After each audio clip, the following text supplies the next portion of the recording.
Dragon, bring back all the worthless maggots who were killed by Frieza. Hello, ladies and gentlemen. Welcome to the Mehcast, and oh, what a motley crew we are. Currently, Suicune is running across the screen with no sound because I don't have the window clicked on yet. Oh, wait, don't tell anybody. And meanwhile, I'm currently live with Pokemon on Soul Silver. Oh, what a motley crew we are. Oh, what a metliest day. I've got a metly as fuck feeling. Fuck your feelings. We're gonna Hi, fuck Gizmo. up the stream. Hello. I actually Okay, referenced that song from Oklahoma in Brewing Storms. Nobody picked up on that as far as I could tell, but... Nope. So, that death, though. Yeah. Oh, yeah, it was new episode. alright. I mean, it's unique. New episode of Death Battle. It's, Ben and I very watched that creative. live. Yeah. And Okay, I've that's- seen it already. And all I can say is, it's cape shit. What? I did, No, I that was did really say good. I did say let me It's know when you good. do it, but now I'm Yeah, gonna very throw good you. analysis. See, love I that. thought... Yeah, I didn't know what the hell you were talking about. I thought... Yeah, Gizmo, we misunderstood. So that's entirely on our... Yeah, that's on us. my bad. Oh, so you admit it. You deserve to be thrown. Gizmo, you have yet to be able to throw me. I throw you. No, okay, Gizmo, Ben, I weigh... sorry, Gizmo, Gizmo. I weigh over 200 pounds. You cannot throw me. I will find a way. I will throw you. But seriously, goddamn that death. I was Gizmo. not expecting the Gizmo, ants. have you... Yeah. How big is the last guy you German suplexed? 190. Yeah, I'm you heavier can't- than that. So am I. Man, I'm a twink. 190 is cruiserweight division. I'm heavyweight. Yep. I'm super heavyweight. I also Hey, just want to Joseph. say here, I accidentally called that, and you can see that in the video that just went up today. Well, here's the speaking of thing. calling, Yeah. I think I called it. I think I was the one that called them brushing aside his domestic problems. I mean, they Yeah, didn't go I'm in- glad they didn't did mention that. it. I'm glad They they did did show his that. recovery. Yeah, though I was fascinated. that they Celadon City. brought about his bipolar disorder. I'm glad Yeah. they mentioned that because like a lot of people forget that he's got shit wrong with him because he's gone through so much with the shrink stuff. I mean, you know? he made Oh, freaking yeah. Ultron, so you Because know. people keep forgetting that the amount of ringers Hank Pym has put himself through, all because of that one really stupid comic where he accidentally punched somebody. Or it might have been on purpose, as they probably retconned it to be on purpose at one point or another. It was great. I'm sure It's that, full of if there- strong there's props- traitors. It's also possible that the Sure, only Marvel that's what movie- your dialogue is totally supposed to say, good sir. Also, it's possible that there are some people that hate the MCU, so it's possible that the only Ant-Man movie, or at least the only movie that involved Ant-Man, was the Ultimate Avengers or the Ultimates. I mean, there was also the Avengers TV show, if you want to get, you know. Well, Yeah, that too. So it makes sense why they had to explain. So it makes sense they had to explain why he went crazy because they never really mentioned that in the MCU films. But the only times I've ever, I think the only time they ever mentioned him putting a strain on his body, shrinking and growing, was the Ultimates movie. The Ultimate Avengers We don't movie talk- was... yeah, It was don't talk okay about for that. what it was. not really. DC was putting out much better stuff at the time. No, but really, Yeah. I think it was okay. Gizmo, like- you forgot that Trouble in Tokyo came out around the same time as Iron Man, as the Iron Man animated movie, which Yeah. I'm not Need saying I it was remind better you? than them. I'm Need not I saying remind it was you? better. All I'm saying is it was okay for what it was. I mean, Like will if you leave gave it me, that. if you gave me, Could be Teen Titans worse. That's all I can if you say. gave me Teen Titans Trouble in Little Tokyo, Avengers, and the Ultimates duology, I'll pick anything else besides the Ultimates duology. But if you gave me the Ultimates duology to watch, I wouldn't mind it. It's still Again- entertaining to watch. It's still kind of nice to see what their interpretation of the Avengers were before the MCU was Jeez, like a major Ambros, thing. you're going full ham. I mean, I understand. I Again. understand where you're coming from, but at the same time, I'm like, it's bad enough as a movie. Like the first two Ultimate Avengers films, well, the first two Marvel animated features, as they're called. I had to remember the name there for a second. They're bad enough that I would be perfectly happy with them not existing. You know? I get it. I mean, Marvel get has it, a yeah. track record with anime stuff. Yeah, they haven't really been great with their animated feature films, but at the end of the day, I still don't mind watching movies. I mean, Not yeah, as much as let's say Batman Beyond Return of the Joker or Batman Mask of the Phantasm, the Batman Superman movie. Not over those. The Batman versus Dracula. Batman versus Dracula. of? There is no way I'll watch the Ultimates over those. But if you gave me the choice between the Ultimates and the first Captain America movie starred Dolph Lundgren, I'll watch that. I'll watch Ultimates. Right? Captain America wasn't Dolph Lundgren. That was Reb Brown. Really? I thought it was Dolph Lundgren. No, Dolph Lundgren was Punisher. No, he's thinking He-Man. Are you talking about one Nostalgia Critic review? He-Man. Yes. One sec, gentlemen. I'll be right back. Yeah, because Dolph Lundgren was Punisher and He-Man. He was Punisher. He was He-Man. I always thought that he was the Captain America, though. No, because Reb Brown was Captain America in the two TV movies that served as the pilot for a TV show that was never made, and then you have. That's not the one I'm talking about. It's the one with the rubber ears. Oh no, that was Matt Salinger. Oh, okay. Yeah, that's my bad. Either way, though, that movie looked really weird, except for that movie looks really bad, with the exception of the design of the Red Skull. Yeah. That Red Skull design is a little horrifying. I have that Captain America film on Blu-ray. The fact Why? Because it went out of print, and I was able to pick it up at a Goodwill for cheap. Out of all DVD, out of all Blu-rays to go out of print, it was the one where Captain America steals a car. Yes. Yeah, twice, and where a scientist just randomly yells before shooting a gun out of nowhere. Yeah. Oh, congratulations! By the way, Hell Hitler. Yeah, that's the Psych Hitler. Hydra.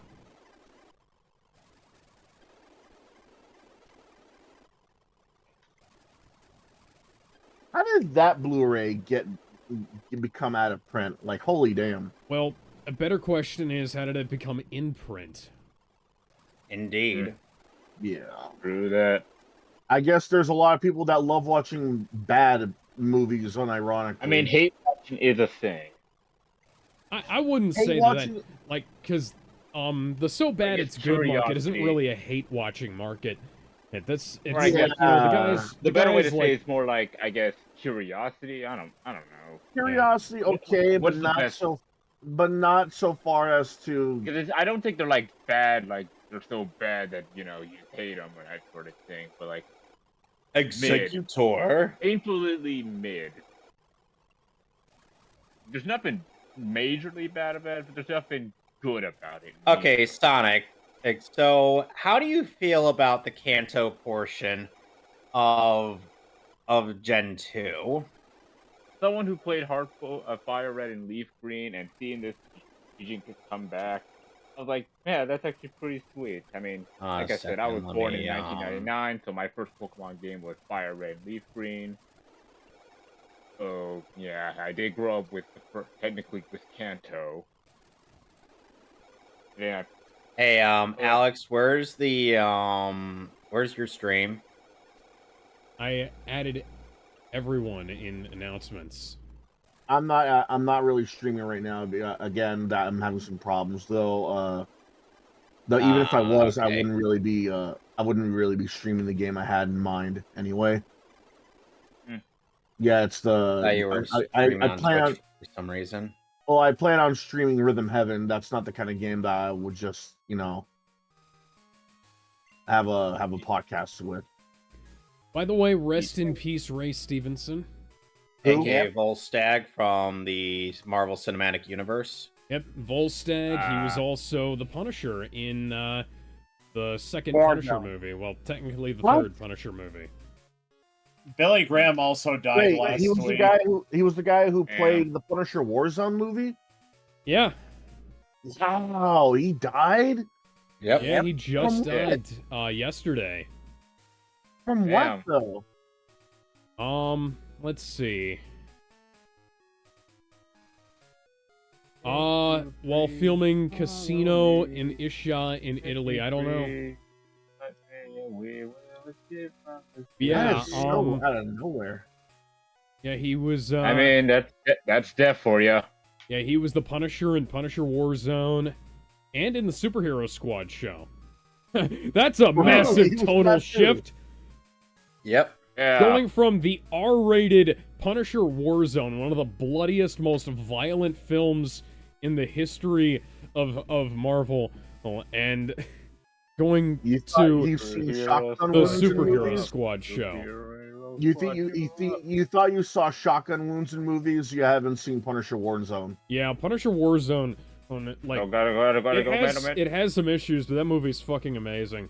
And he was Yeah, also I especially love in that. RRR, which is the Indian action movie that came out last year, and Red Redemption. Was he? in Red that? Redemption. What? What? You Red said Redemption? RRR, doesn't that stand for? Wouldn't that stand for Red I Redemption? don't know what Oh, that stands I for. was You'd have to thinking ask more the Indians. real Red Redemption. Or oh no, the that other sounds cool. Indians, not the me kind of Indians. Wait, Bug does neutral damage against itself? Wait, really? Also, Yeah, apparently Gar- because Signal Beam Yeah. just killed the Parasect. he was also Gar Saxon from Rebels Wait, in no, the wait. Clone Isn't Paris Wars, like part grass? and he was. Yeah, I know it's part grass, but I'm saying Blackbeard Bug does in Black neutral Sails. damage to itself. Huh. Such a shame because More he you actually know. looked. He actually did a really good job in Punisher Warzone. He looked the part. He dressed the part. If Yeah, you put him side by side, if you put him side by side with if you put a picture of him side by side with the Punisher Warzone illustration, you would think that one was fan art and the other was just a guy that was photogenic. Yeah, well, like the sad thing is, like, Thomas Jane and Ray Stevenson were both perfect casting as the Punisher, and they never got anything else after that. And they both had one movie each, and like Thomas Jane was perfect as younger Frank Castle, and Ray Stevenson was perfect as older Frank Castle. And then both of them got shafted. And then we got John What is- Bernthal in the Punisher show. Yeah, I as like cool John as he is, Bernthal, but he doesn't he's still high strong. completely look the role, you know? I mean, he's got Well, the mannerisms. But then right? again, there's also that No, part. not But really. then again, there was Well, also that time where John Bernthal voiced Trigon for one movie only, and then he was replaced by John DiMaggio. Here's my thing on his Punisher What, role. Bender? I don't think he's great as the Punisher, but he's great as an interpretation of the Punisher. Well, Because one problem is he yeah. got shafted hardcore in his series. Because the Punisher Yeah. series was fucking awful. It had Like, potential. Imagine what a Punisher show should be. It should be a calculated. a procedural We about wanted to Frank keep- Castle killing people. Yeah. Okay, how many people did Frank kill in that show? Oh, because it was I mean, Quite a there were number. episodes that went by. I mean, he has a pretty There were large episodes kill that went by where he killed like maybe one person. He This is actually the killed quite a Punisher. number of people in the first episode. Oh yeah, that's I mean, why like the those construction average is. workers with That's the why hammer. it has an average that's remotely high. You know, like if it wasn't for the fact that Okay, so I just got a notification saying that the Killing Joke UHD is $9.99, which is what I paid for the Blu-ray. But that's a UHD of a 2D animated DC movie, and quite frankly, the UHDs for those films are a crapshoot. Ultra Yeah. HD DVDs? Ultra HD Yep. Blu-ray. Isn't that just Blu-ray? No, UHD is 4K. Yeah, that's what I was asking. I was Blu-ray. thinking that same thing Gizmo was No, thinking. it's 4K. So Blu-ray. No, Blu-ray is 1080p. Blu-ray is 2K. Yeah, Gizmo. So this is 4K then. Yeah, this is supposed Yeah, to be that's what I said. 2160p. Yeah, So UHD. Blu-ray, like this is what I don't get. I don't get this, man. Like this is just another form of Blu-ray, isn't it? No, it's It sounds that way, doesn't it? Okay, so they have a similar format, and they are technically interchangeable formats, but they are not the same. Like UHD, it has better compression and supports higher resolutions. Okay. Blu-ray only supports certain codecs. UHD supports the high efficiency video codec, HEVC. Hey, is it true that what was I gonna ask? Is it true that Oh, come on. that God damn it, now I already forgot. Fuck. You know what? Wait, I remember what I was gonna ask. Is Blu-ray actually made by Sony? Blu-ray was Yeah. a Sony product, yes. Yes. Okay, so Judah Konzo was right then, because he and Asa did a commentary on this guy over a decade ago, and this like fat AVGN clone was complaining about how the Xbox, or rather Shitbox 360, does not play Blu-rays, and then Judah Konzo was saying, well, duh, Blu-ray's made by Sony, dumb shit. That doesn't mean they couldn't have licensed it out, but the thing is that Microsoft did something even stupider than, like, if they'd have actually used HD DVDs for their games, they would have been in a great position, but they didn't do that. Are you able to play HD DVDs on a Blu-ray No. player? No. You need to have an HD DVD player or an HD DVD drive. I have the Xbox HD DVD drive. And pretty much the entire collection of HD DVDs. Man, that is as niche as a Laserdisc at this point. Kind of. Probably more niche, because, Physical media is forever. Buy Laserdisc. No, Laserdisc though, I'm pretty sure people were like put off because like you have to turn it over to watch the rest of the film, and no, there are actually there are Laserdisc players that you don't have to do that with. They have two lasers. No, but that's also the other problem. You have to look for specific laser discs to play both sides of it.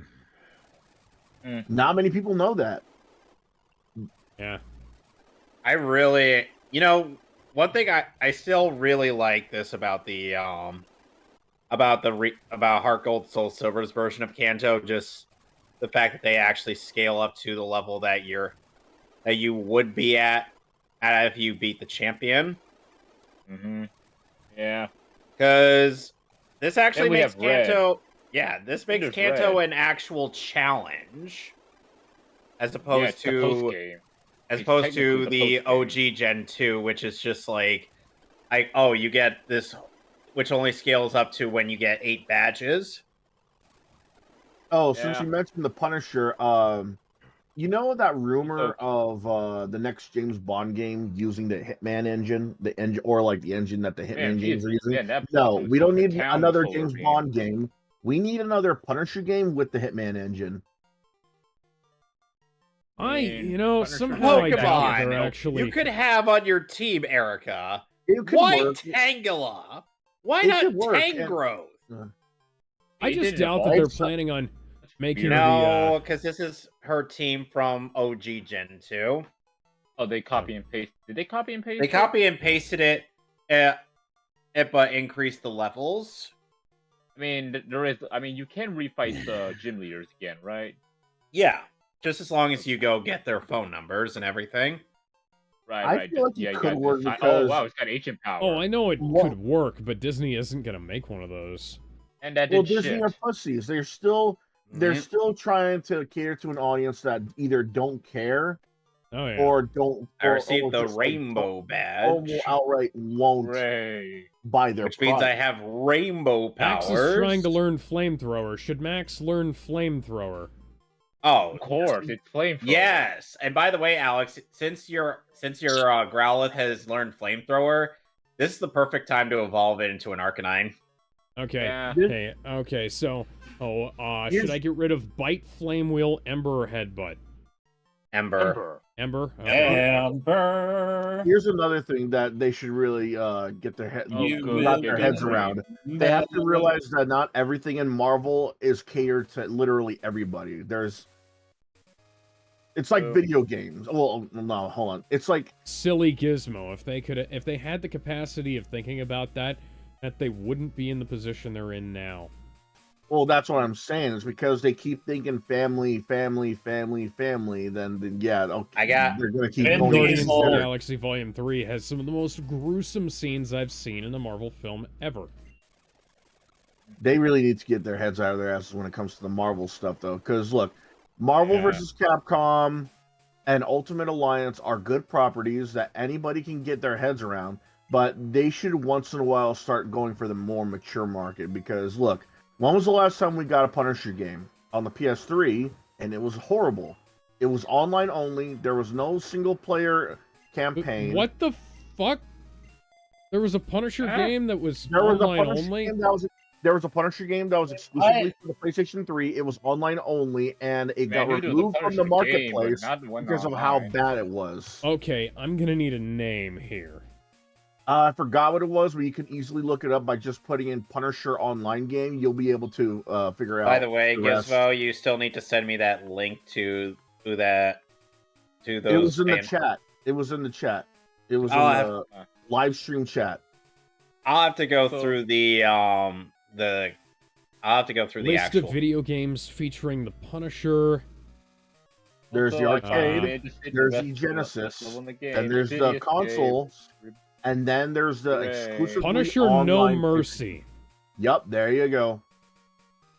First-person shooter game released in 2009.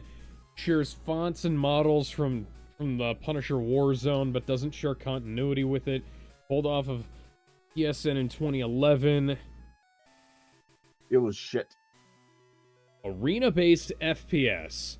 Why Well, are no, we it's making an Punisher. Unreal-based Arena FPS based on the Punisher? Just Players not able to drive vehicles. Keep in Open mind, the multiplayer Punisher- and online play, which contains deathmatch, no single-player campaign. Single-player... Okay, there is a single-player game, but it only in... What? What the You fuck need is co-op. this? You need co-op if you want to play Yeah, the it's- campaign. That's why I say there's no single-player campaign. Ew. Able to carry 3 weapons. Dude, Ugh. stop right there. You have to be on a bicycle to go on the cycling road. Fine. The story mode consists of 4 matches played on different maps with different game types. Go fuck yourself, guys. I hope you didn't charge much for that. Oh my fucking god. Ew. Ew. That's why I feel like if they want to bring back if they have to bring the mature market back to buy their product, they have to start with the Punisher with the Hitman engine in mind. And here's here's my idea. Get Thomas Jane again, because he did a really good job voice acting in the Punisher game. He did a really good job. Thomas Jane always does a good job. He's my Punisher. Fuck all the other guys. I mean, well, respectfully, fuck the other guys, because one recently died. But honestly, I grew up with Thomas Jane. I think that was the best Punisher I ever seen. Like, Dolph Lundgren was laughable as a kid, but now it's more of a so bad it's good. Like, the funny thing is, like, Dolph is a capable guy. He could have done it, but it's like he fucking material he was given with that shit. I come in peace. Then rest in peace, his asshole. You know what's a Hey Gizmo, you know what's a funny theme that the group Super Gaming Brothers came up with for the Punisher? Ow. So they made like a theme that was essentially a parody of Sailor Moon, which goes like this: fighting evil by moonlight, killing thugs by daylight. My family died from a mob fight. I am the one called Punisher. Oh, that is so shitty. It's funny. Yep. Also, by the way, finally City Escape Act 2. If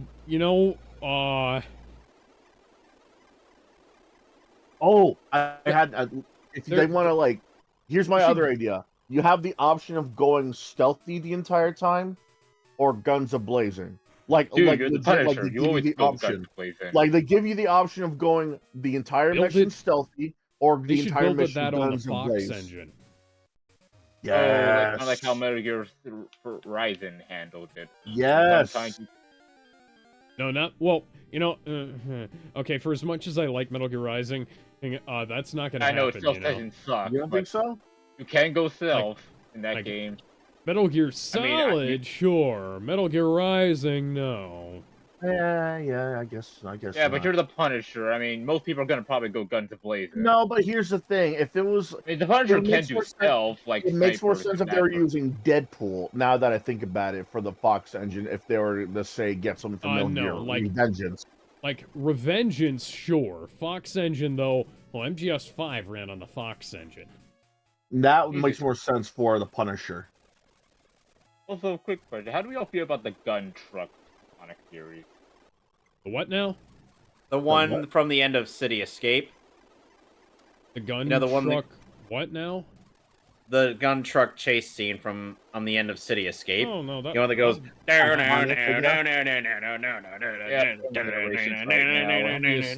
It's obviously great. It's iconic. Oh, and by the way, Sonic Generations gave the gun truck chainsaws. Yeah, the buzzsaws.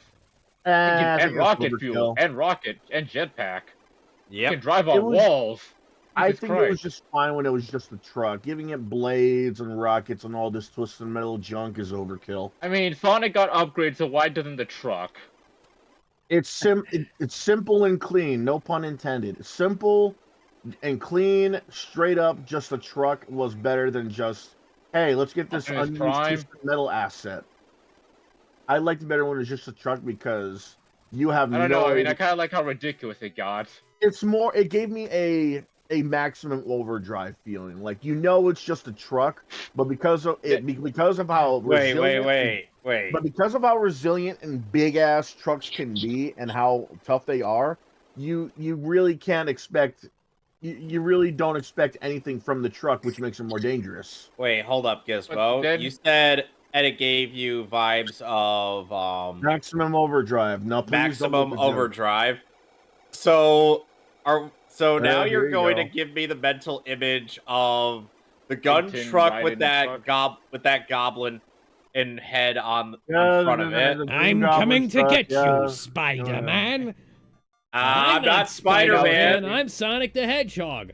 I don't care. You have a blue ass just like Spider-Man. Well, mine's not even remotely thick.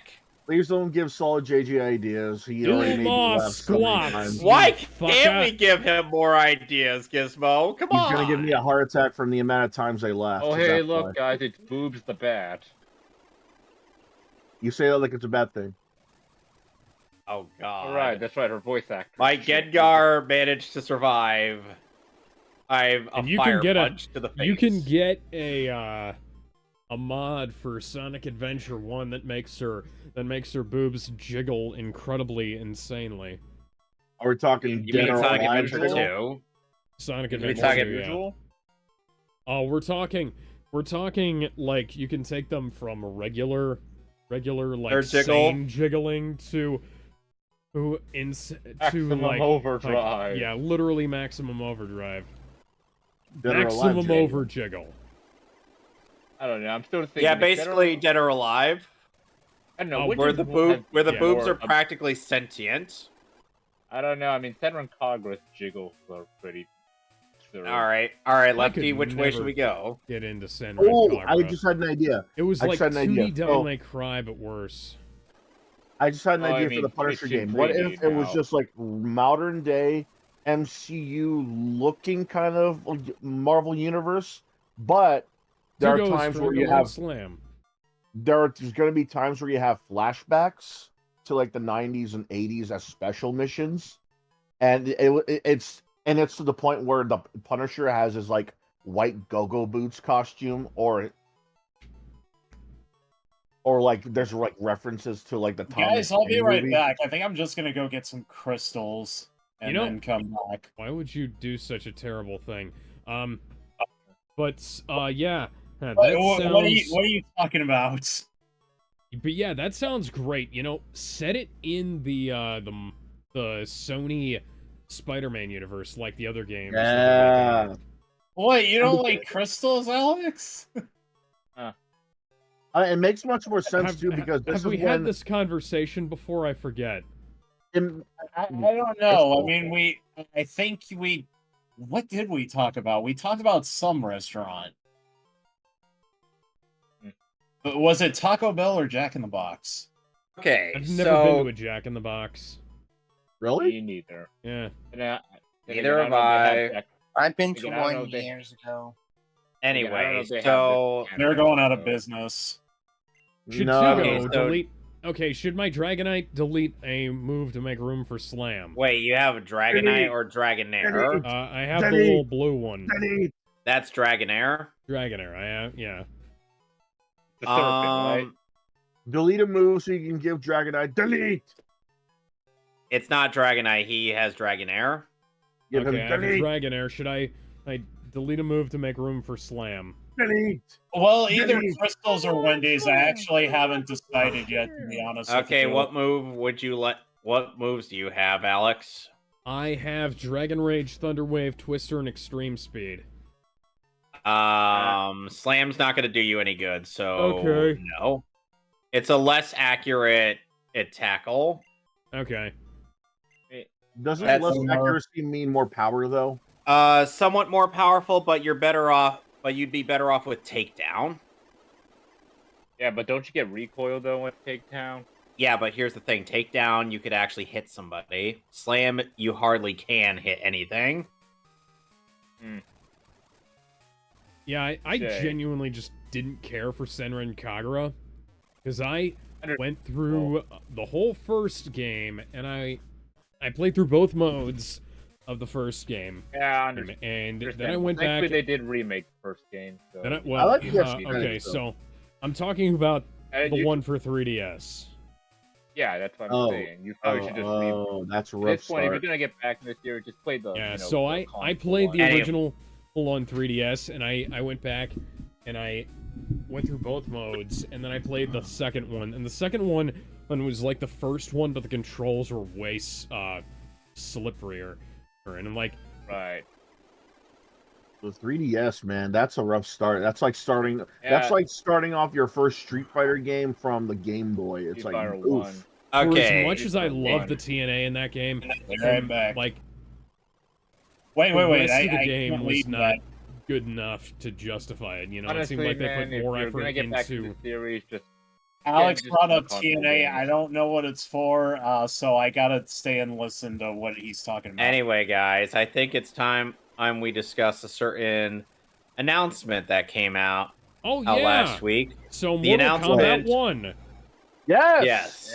Yeah. Oh, and there's also they also announced some DLC. And I hate this. Well, DLC was leaked. So Mortal Kombat is being remade as Mortal Kombat 1. And I said when they were hyping this up, they were gonna have to do some serious talking to me. They were gonna have to sell me on this hard, because I have several copies of the original Mortal Kombat. It is an all-time classic. I fucking love that game. If you're including Liu Kang doing a cartwheel and then uppercut.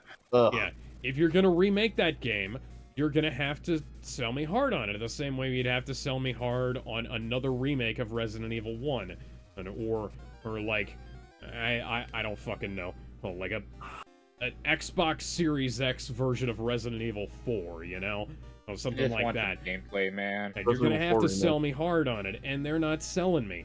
That next gen only. This is gonna be, for some reason, it's only gonna be on Generation 9 systems. So that's Xbox. So that's Next Xbox Series X. Yeah, Xbox Series X, PS5, PlayStation and 5, Nintendo Switch. What?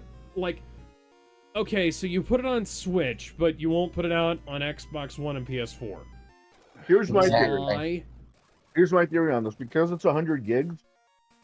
Oh, They're gonna, it's 100 gigs, so that's going to be downloadable for every console that isn't Nintendo. PC, PS5, Xbox Series the X. Nintendo would have to be the downloadable version because the Xbox and the PS5 can put up to 100 gigabytes on their discs. That can happen because that takes up more than half of the Nintendo Switch's internal memory. That's why I don't think it's going to be downloadable. It's going to be specifically physical, and that's it. They've done the same thing with the Wii U because there's been a lot of games that take up more than half of the it's going to be one of those games where they have to, where it says like external storage required on the outside of the box, because like I don't see them springing to buy the extra expensive Switch cartridges for it, because they didn't for the last couple of Mortal Kombat games they ported to it. Well, by the time Mortal Kombat 9 and 10 were out, the Wii U, either the Wii U was never a thing, or they didn't have the Wii U set. They ported Injustice 1 to the Wii U. Injustice 1, but the thing is, they canceled all the DLC for it. I don't know why. Oh, that is so retarded. I don't know. I really don't know why. I think it's because they really saw the Wii U as just a big-ass tombstone. I'm talking about the Switch ones. The Switch, on the other hand, it had enough memory and it had just enough power to at least play the game. I played the game on the Switch, and I can tell you right now, it looks like hot garbage, but at least it plays well. It plays just as well as the PC version that I have. See, that's another thing I'm gonna come to here. 100 gigabytes. This is a 2.5D fighting game. I will reiterate what I said last time. This is a 3D sidelong presentation. And this is a sidelong presentation 3D fighting game. And why is it 100 gigabytes? 4K textures? I don't give a shit. Give me something that is less taxing on the hard drive, guys. Because they don't play off the damn disc Excuse me, they don't play off the damn disc anymore. They could, but then that would actually make them wanna, make physical product. Could. Okay, so I have... Because then they have to deal with games. I have a thing to say about these new Mortal Kombat games. It's like, Mortal Kombat 9, it was fine. It was a good return to form. Yeah, it was a nice return to form, and it was following the trend. It had challenges, online play, great unlockables. Kratos was there. It had great guest characters. Kratos, especially when it had Kratos and Freddy Krueger, and I think that was a debut of guest characters too. And not only that, it was following the trend that was that was brought back by BlazBlue, which was, the 2D fighting game, because 2D fighting games ended up being, a thing of the past for a while, and BlazBlue Calamity Trigger came out, and they're like, 2D fighting games could actually sell well, so let's do another Street Fighter, and they're like, let's do a Mortal Kombat game, but a return to form. So there you have it. That 3D. And after MK versus DCU, they're like, why don't we do that again? And in terms of, pacing out the story mode, which is like each chapter you play a different character, or you go against a bunch of enemies, and then you move on to the next one. Yep. So if it weren't for MK versus DCU, we would not have the formula we were used to for Mortal Kombat or Injustice. However, that being said, and however, it did end up. While NetherRealm did have a somewhat better grasp as to how to pace the story compared to, say, a Capcom or Bandai Namco with Street Fighter and Tekken, because seriously, look at Street Fighter V story mode. Ugh. Oh, and that is embarrassing. Same with Marvel vs. Capcom Infinite That had and the right Tekken idea. 7. No, Tekken 7 was pretty decent enough. Marvel vs. Capcom Infinite had the right idea, but was led in the wrong direction. Okay, that's fair enough. How they handled the characters that. Yeah, a lot of the character interactions were cringy. I was not a fan of them casting former Tokusatsu or current Tokusatsu actors because the how they treated Dante the exaggerated movements did not look right. It was odd. Seeing Captain America and Iron Man like waving their arms about. Yeah. Of course, well, then again, Marvel Infinite had a ton of problems, not just story mode. But, it's true. Yeah. Now, it's like Injustice 1 didn't really have a whole lot of issues aside from, the jank Mortal Kombat animation for the in-game animations. For example, old Gizmo. Oh, have you ever seen like a character in Mortal Kombat throw a punch in gameplay? Which game? In any Mortal Kombat game. You know what it looks like in NetherRealm Mortal Kombat? Yeah. It sometimes looks like they're struggling to punch over a waist-high fence. Which that in itself is a problem. Now, to be fair, there are some martial arts where there's maybe one or two movements that look like that, but that's only like one or two. If you don't... but that's a problem. Yeah, but here's the thing: that's something that every character in Mortal Kombat struggles with. Right, that's what I'm saying. Though, when you look at, say, Kung Fu, Karate, Drunken Fist, kickboxing, none of them really have that many moves or any moves at all that would be described as punching over a fence. It's sometimes so maybe if it was like something like capoeira or maybe Drunken Fist, okay, those make sense. If you were to say, oh, it looks like he's punching over a fence, because Drunken Fist is supposed to. But that's not what it's being represented as. Right, that's the problem, because like say Kung Fu, it's supposed to like represent fluidity and the ability to what's that word?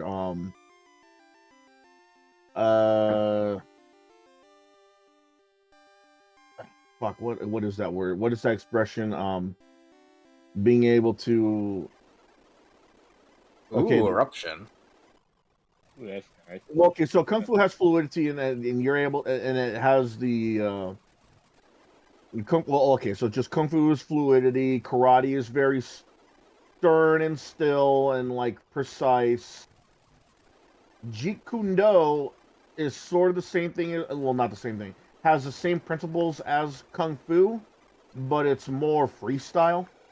Yeah, and there's a lot more like hard hits in there, I think. Right. Now, and unlike Kung Fu or Karate, they encourage you to only close your fist once you strike your opponent or something like that. Now, stuff like this, I don't expect anyone to punch like they're trying to like, I don't know, like bitch slap a person from above like a waist high wall. Yeah, that's a common issue with both Mortal Kombat and Injustice, is they have this issue where where a lot of the characters are trying to punch as though they're leaning over a waist-high fence, as opposed to, moving with their core weight, like how normal martial arts is. Hardly anybody bends their legs to, throw a kick. And I need to bring back the gift, man. Yes, the katana crouch kick. Oh, Good God! Now, if we were to say compare them with like Terminator or Jason Voorhees. I think that's a little unfair because yeah, but here's the thing: Terminator, Jason Voorhees makes sense because he's a monster, right? He's so you could repurpose all that bad animation into him, and that would work. Well, not all the bad animation because this guy is still fighting. He's like a straight up brawler. He's not trying to impress anybody. So the crouching, so like stuff like the katana crouching kicks is not going to really fit on someone like Jason. Right. I get that. I'm just saying, like, at the very least, there's something you could repurpose a lot of that weird animation. And with, like, Injustice 2 also does this well with Cheetah and Gorilla Grodd. Like, those two are the best animated characters in that game. Yeah. Because, if you're gonna animate your characters fighting like a wild gorilla, you might as well have a wild gorilla. Here's another issue I have when it comes to the fighting. Okay, so... And a bad punching animation could easily be repurposed for a good scratching animation. Another problem I have with the fighting... My God, if you see Cheetah fight, handled by someone who knows her combos, she will go to town. Yeah. Another problem I have with the NetherRealm and the way that people fight is like, okay, I get that they're supposed to try and make the characters have their moves based on realistic movement in martial arts, but it's still fantasy at the end of the day. So if I see Superman, like, let's say, spinning around in the air to deliver like a heavy kick, or let's say the Flash spinning his hand around to create like a tornado. That's something that happens in in Injustice 2. No, it's in NetherRealms in general. Ever since like Sum of X and all of like Mortal Kombat 11 and Injustice 2. Like Injustice 1 had less of a problem. Injustice 2 was the one that had the most problems though. They forgot how to over exaggerate and have fun.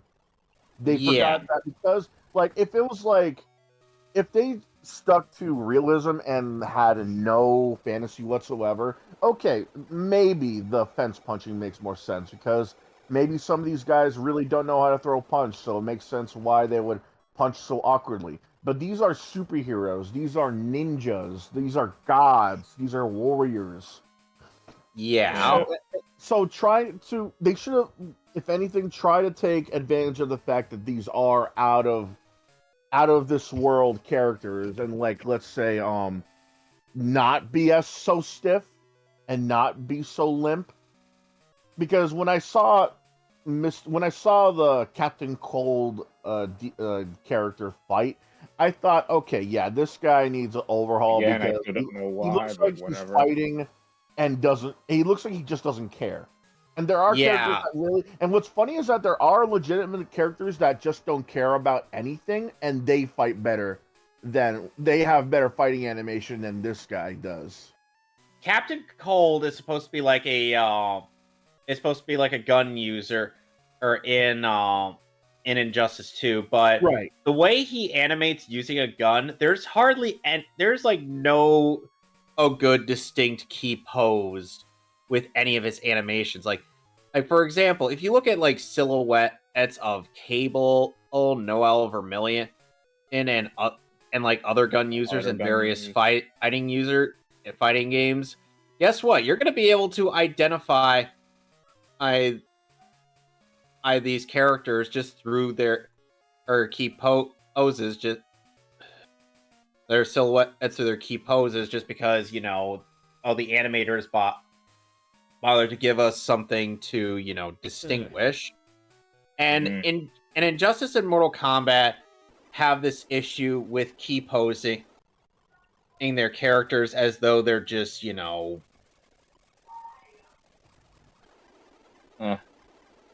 So, I guess going Mortal Kombat, I thought going off the topic of the whole animation. Yeah. My other problem with Mortal Kombat is the story. Yeah, the story is also problematic. Like mostly due to the Like, I mean, fact the that first it's game, like yeah, sure. I mean, it was 9 you know, was Fact yeah, that the Mortal really Kombat great. storyline is fucking stupid. 9 was Yeah, really great. X was very much okay, and I was not okay with how okay it was. 11 was batshit insane for the wrong reasons. time Yeah. travel. And Yeah, they I don't mind made the time Ronda travel. Rousey as Sonya Blade.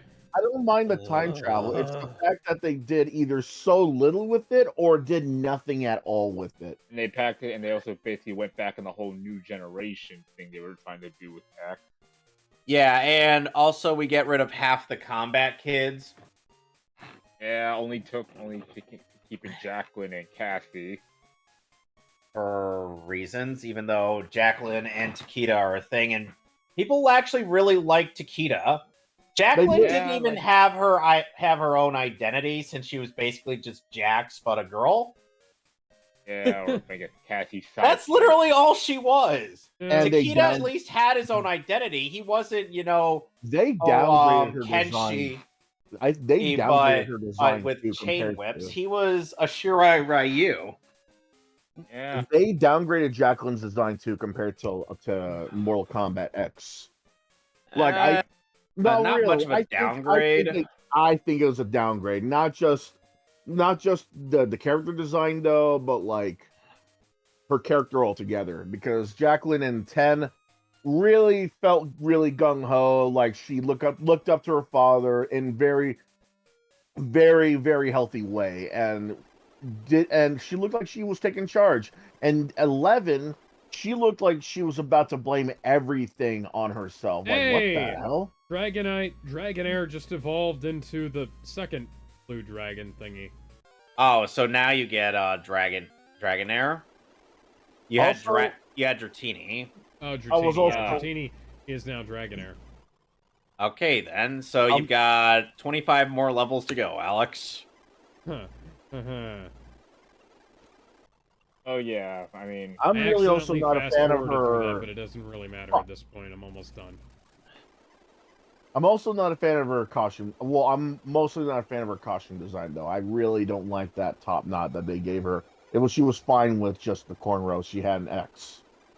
Yeah. Now I'm fighting Janine. I'm not a fan of the character designs for half of the combat cast in general in Mortal Kombat 11. They look like they just de-aged, and not in a good way. The Mortal Kombat 11 is an ugly as fuck game. Like, It's not. It's just character costumes that make them look ugly. I'm talking about the facial animation. Anyway. Look at Scarlet's facial animations, man. I'm not a fan of that. It looks design. It looks like they took the. You know how they have those YouTube videos where they like deep fry the animation for 3D models, right? And over exaggerate it. Like that's what they look like. Now the thing is, and going back now, and then there's also the issue with issues with the Injustice storyline where it's like, unfortunately, I feel like quoting Bender on this one, where it feels like the comics are pretty much adjacent to the Injustice games due to how much is contradicted through both. Yeah. They had to pretty much retcon Scarecrow to not actually having died. Had to justify him being in Injustice 2. Oh, and I'm like, that makes no sense. And they act like playable rosters. You couldn't pull from Superman's rogues galleries, guys. You really you could only pull more from Batman's? Come on. What about Superman's? They could have brought back Zod. That's what I said. They could have brought... And here's the thing. Darkseid's animations in Injustice 2 are basically Zod's, but retooled for him. And they look even worse on Darkseid than they do on Zod. I'm not kidding. Because here's the thing, when Zod's walking, he'll actually, bother to have a walking animation, even if it's weird in the game. but he'll actually, move his hands away. But overall, Zod's posture and whatnot have been repurposed for Darkseid.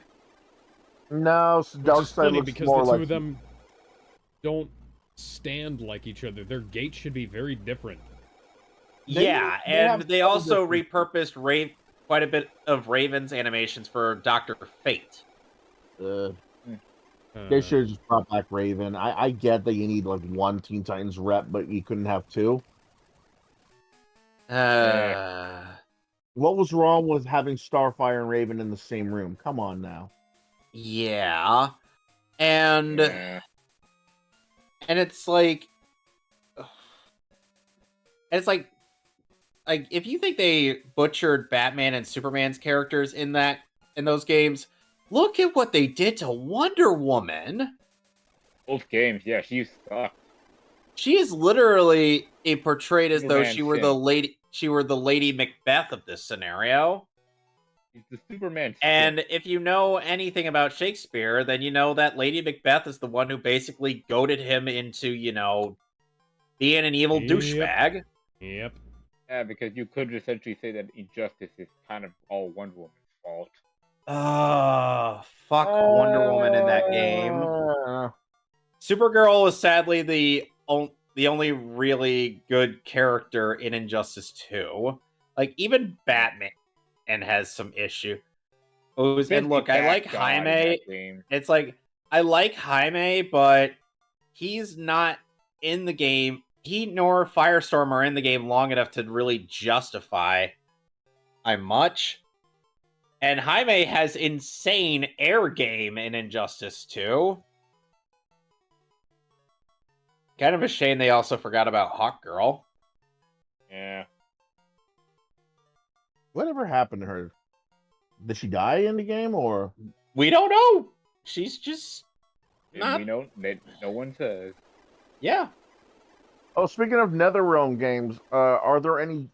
People are always talking about what guest characters you want to see. Are there any guest characters you don't want to see? I don't want to see Homelander, but I don't want to see him. I don't want to see Joker ever again because Joker makes sense. He was actually. Yeah, Joker actually is one.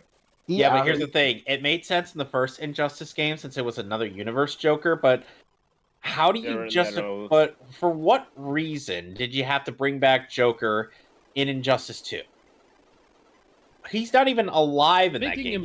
Making him a playable character in that makes sense. You shouldn't be removing playable characters from the multiplayer section of any fighting game. Fighting game. Right. But at the same time, like, you also shouldn't be he wasn't in the story mode, right?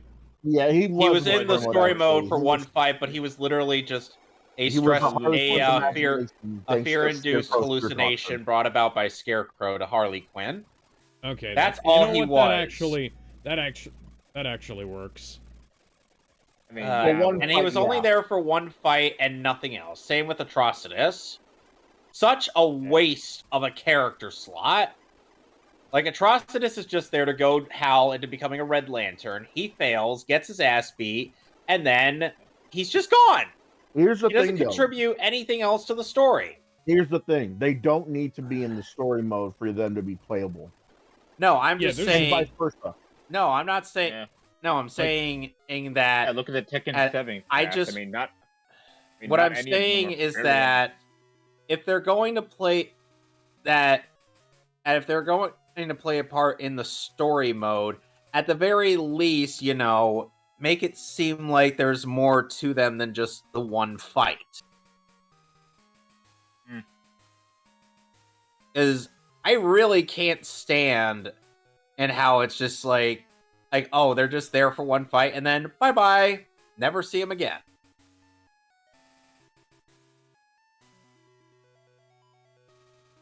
And it's like after Green Arrow, Black Canary, a Blue Beetle, and Firestorm were done with their chapters, they were pretty much stuffed into a fridge until Grodd mind controlled all 3 out of 4 of them. Yeah. Swamp Thing was in more than one fight was in more fights than an Atrocitus or Joker are in that game. And of course, fucking Swamp Thing. Poison Ivy was there. He didn't need to be in the story mode. Honestly, he was fine as just a regular playable character. And here's the thing: I would have been. You don't need to use every character that's playable in the game, but still, it just feels like a waste if you're just gonna have them there for one thing and then just make them go away for the rest of it. Also, too many Batman villains, because I'm pretty sure almost every Batman villain has been in that game. Why the fuck is Bane? Why the fuck is Bane there? And what business does Mr. Bane Freeze have? Is technically a premium costume. Yeah, but, Mr. he counts. Freeze, Bane, Joker. I think the only ones Harley they're missing are like Two-Face, Penguin, and Killer Croc. Oh no, Two-Face and Penguin haven't been fighters in any game. I mean, they're not fighters, but you know what I mean. And Killer Croc. Killer Croc, you know what? Why hasn't he been in Injustice? He would be cool as a playable character. He wasn't a stage transition. No, he was in 2 stage transitions. One in Injustice 1 and the other, and another in Injustice 2. It would be cool to see someone replace Solomon Grundy. Solomon Grundy was only in 1 game, and then he's just gone. Yeah, that's why I say it'd be nice to have him replace him. Yeah, the funny thing is like the Batman characters actually do a lot more with some of their supers as opposed to, say, like Wonder Woman. And because Wonder Woman in Injustice 2, she slams she creates a shockwave with her bracelet, it lassos you, hits you with her shield, smacks you to the ground, throws her sword and shield into you, and then just steps on you. You know, when you when you started off by saying she slams her bit together, I thought you were about to say she slams her boobs together, and I was like, wait, what? That's a super I like to see. That would have made the super more interesting, but no, she slams her bracelets together to create a shockwave. That sounds like what happens when She-Hulk does a peck pop. I'm sorry if it sounded like that, but it's no. I was trying to come up with a different way to word that. Yeah, that's perfectly fine. Okay, what I would give work more accidental innuendos, and that has provided minutes more variety. And Dinah lands. Interesting conversation. Dinah lands. All she does with her super is she does her canary cry to start it from the air. Kicks you up into the air again, up in the air. Then she does her canary cry to slam you into the ground on for a while, and then she just throws a punch. That's it. Kind of lame, don't you think? Yeah. Here's another thing that worries me about the new Mortal Kombat game. Hold on. Oh fuck. Sorry, I was chewing on a crybaby. Oh my. You know the controversy there was. How many controversies have there been for Mortal Kombat 11? A lot, right? Yeah. And the biggest one I can think of is the fact that they cast somebody who can't act as a voice actor. Hi-yo! Well, what about the fact that Jax's ending was so shit? Oh yeah, that was awful.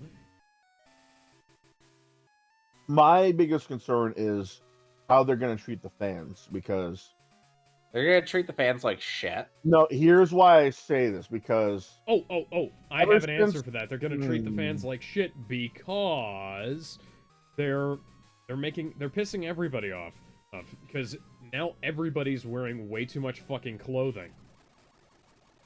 Yes. All right. Well, yes and no. Yes and no. Here's why I say this, because when it came to costumes, even when it came to the most risque and revealing costumes for the women, at least these costumes were looked upon fondly from the fans anyway, the true fans. They could say they were sexy, they were well designed, they were awesome to look at for both the males and the females, right? Even if it was just a dude with sweatpants and a tattoo on his chest, Johnny Cage. But when they went to Mortal Kombat 11, that's when they started talking shit about and to the fans. Like, okay, Johnny, you let Johnny Cage play the "Hey, look" game. That's funny. But then you changed it to him flipping you off. Why? Oh, because white supremacy. Oh, you're funny. So then, why are you not letting the female characters have the outfits from not from the 3D games? Oh, probably also white supremacy. Something Because boobs of or the male racist. gays and gamer gay. Oh, gamer gay. What year is this again? 2012? Coming up on Oh the no, 10th, it's 10-year 2021. anniversary of Gamergate. They've been throwing excuse after excuse after excuse to why they treat the fans harshly or like babies. And I'm not talking about the Melina thing because, as much as I wanted Melina in the game too, people were actually acting like babies. She's in the game, but yes, I know they, this, they had but to, people were and they had to actually slap her right into like people your were face. legitimately acting immature for when they find out that Melina wasn't in the game until her DLC was released. What I'm saying is that when it comes to costumes, fan fan requested content, fan appreciated content, as well as catering to the people who play their fucking game. Modern modern NetherRealm. I'm not talking 2000. I'm not talking like Mortal Kombat 9 or X. I'm talking Mortal Kombat 11 and onward. Modern day NetherRealm had been treating the people who actually love their games like shit, saying they're immature, the white supremacists, they're male chauvinistic, misogynist. It's like no, and no. If they were truly this way, they wouldn't be playing any of your female characters. If they were truly this way, they would be begging you to remove Katana and Melina and Ashra and Jade and all these other female characters. If this kind of reminds me of the Dorkly bit where Johnny Cage was saying, and after Sonya was selected, women shouldn't be allowed to fight. They're like, whoa, that's how Johnny C do. That brings up another thing. This is a fantasy fighting game. This is not realistic. So people are not going to be saying a woman shouldn't be ha ba ba ba ba ba. SJW, what is it? Why do SJWs want everything to be realistic? That's the problem. They're not asking for realism. They're asking to cater to them. That means they want fat chicks. They want ugly chicks. They want ugly men. They want fat men. They want they want the game to be too easy. They don't want the game to be hard at all. They don't want the game to challenge you in any way. Those are what the SJWs want in a video game, and when they get it, they're like, "Oh, I'm not going to buy it. Why would I want to buy that? I mean, cool, they have that, but why would I want to get that?" Do they just want everyone to be as miserable as they are? Yeah, probably. They should stop catering to the people who don't care about their game. I'm fucking tired of it. Everybody is. Why do you think a lot of these movies that are not Disney are doing so well? Super Mario Brothers, the movie, did billions with a B. Catering to the true fans of the franchise. Yes, and NetherRealm forgot about that. They were supposed to do that when they made Mortal Kombat 11. They removed that joke that Johnny Cage was doing and replaced it with him flipping the bird because whoever was in charge of that blamed white supremacy. And the people who changed the costumes to be more covered up. Everything is white supremacy to these fuckers. And the people who tried to cover up the female characters were saying, oh, well, a girl wouldn't be going into battle with these kind of clothing. Right, but they wouldn't go into battle with that kind of costume either. This is fantasy. Who asked for realism? Yeah, this is Mortal Kombat. Mortal Kombat isn't realistic. Sure. We're talking about a game where a movie star got Aztec powers and he's able to punch through goddamn titanium ninja robots. Why would you ask for realism of any sort? Okay, so I get you're ranting, but I've got one of the reasons why I'm not going to ever consider buying Mortal Kombat 1. They're going to repeat the exact same mistakes as Mortal Kombat X, and Injustice 2, and Mortal Kombat 11. And first off, it's going to always be online. We know that much for sure. We don't know that. We don't know that. We don't know Based that on the yet. last 3 games, yes. I can be fairly certain that 9 and X didn't have to always be online. Sure, they had features that you needed to be online for, but they didn't rely on online and only. well, Injustice 2 and Mortal Kombat 11, you had to be online all the time for that. Yeah, that's only one of each game though. They haven't done that since. And they haven't done it before either. So if anything, they're probably going to learn from their mistakes. And then they're also going to lock features behind loot crates. No. You know what? I don't think they're gonna do that. They're not gonna do that again. They're not gonna do that again. Considering how much money they actually got off of a bunch of suckers, I feel they are gonna do that again. I don't think they're gonna do it again because in Mortal Kombat 11, you can legitimately unlock everything without paying a cent. I know this because I unlocked everything on the Switch version of Mortal Kombat 11 for Johnny Cage. I literally unlocked everything from like the ranked stuff to the cosmetics from the towers to like timed events, all of it for just Johnny Cage. I didn't pay a cent. Yes, and you had to do a lot of. Yes, you had to do a lot of punching people. Yeah, there's an autoplay feature that I literally just let it play while I remember I just let it go on auto fighting. Wow. While I was at work. Really? Yes, they have an auto fight feature for like the towers for single player and not online completely. But yeah, there are modes where you're able to select your character, select your fighting set, and there's like a button where you get to turn off or on the auto fighter. That's not what it's called, but that just seems a little weird. Like, what's the point of actually playing the game when the game can just play itself for you? Well, I think I understand. What is this, a gacha game? Why, because this is a gachapon game. I understand why. It's because you guys that were like me back in the day when I bought Mortal Kombat 11. When I bought Mortal Kombat 11, I didn't have enough time to. Excuse me. I didn't have enough time to go through a lot of the towers. So what it was when I brought the Switch with me to work, I literally let the thing play itself while I was working, and I would just check up on it once in a while if I lost or I won. There's gonna be time. There was times where I was just too busy to just play the thing because I was at work. I was only until when I go home I start playing the thing proper. Hey. And no, I don't think they're gonna bring back loot boxes. Like legitimately, loot boxes I don't have think been such a big problem lately. I gotta go in 10 minutes. I gotta go to Walmart with my girlfriend. Like, think about it. Only 2 games have done it so far in the fighting game.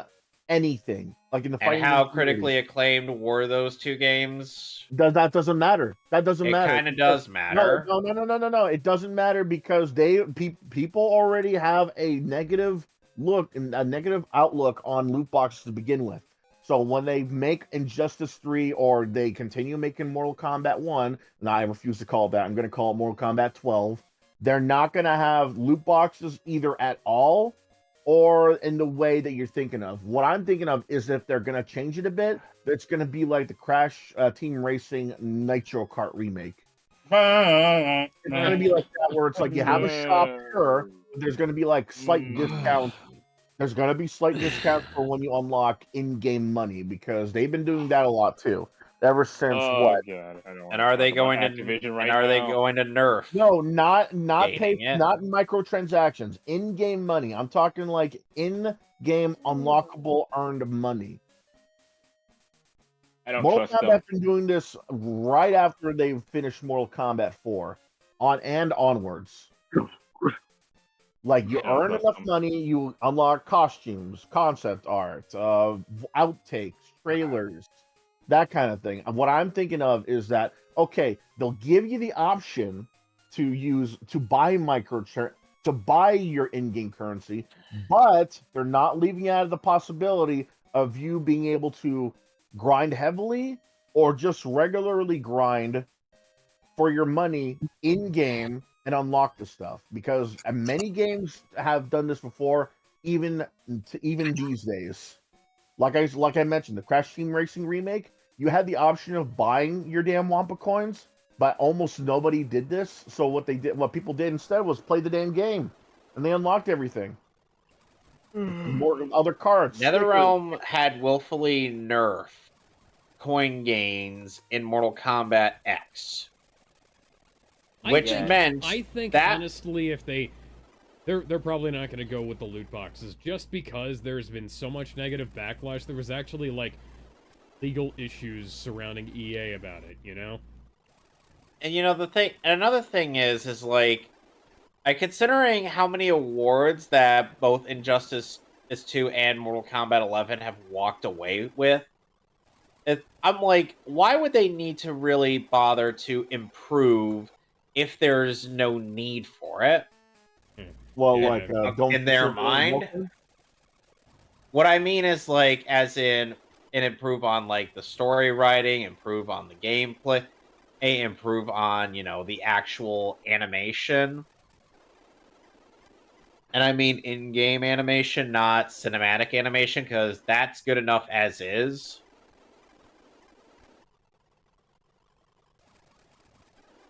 And it's like, if they could just get all that while through half-assing their product, why would they need to ever try?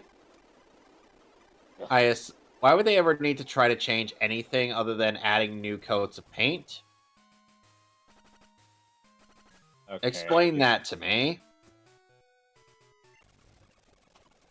Yeah, and I just want to see gameplay. I don't trust the leaks. No, because I mean, I also think it's kind of bold of them to Mortal literally Kombat leaks have been accurate, though. Yeah, but also I find it kind of bold of them to have a pre-order before we actually got to see some gameplay. That pre-order. That's been an issue for a while now.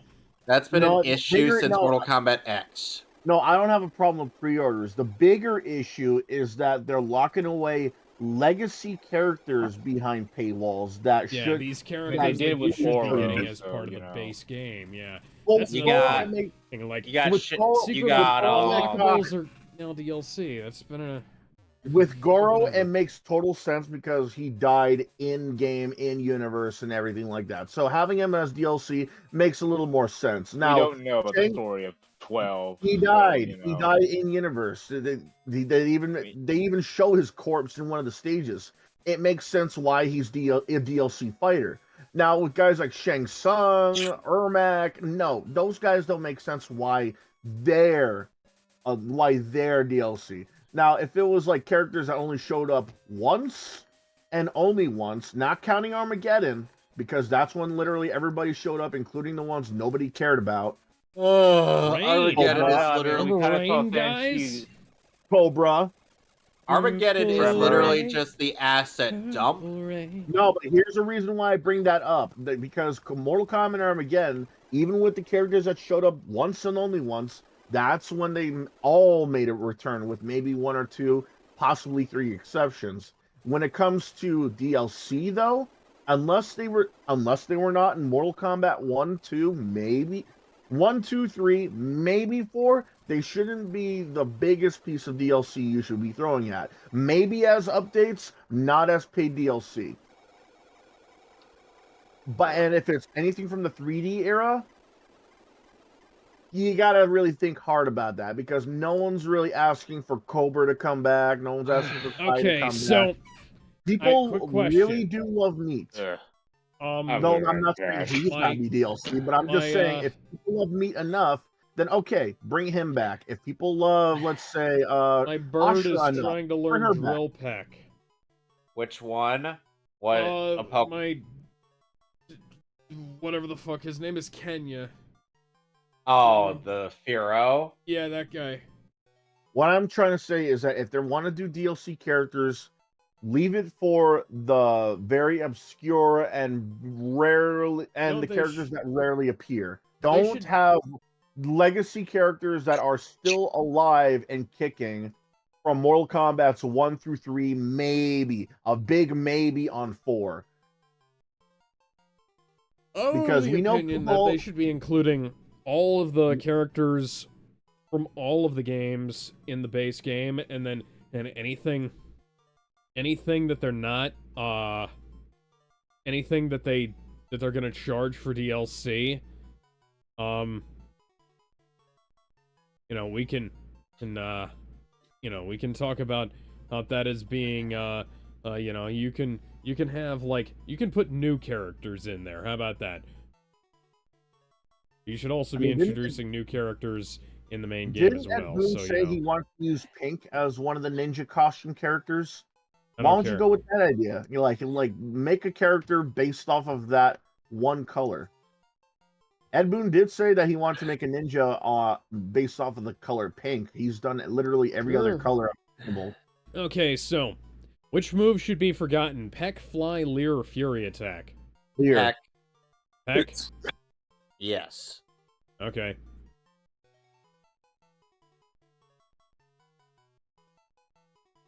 You know, if this were Gen 3 and 4, or you'd have a benefit of keeping that Spearow into a Spearow as opposed to evolving into Fearow, which is Aerial Ace. Hmm. Move with 60 power and never misses.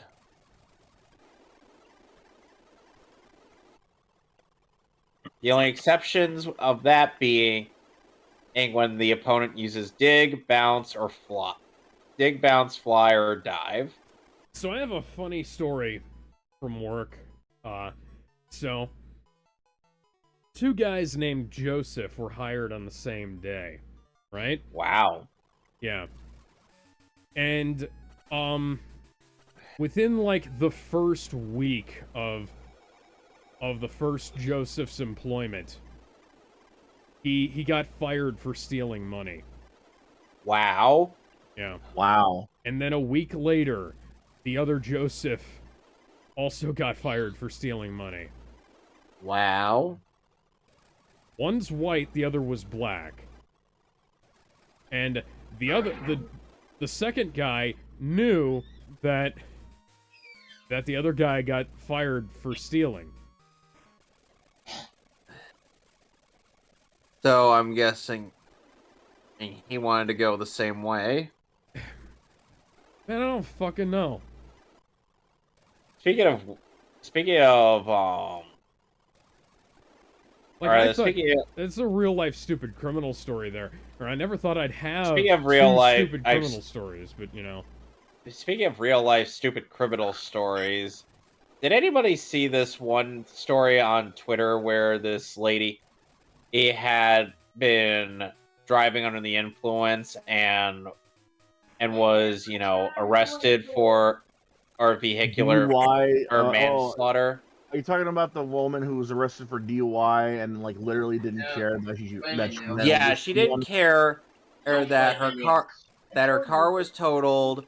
Oh, nor did she care about the fact that she killed people. He was like, oh, when can I go to school? How about never? How about life in prison? She got 14 years. That's too low. She's a minor. Doesn't matter. That's too low. Try her as a fucking adult and have her get in jail for 30 years plus. If she's gonna be that nonchalant about running over someone with her fucking car and still be like, but can I go back to school? 30 years plus. Fuck her. If she's like that drunk, I don't want to know how she's gonna be like sober. Why? Listen to other one. The brown one. Yeah, the green one. Why? What? It's too cold. Oh. Yeah, fine.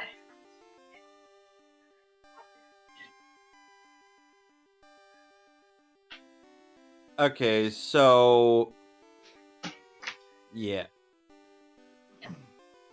that was a yeah. Needless to say, that was a bizarre thing I saw on social media. I was just like, "What the fuck is wrong with this bitch?"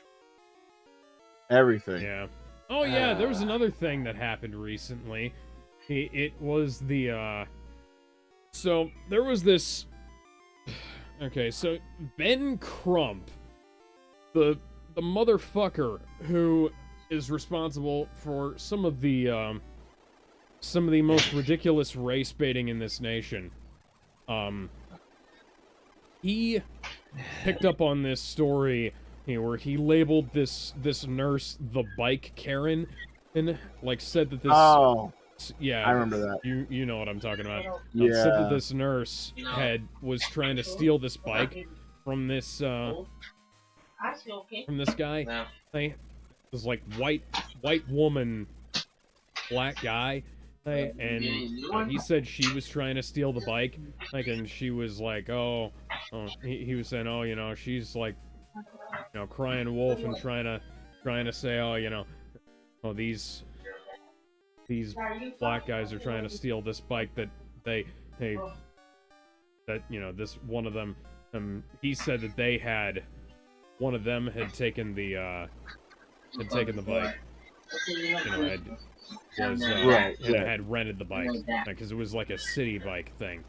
But then her lawyer comes out and shows, she has the receipt. Here's the receipt for the bike that she rented right then, and here's again the receipt for the bike she had to rent afterwards because these guys ganged up on her and wouldn't let her take the bike. They were trying to frame this like, oh, look at these. Yeah, brave guys that's stopping her. Or is like, and this pregnant woman is trying to take a bike home after a 12-hour shift at a hospital. And then people kept trying to turn this into a race thing. Yeah. And it's like this isn't a race thing. This is a somebody who's a stupid criminal thing, picking on somebody who has done nothing to deserve it thing, Right. And as we've just gone over, criminality has nothing to do with race because there was a white guy named Joe and a black guy named Joe, and both of them stole things. And I've known people named Joe who didn't steal things as well, so it can't be the name. Yep. Right, Joseph? You're not stealing anything right now, are you? No. Okay, good. You're one of the good ones.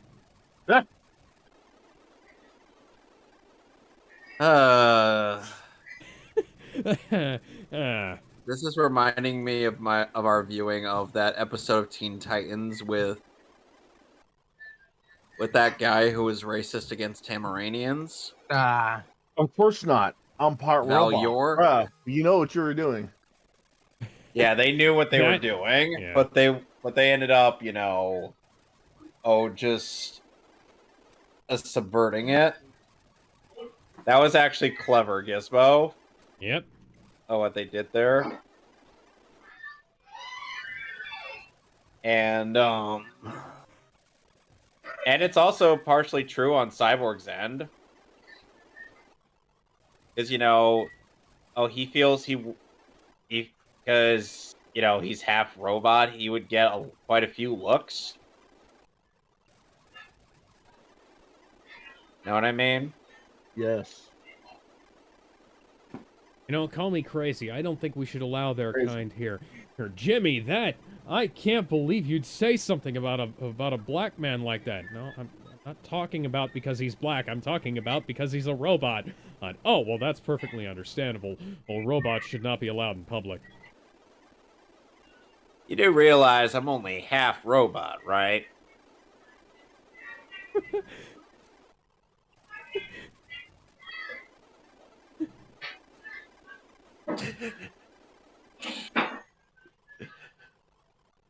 Tugo is trying to learn agility. Should I learn agility? What Pokemon is that? This is Dragonair. Alright, what do you got to lose? Dragon Rage, Thunder Wave, Twister, and Extreme Speed. Thunderwave? Thunderwave? Okay. Yeah. Thunderwave is fucking worthless anyways. There are better status ailment moves that you can inflict upon people. Do. Alright, I'm gonna get going now. Gotta go to sleep. Gotta get ready for work tomorrow. Yep. I apologize. All right. Oh, there's another game in the works that people should be talking about. There's a new Quidditch game being made. Yes. I thought that was just a Quidditch mode for No, it is a like full an outright game. Quidditch game. Bow down before my regal Pokemon. What do you I'm got for actually me, good involved in sir? playtest. I can tell you right now, it's really good. Although I can't really, give any details. There's one or two things that you should be worried about. Let me give you a hint: blue hair. But other than that, it's a really good game.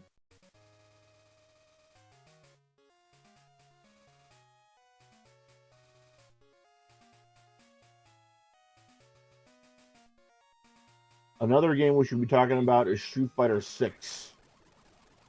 Looks pretty good. Why do we have to talk about Street Fighter 6? I've actually not only played the demo, which has you playing your custom character in story mode for a bit, but also the beta, which you get to make your avatar again, but get to challenge everybody in an in-game lobby. Right now, my biggest concern is not characters, costumes, or anything like that. It's the modern controls. Okay. Not familiar with okay, so here's what I'm saying. How many of you are familiar with Marvel vs. Capcom 3 having the 3-button controls? I am. It's like that. So instead of light punch, medium punch, heavy punch, light kick, medium kick, heavy kick, it's light attack, medium attack, heavy attack, and instead of a pop-up or instead of a pop-up like in Marvel vs. Capcom 3, instead it's a special move button, which pretty much acts like how do I put this? You know how you perform special moves in Smash Brothers? That's exactly how you do it in Street Fighter 6. Okay. Which is bullshit. And I don't like it. And yeah, okay, I might be just one guy, but think about it like this. How cool is it to see in tournaments or just streaming or online in general when you see a guy perform a very difficult looking combo on, let's say, one of the best players or the most hardest bosses or characters out there? Amazing, right? Yeah, it seems like a big flex. Right, and it is a big flex because it took a while for them to look for the advantages, the disadvantages, what works, what doesn't work. What character do they play best with? What characters are they great against?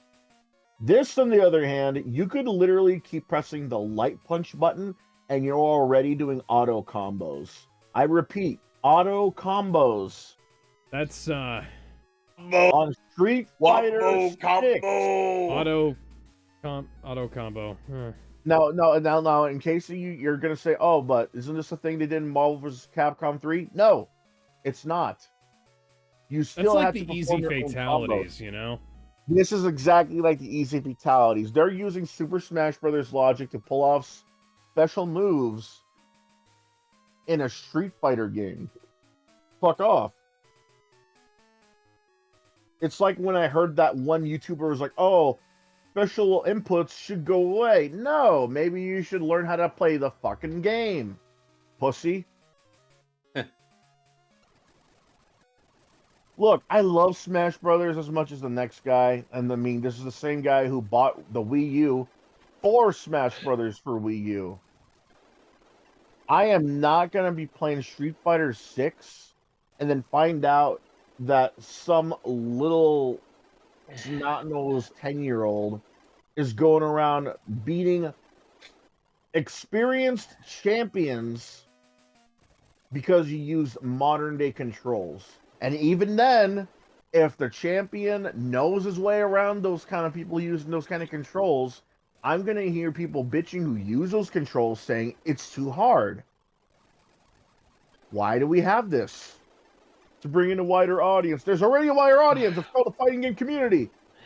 I mean, I mean, here's the thing: you should leave that stuff in Blaze Blue. How about no?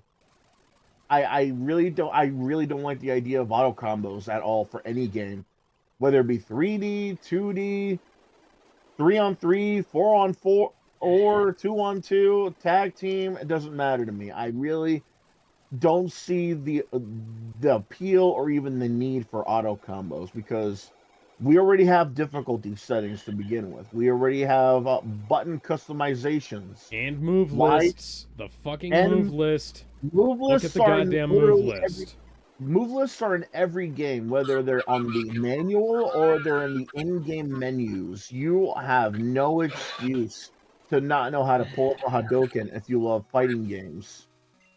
They're trying to go on the fucking internet. Pull out they your are phone, trying go on to the goddamn appeal to internet. people who think dive kick is the most advanced fighting game out there. Why do we need? No one needs this. And get this, the people who've been having the winning streaks were using modern day controls. Auto combos, auto crouching combos, Super Smash Bros. Inputs for special moves. No one needs this. Smash has more complicated inputs for special moves than fucking auto combo systems do. Yes. And Smash Brothers has Wombo Combo! Wombo Combo! Joke about it all you want. This is just another mistake that fighting game companies have done outside of the outside of Ultras and Street Fighter 4 series.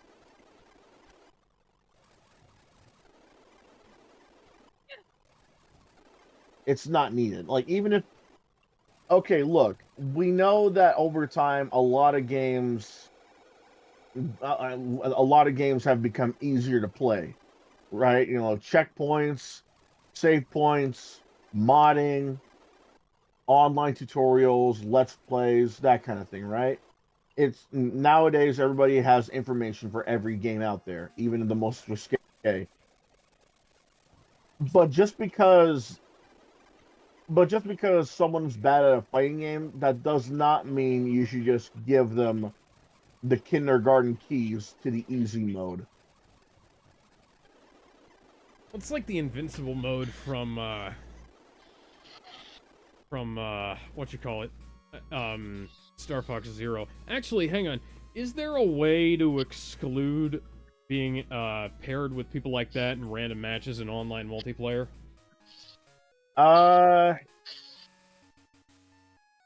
No. What the fuck? As far as I know, no. Like, once you request a match, anybody can accept that match. Anybody. Here's the thing, though. I didn't mention this because this is irrelevant, and I'll say why too. There's a thing where you get to customize how you interact with the lobby, and you have beginner, novice, intermediate, and expert. An expert and advanced. Meaning that depending which one you pick, you'll be fighting against people with that skill rank. I say it's irrelevant because people are still going to be using the modern day controls to beat people's asses with. You think this is why I'm against this and not, say, the auto fight mode in Mortal Kombat 11. Because with a Mortal Kombat 11, it's for people that are a little too.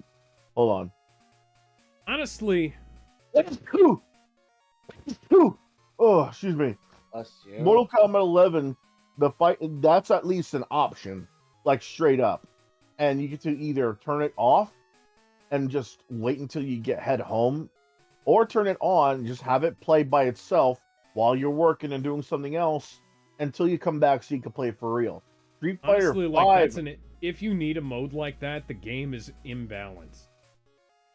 Yeah. Like, you need to fix the fucking balance in the game if something like that is necessary. In fighting games, no. when it comes to balancing fighting games, a balance is something that in my mean for the opinion, really unlock. doesn't. What? You gotta rebalance the unlocks if that's necessary, you know?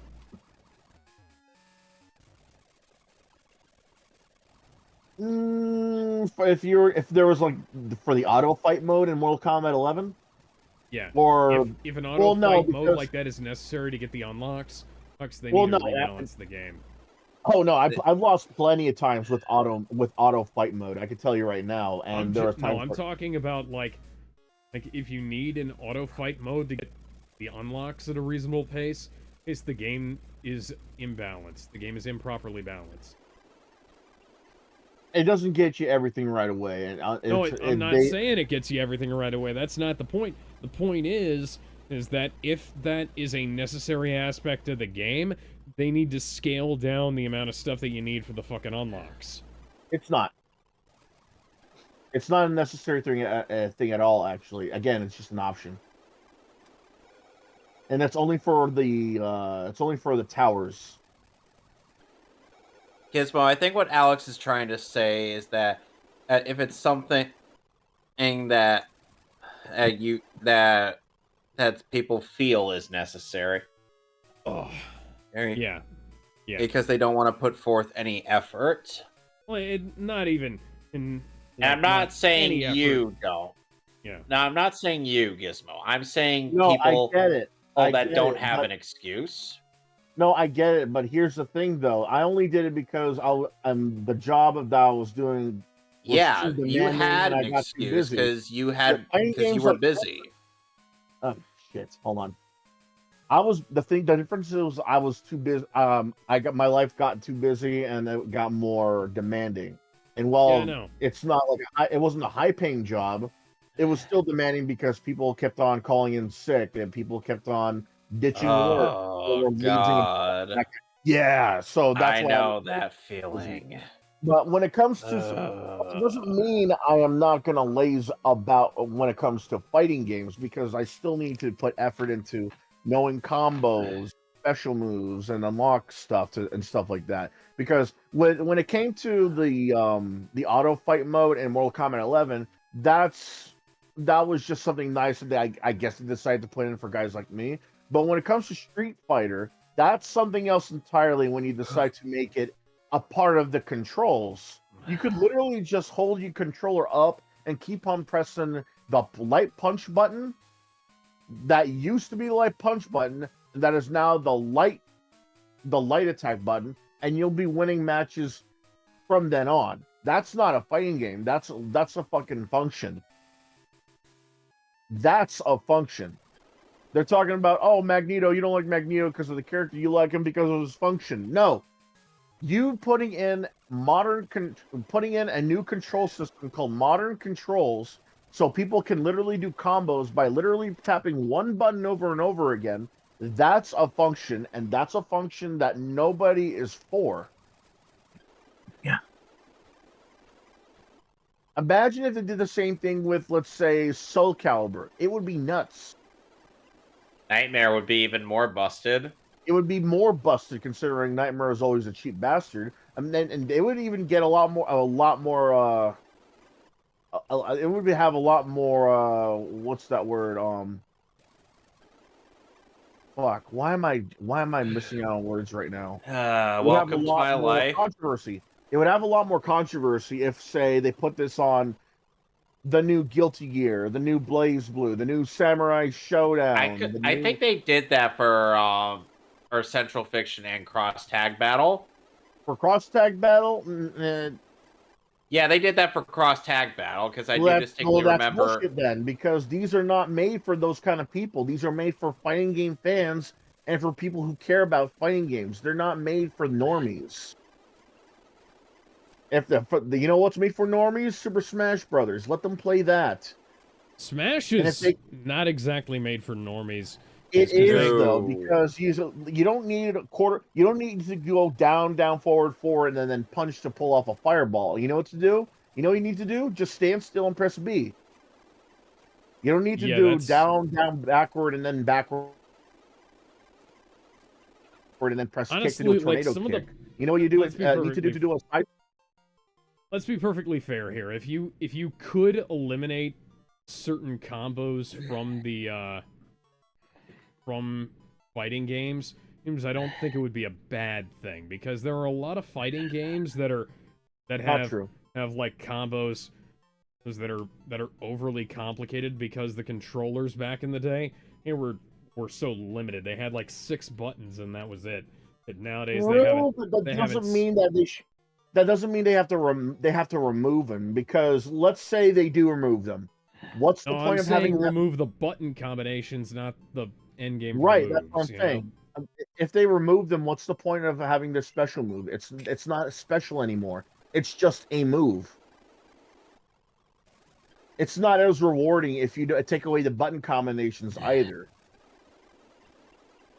Excuse me for a minute, gentlemen, I'll be right back. And now everybody's a winner. Now everybody can beat everybody, and it's no longer fun. Unfortunately, the time to talk about this would have been back when they were giving everybody these special moves and like whack-ass takedown animations that were really easy to pull off even with, long button combinations, and back in stuff like Injustice.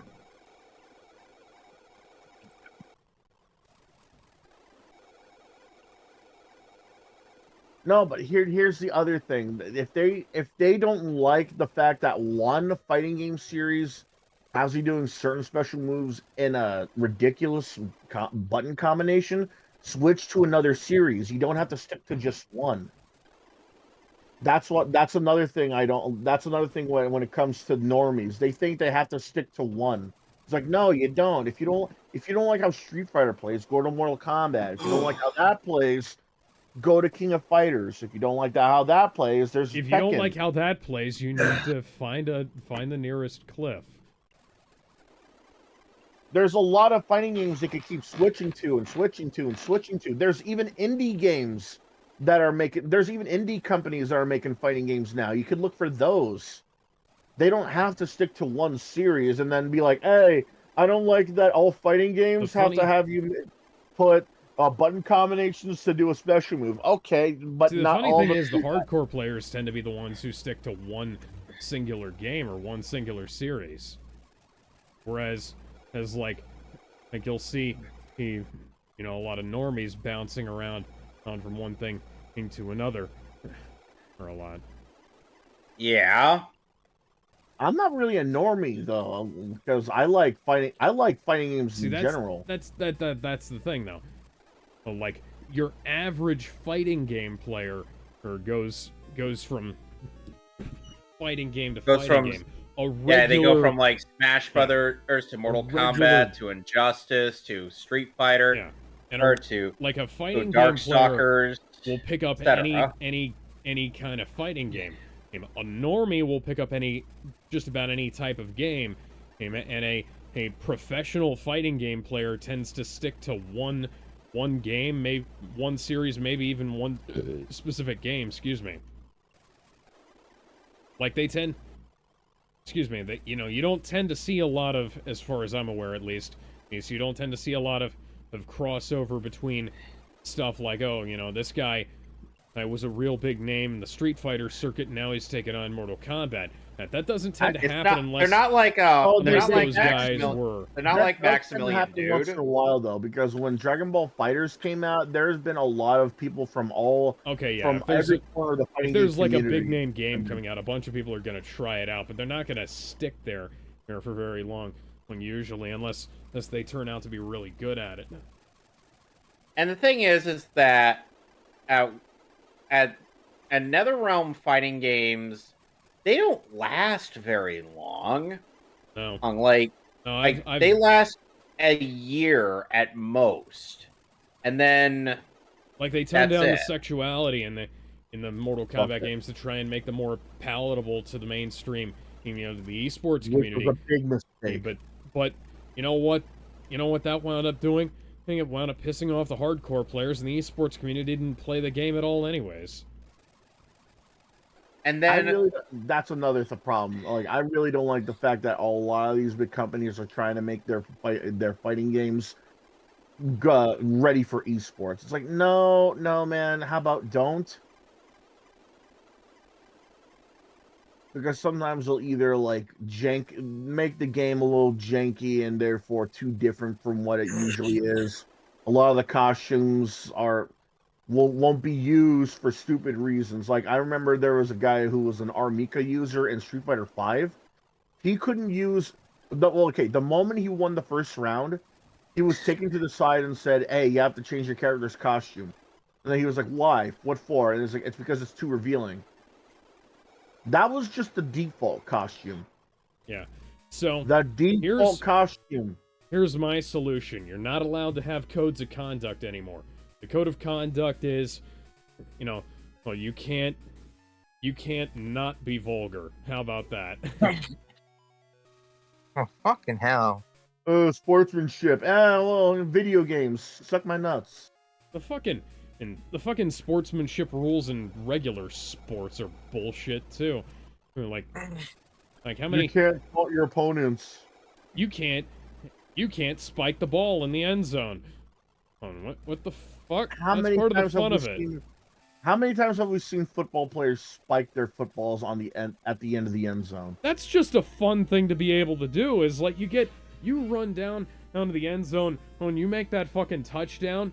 It's like, fuck yeah, spike the goddamn ball.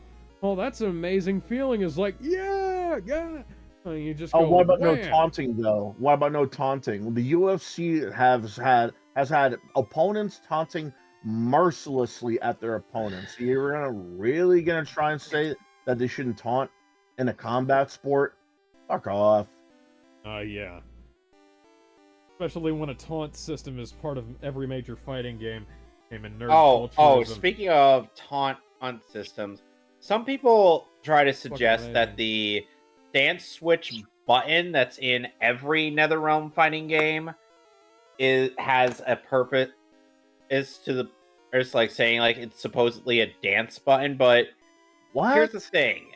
And it's not a dance button just because you repeatedly press it to taunt somebody. No, if you're gonna do anything, do it like they do in other fighting games and make it a dedicated taunt button.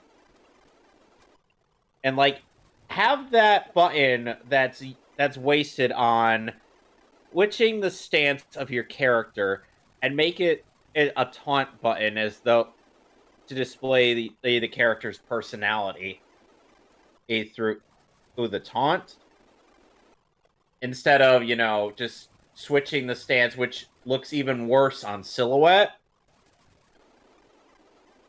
Why don't they just give them a taunt move? Exactly. That's what I was saying. What happened to taunt moves? What happened to just pressing the select button and letting your character taunt? What happened to having a dedicated block button in games, by the way? Remember no. Mortal Kombat. Mortal Kombat. It's all combat. Yeah, Mortal Kombat. That's always been a thing since the first game. And for Street Fighter, for stuff like Street Fighter, Marvel vs. Capcom, and Injustice, it's back on the controller, but yeah, like sometimes some games it's back on the controller and that just doesn't fucking work. Like you double tap back and the game doesn't actually do anything. Also, Alex, don't forget that sometimes the character could hit you with a move that's either overhead or like a sweeping move. Oh yeah, no, I'm talking about stuff where I've tested it and like the block function just doesn't work in some of these things. And it's mostly just recent fighting games that are kind of Street Fighter-esque, where they just whatever the button inputs are, they don't implement the whatever the read function is correctly, so the inputs stack up and you wind up blocking after the attack hits. I had a very specific game in mind when I was thinking about that, and I can't remember what it was. That's just fucking fantastic. And another character that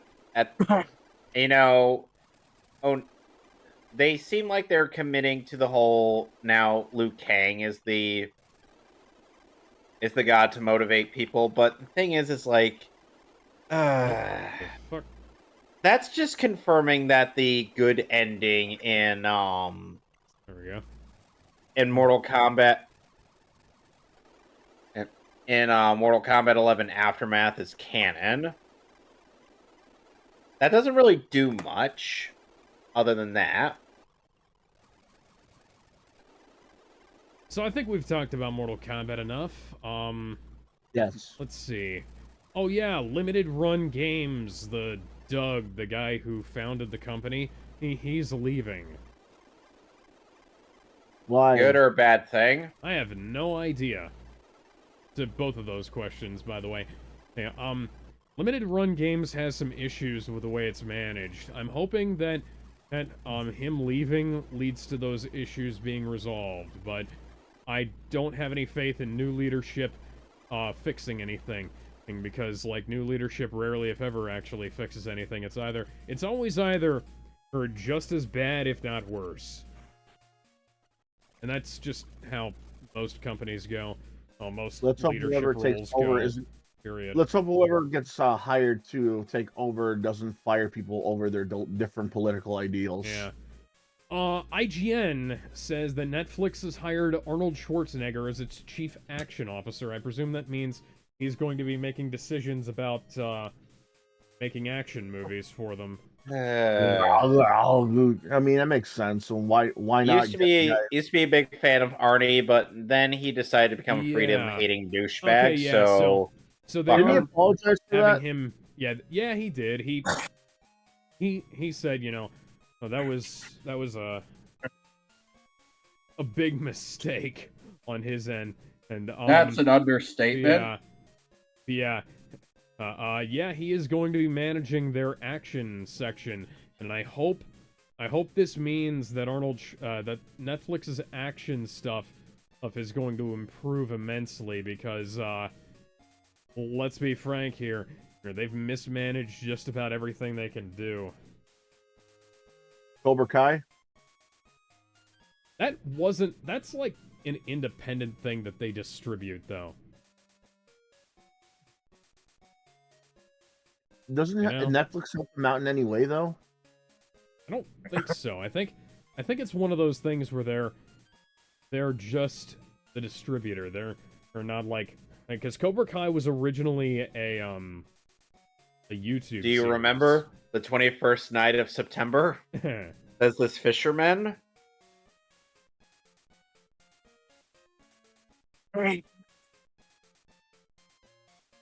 I couldn't resist the Earth, Wind, and Fire. Love that song. Badia, say, do you remember Badia? How did that get stuck in my head? In September, Maria, never was a cloudy day. You know, it's weird. Yeah, one of the things I think about whenever I hear that song is the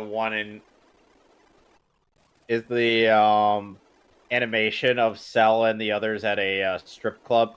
And he's just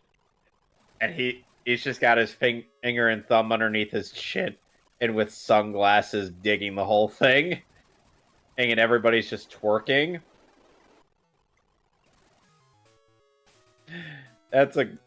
I swear, Devil Artemis is a fantastic animator. Ooh.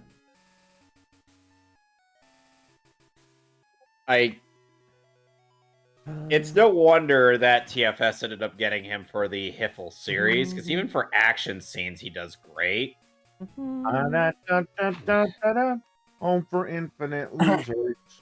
It's a shame that show is kind of lame, though. Yeah. I think it's funny. Considering we don't really see much of Hell or Home for Infinite Losers in the Dragon Ball anything. Who are you? Where am I? And why are you German?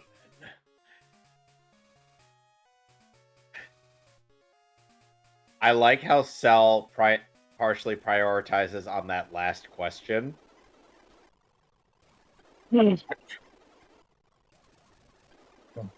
I love that Raditz is like the straight man of the entire group.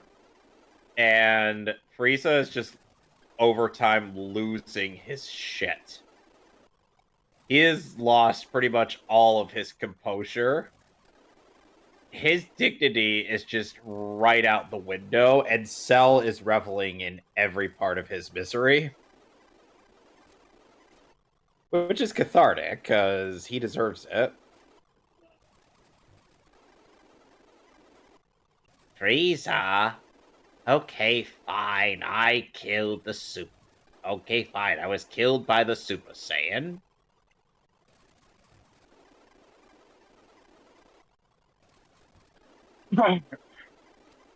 So maybe Team 4-Star should, you know, yeah, get out of retirement.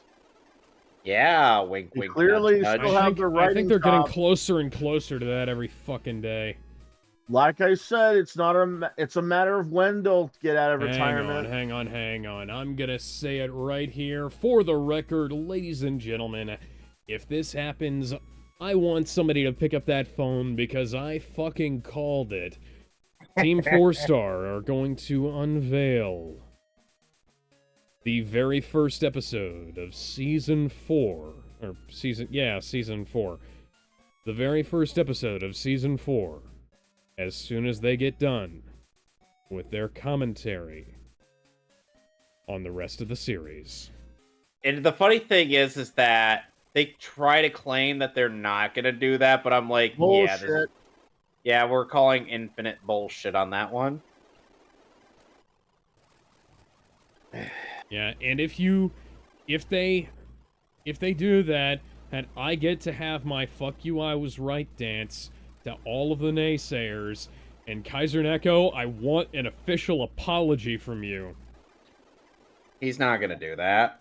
Because you said, you and the rest of the gang said that you were absolutely going on after Cell, and that we might not do Boo if the world ended. Those were your exact words on the Twitch stream. I still remember it. Technically, the world ended when COVID became a thing, so, True. Start voice acting, bitch.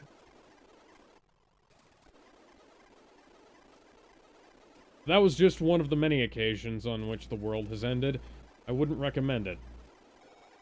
Amazon. Oh wait, no, I was gonna say Amazon rainforest. Forest fires to the point where the sky became as orange as Ron Weasley's hair. Go watch The Adventures of Baron Munchausen. It is a wonderful film. This is hell. Okay. No, this is Hale Valley, although I can't imagine hell being much worse. God, that has to have killed his throat when he did that.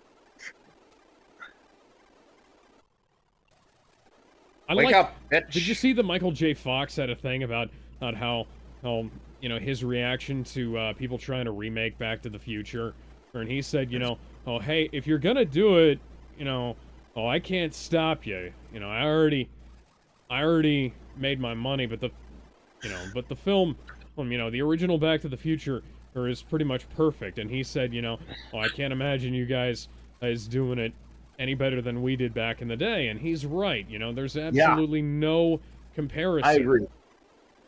Like, Back to the Future is lightning in a bottle, and the fact that the trilogy was so good, like that is one of the few science fiction trilogies that has no bad entries. It's one of the few film trilogies that has no bad entries.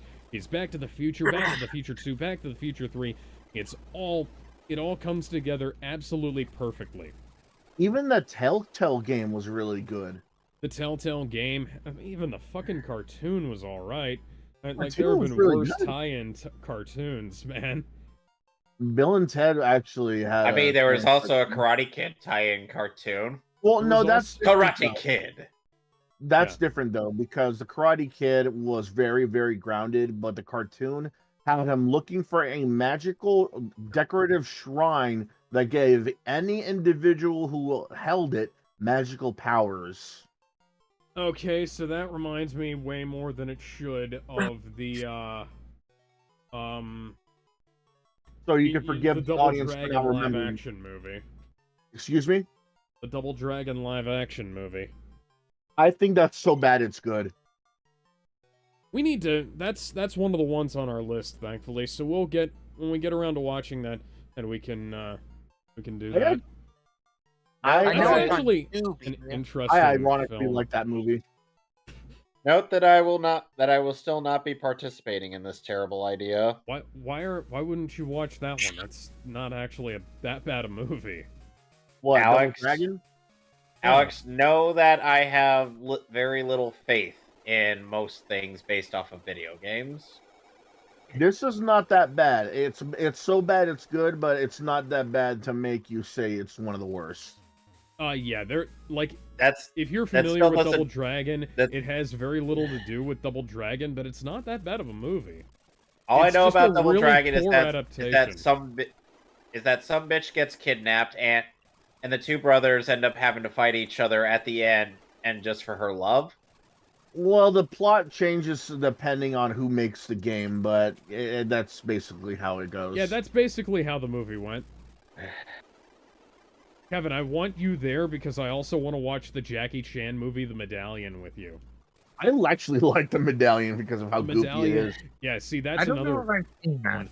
And because Oh, this is hilarious. So what happened? they So the plot is a guy is supposed to protect a kid because some killers are trying to rob the kid of a magical medallion. So what happens is that the kid divides the medallion, one half for the main character and the other half for the kid himself. But what happens is that when the main character dies, he resurrects and has these magical speed and strength and is able to jump through the air like a crouching tiger, hidden dragon character. Yeah, the movie is So now- awesome.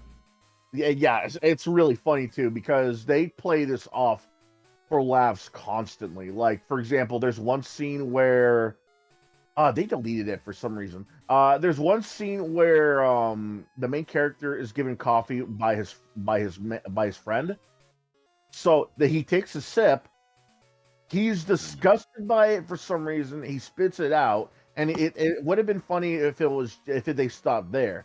But what happens is that the camera pans to the floor and it shows the liquid sizzling.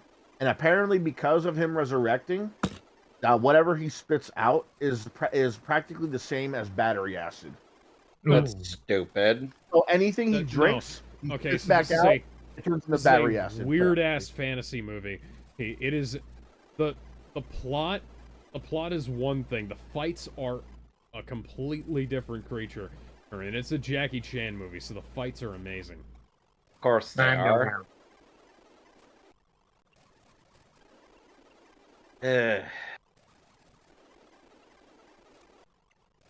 Oh, if you want to talk about Double Dragon, there's two Double Dragon fighting games you could talk about. I don't want to talk about fighting games anymore. So we watched Young Justice, the last of Young Justice last night. Fuck it. Yeah. Fuck it. That was an ordeal, wasn't it, guys? Yes, it was. Actually, no. I changed my mind. I don't want to fuck it because that would mean that it's giving me some sort of pleasure. I'm not gonna fuck it. I'm not gonna even the put on a pleasure condom. pleasure. I'm Gizmo, not the- even gonna put on a condom. I'm not even gonna wink at it. Fuck. Like, screw this movie.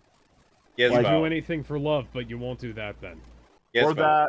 that. Oh my Gizmo. god, even that. Tugo is trying to learn Safeguard, but Tugo can't learn any more than 4 moves. What is An older move? What is Tugo again? Dragonite, Dragonair, No, don't learn that. blue snaky dragon thing.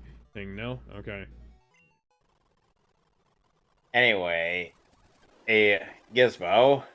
No. Little did you know that you would be receiving sexual pleasure from Miss Martian feeding you a dream sequence through her mind reading power, or is that imagines you having sexual relations with her while Miss Connor Martian watches, Miss Martian is the only thing good to come out of that. and even then, she still is the writer's least favorite character. Why somehow. did they make her into They don't such a mega bitch in season 2? And they made her even more of a bitch throughout the last few seasons. Also, hey, Halo, you're here again at the end of the show. And she's non-binary. Yeah, fuck her. Yeah, you know what? That scene, that's... If you completely skip that scene at the end of the credits and came back to her only scenes later on, hun, you would have missed nothing. So, I don't even get the non-binary thing. Is she an actual human or is she not? Because I don't buy She that. is a mother box possessing a human corpse. Yeah, so it's complicated. She's still human. Yeah, kinda. You're possessing a human body. Wait, you said possessing a human body, Gizmo? Possessing? You do realize I'm making a reference to Castlevania 2, right? No. Guess what the game text says when you gain? It says you possess. As Castlevania 2, not last I checked. Yeah, it does. There's a typo in the text that says you possess as Dracula's rib. You possess as the eye of Dracula.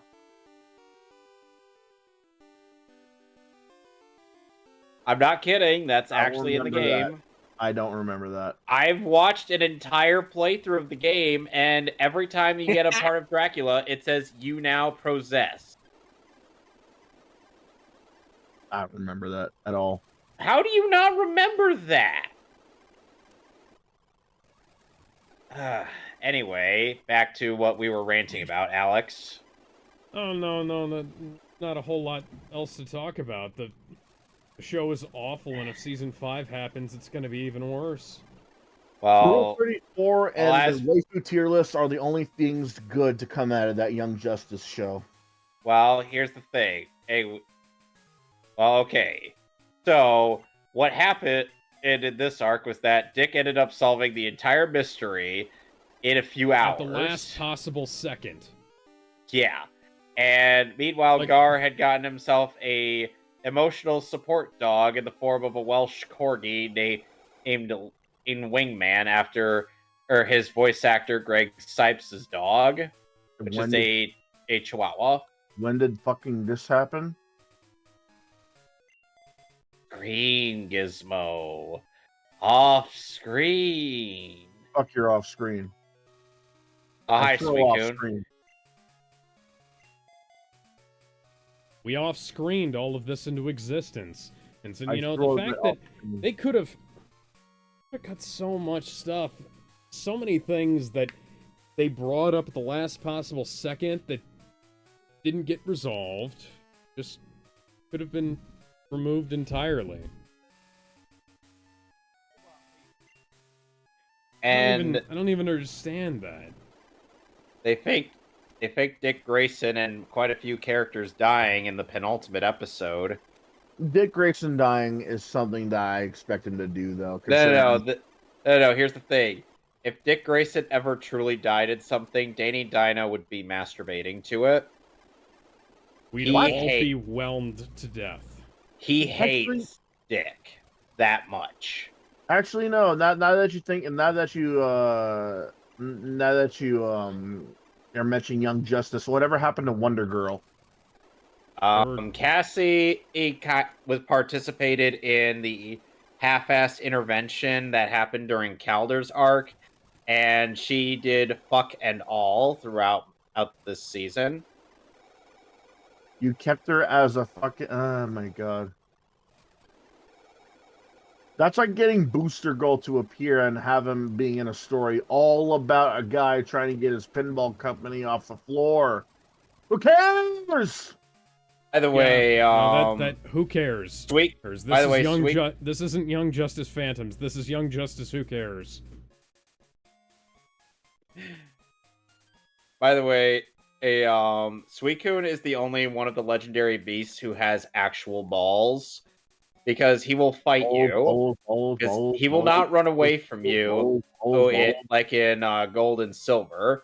with Crystal, Heart Gold, and Soul Silver, he will actually fight you, which I applaud that for this one, and I love how they remixed his theme music. Like, this is a balance between the versions that are used for Entei and Raikou.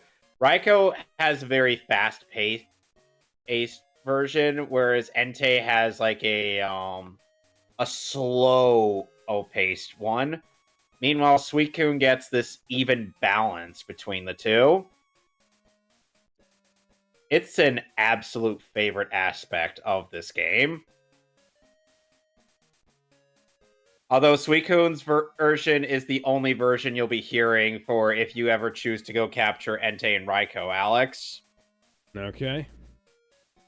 Because in Gold and Silver, or because in Crystal, Suicune's theme is the only one that's Suicune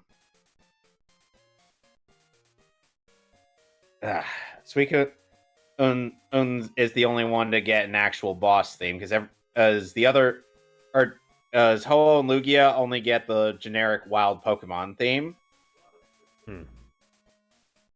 Kind of lame, don't you think? A little bit. At the very least, the remake's more than made up for that.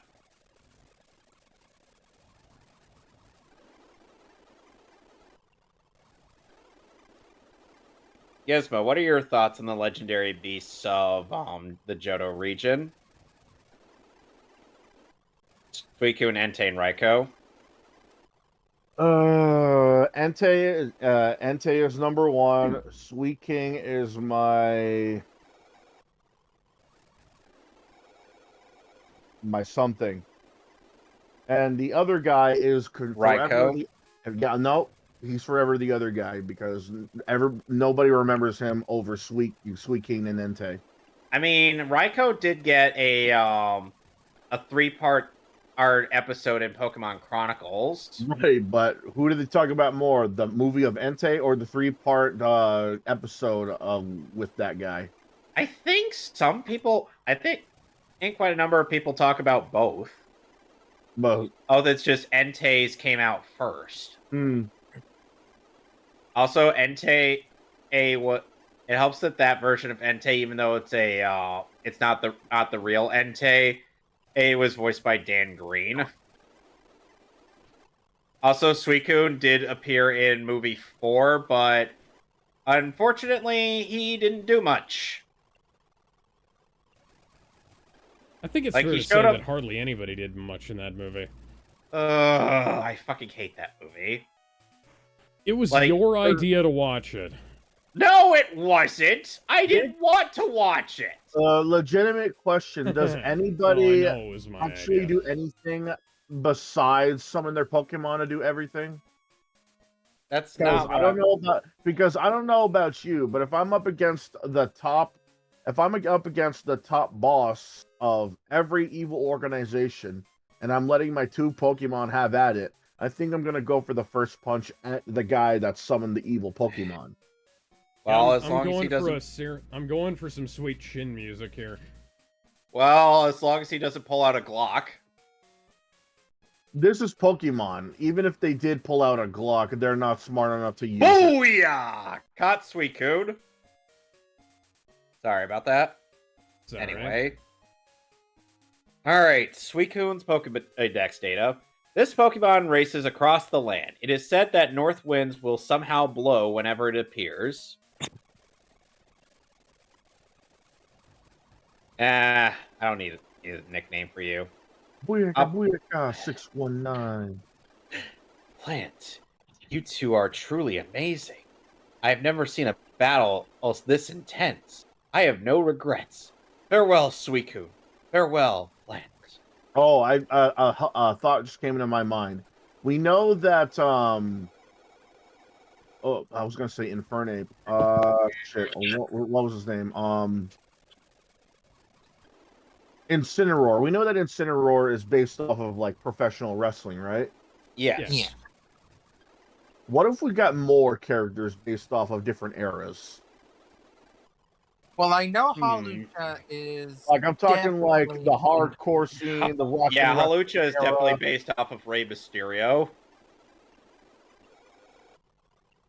And another His bit special of would have to be a evidence. 619 then. Another connection to Mysterio. What animals on the sides of his mask? Birds. Okay, I give up. What? I want Like there to be a falcons, Pokemon called eagles. Booyaka. Okay, I want there to so be a legitimate luchador Pokemon that his name is Booyaka. And he said like Booyaka, Booyaka, Booyaka, Booyaka, that sounds funny. Booyaka, go! Booyaka, Totally. Booyaka, Booyaka, Booyaka. I feel like whoever gets paid to voice act that Pokemon will have a hell of a time. There's gotta be a 619 reference there too. Oh, and Sabrina's gym hasn't changed at all, except for how great it looks. Also, Sabrina's design in this game is amazing. I will not hear any backsass about it. Oh, and if there's gonna be a Rey Mysterio Pokemon, there has to be a Macho Man Pokemon, and his name is just Macho. Oh yeah! I thought Machop was that. Yeah. Machop is just Machop. Macho is Macho. What about Machoke? Machoke is Machoke. He's not Macho. What about Machamp? So it'd be funny if it was they just have like a verbal battle. Machoke, Macho, Macho, Macho, Macho. Oh yeah! It'll be like a phenomenon. It's like, wait, he can say words? No, just those two.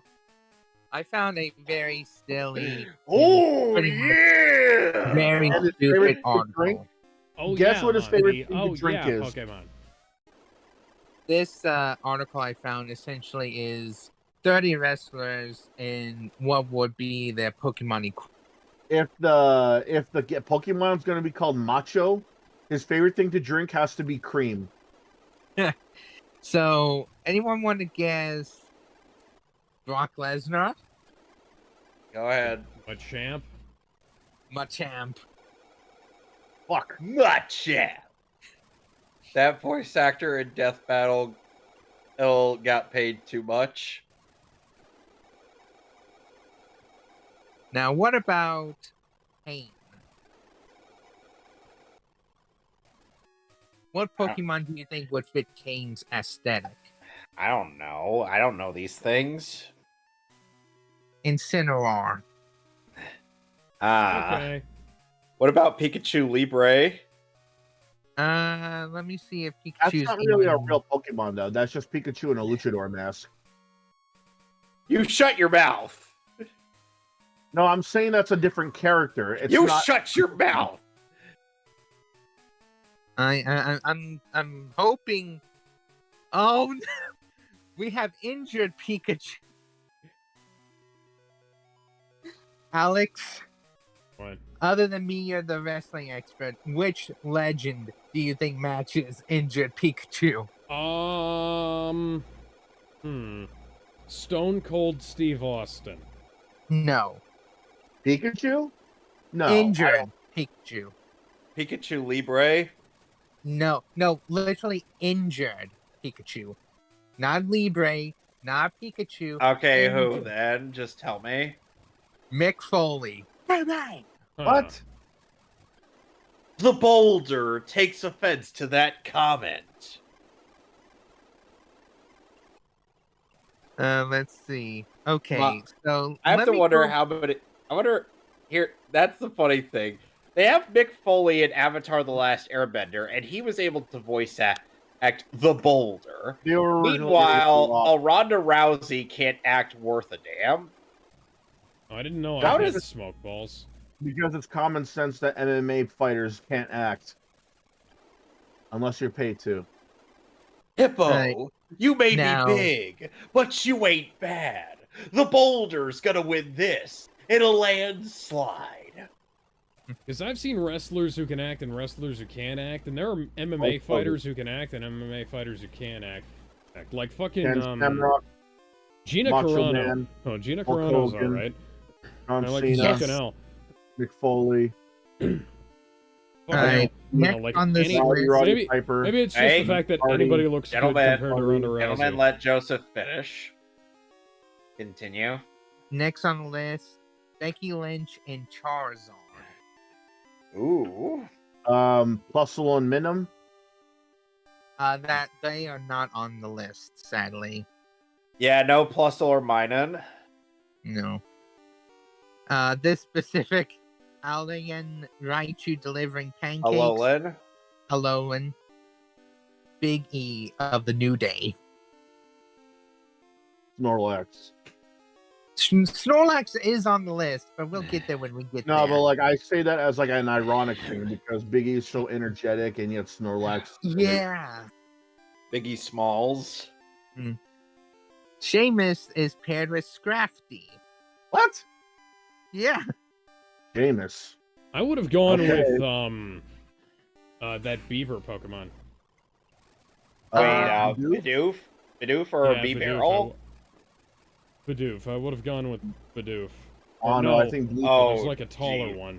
Someone at Seamus on this one. I feel like Blue Someone can't at him. Bidoof. Not Bidoof. Bidoof is the kind of squat one. I What's think the other beaver? B-Barrel? B-Barrel, yeah. And now, he doesn't go by this name anymore, but I'm going to use the name he uses now. Claudio Castagnoli is with Diglett. Dig, dig, trio. And the reason why, they're both bald. Bold. I mean, bold. Seriously, someone bold. at Seamus on this. No, not Seamus O'Shaughnessy, the wrestler. I know a different Seamus, but someone at our Seamus on this one. I want to see his reaction by tomorrow. Oh, you know Okay. what? There should be an ice Pokemon, and his name is Huat. What? No, you know how it's gonna? I think I should do it in memes. It's gonna be like Huat, go. What?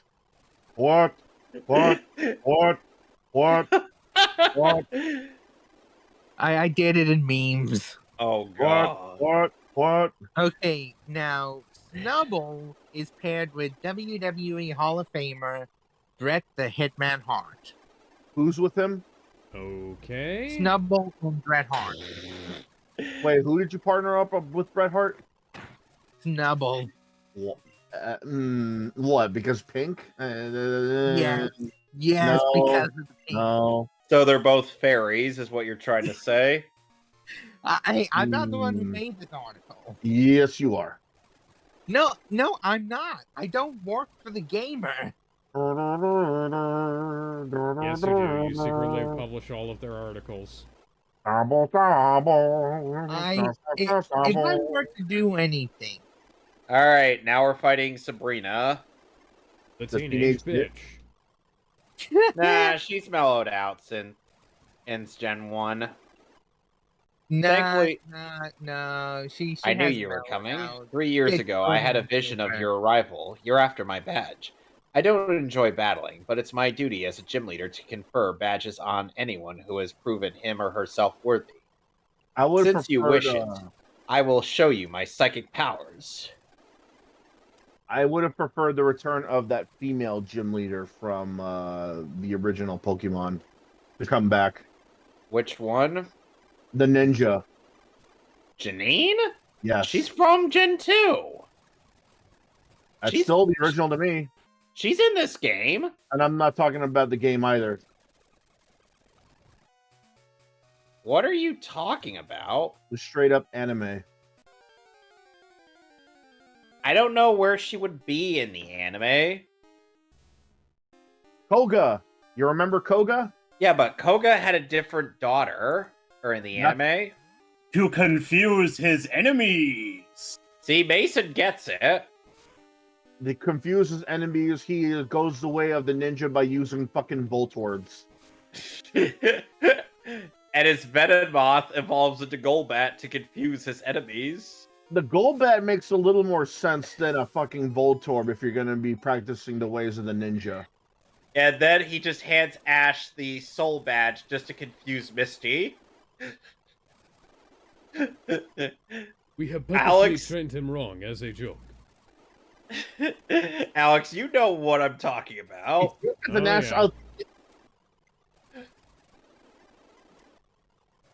Next on this that episode list was weird. It was fucking hilarious. Someone actually typed a comment backwards on that episode, just to confuse people. I'm not kidding about that. And look it up. It's hilarious. There's another Pokemon that should be made. His name is called Delito. And you know how he pronounces it? Delete, delete, delete, delete, delete, delete, delete. Okay, the next Pokemon on this list is Banette. Banette. Banette? Yes. From Gen 3? The wrestler associated now is the Fiend Bray Wyatt. Okay. I mean, I can see that each have a menacing grin, so... Reflect is not going to do anything against Typhlosion, you dumbass! The next one is Dartrix and Malachi Black. Why? Because according to this article, both are emo boys. What Pokemon would be fit for Eric Bischoff? I have no idea. I don't think Bischoff's even on this list. I'm back!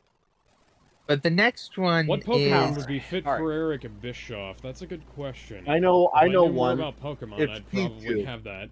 It's gonna be Pichu. You know why? Why? Because when Super Smash Bros. Ultimate came out, it was revealed that everybody was back. Yeah. I'm back, and I'm better than ever. I don't Should have been gone. By the way, Gizmo, how did you feel about that moment in Spider-Man 2 when Peter thought he was back? Yeah. I'm back! I'm back! Hilarious. Whoa! Froggy is trying to learn Belly Drum, but Froggy can't learn more than 4 moves. Delete an older move to make room for Belly Drum? Here's what Belly Drum does. It removes half of your HP, but maximizes your physical attack stat. Oh. Okay, that doesn't sound particularly useful. You'd be surprised how useful it could be in the competitive scene, but since this is not the competitive scene, don't bother.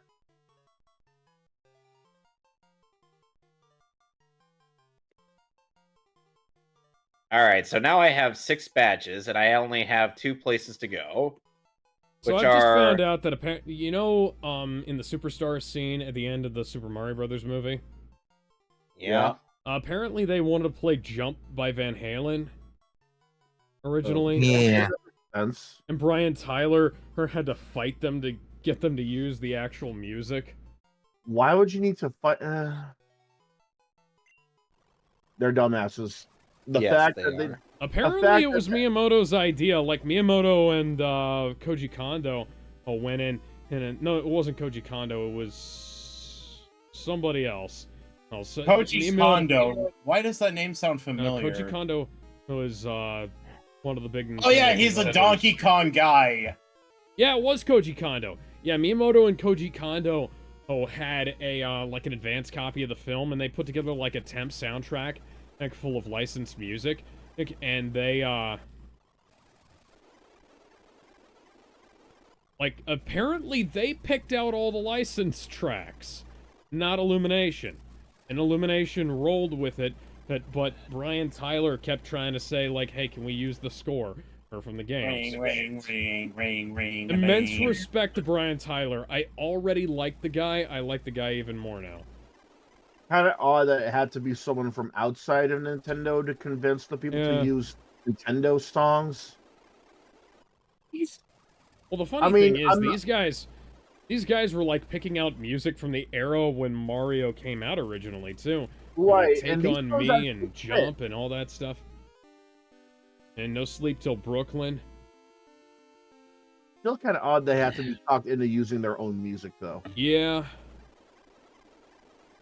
That's like trying to talk the Street Fighter guys into like, hey, don't remove the fireball. Leave it in. Leave it in the film. It's like, okay, why did that need to happen?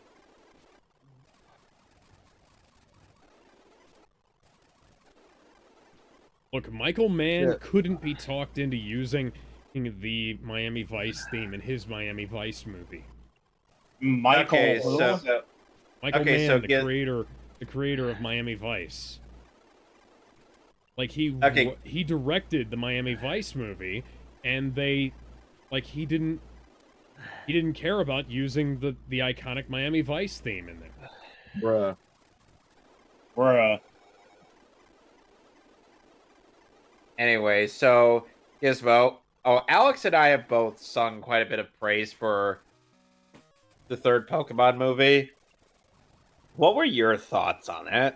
Which one was the third Pokemon movie again? The one with Entei in the town, or the Spell of the Unknown? Yes. Too many questions have been left unanswered. Like, or such as? Too many questions have left. That was the only thing that's going through my mind, and that was just the first time I've seen it. What were the questions? I couldn't tell you, man. I only seen it once my entire life, and I remember liking it. You do realize that's on the list, right? Yes. So we'll be. Which, by the way, Spell of the Unknown is out of all three of the first three Pokemon movies is the best one. Yeah, unfortunately, Pokemon the first movie did not end with the power of violence. Violence. If Alex, Pikachu wasn't that Nostalgia Critic's Critics' complaint? Alex, if we had professional animators on what we were planning on doing later, or which we gotta get back into we gotta contact. get back to doing that someday. Yeah, we gotta get back to writing out that. But here's the thing: if we had professional animators on that, we would have been able to craft that scene for you. But no! Ooh. But no, I'm gonna have to actually write out something a bit more reasonable, which is, you two being moved by these Pokemon's tears, and then he's like, you know what? I'm gonna fix all this. Reasonable, you say? That's not reasonable. How is that not reasonable? That's not reasonable at all. It should have been. Pikachu should have beat the fuck out of Dan Green. Not Dan Green, but whoever the fuck it was. Jay Goad. Pikachu should have beat the fuck out of Jay Goad. Oh god, the fact that Jay Goad is actually going to be at UltraCon, and I'm going to end up having to talk to him about... Tell him how Pikachu should have beat him in a fight. I don't know. I don't know if he'd actually recall... Rain continues to fall, and somehow I got burned. That's amazing. Oh my god. Okay. Now, Gizmo, what were your thoughts on the other two first Pokemon movies? Which is Pokemon the first movie and Pokemon 2000? Instant Classic and Whatever Happened to You. Which one applies to which? Instant Classic for the first movie and Whatever Happened to You on the second movie. Second movie was better. Yeah, I guess, but think about it like this. People are always talking about Pokemon the first movie. Pokemon the first movie. I love Pokemon the first movie. How many times... Plenty of people talk about the second movie. The second movie grossed higher than the first one. Okay, but how many more are talking about that over the first movie? Considering it made more money than the first one, I'd say plenty. Just because you make more money doesn't mean people talk about you more. I don't know about that. You know what? That's fair, but I don't know. Frozen. Nobody talks about Frozen anymore, and that made a lot of money. You see what I'm trying to say? Yeah, but Frozen. Why would anyone want? And no, everybody was talking. Why about would anyone want to Frozen talk about when Frozen it or was Frozen Nobody 2? talks Why about would it anybody talk about anymore. Frozen 2 specifically? Same thing. Nobody talks about either one anymore. You know, I guess you know, they let it People go. always talk- You can tell me about how much you love Deoxys or the third movie or 2000. I can understand why, but nobody is talking more about any of those movies more than the first movie. Well, I think that's also partially due to the fact that that's the only one Nostalgia Critic reviewed.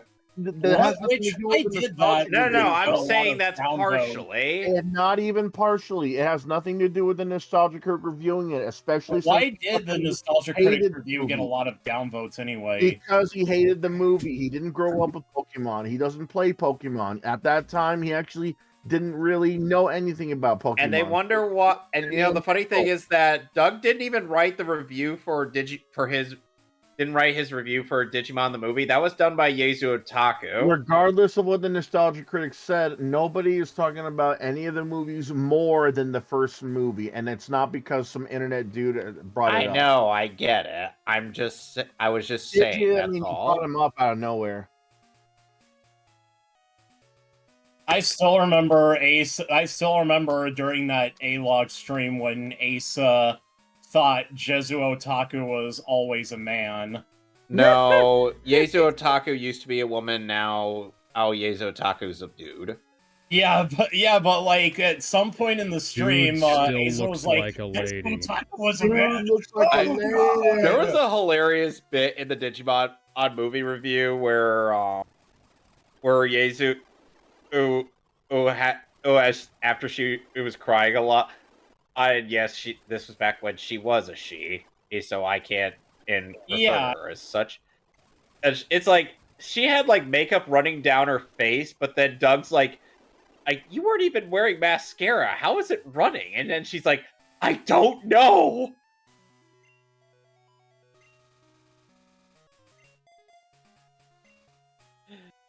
That was a thing in the commentary of their review.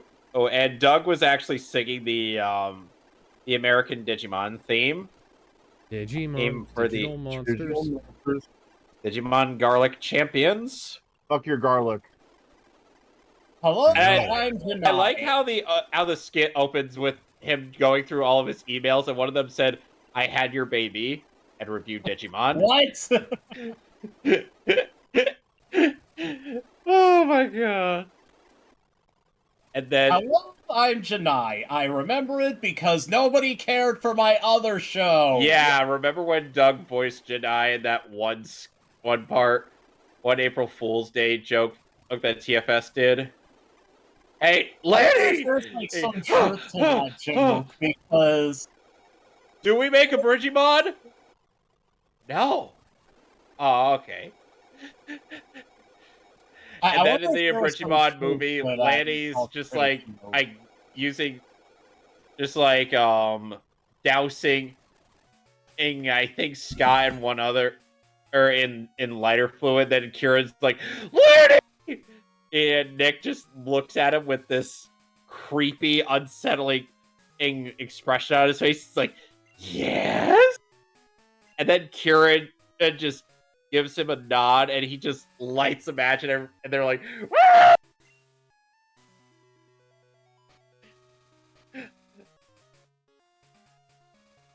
Like, I could do without some of the really stupid humor in those Digimon skits, but the live action bits were hilarious. Too bad their mockery of The Office wasn't good. That's unabridged. Anybody remember that? No. Yes, no, Kevin. What's that? Yeah. I said that show was terrible and it was going to fail, and I was right. Do you guys think that Doug Walker only became Nostalgia Critic again for the money? No. I think he became Nostalgia Critic again because Demo Reel failed. Yes. Yeah. He even lampshaded it as deny. I also think he became nostalgia critic again because he can't walk away from it anymore. Yeah, like, I think he tried also to... like as he went over in his little video he made when he returned. Gizmo, do you remember Ace's opinion? He wanted to get back to doing media criticism, and he wanted to do like non-nostalgia critic stuff that was kind of similar to nostalgia critic. Yeah, he wanted to review what he wanted to do. Like essays and recommendations and things like that. Right. And sadly, he broke his rule of not doing anything currently in theaters with Jurassic World. Yeah, he should have never done that because the clipless reviews rarely work. There were a couple of clipless reviews that were actually pretty good. But I liked his clipless review of Batman v Superman, and just based on the chemistry between him and Angry Joe in that one. Angry Joe was really good as Superman in that. That was weird. Well, my only thing that can kill you. I hate you. Why? Trying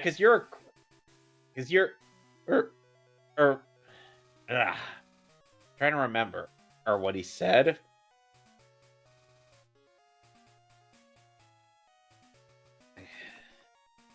Hold on, let me go through the TV tropes page of that episode.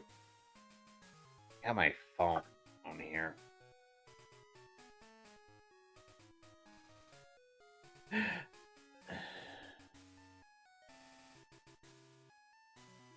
I'm feeling pretty good.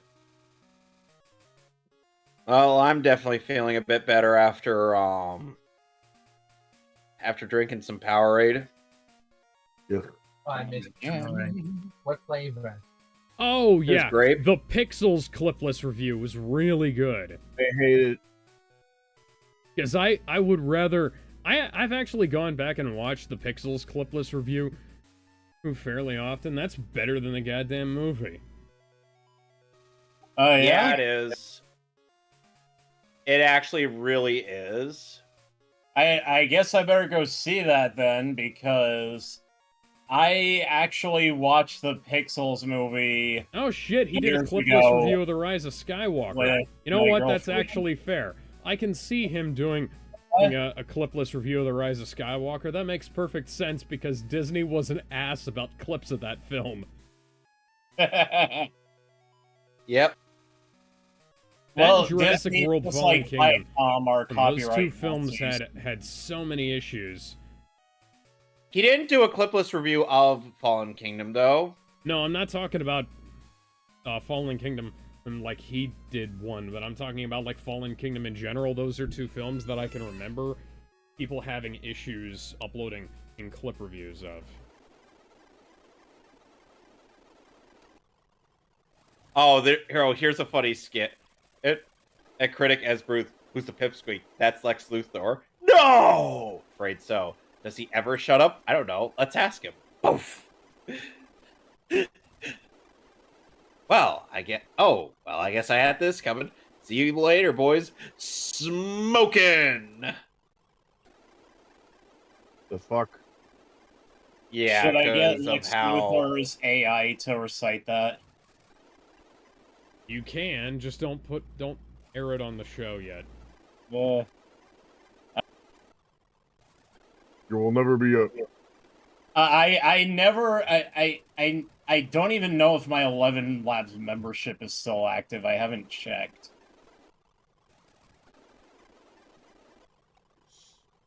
No, I remember what it is now. Oh, he's like, Superman, Ed's like, I hate you. And he's like, what? You're a vigilante. You're a vigilante. I hate you because you're responsible for a ton of deaths. You're responsible for a ton of deaths. That's ridiculous. As I value human life way more than you ever will, he says as he kills multiple people all offhandedly.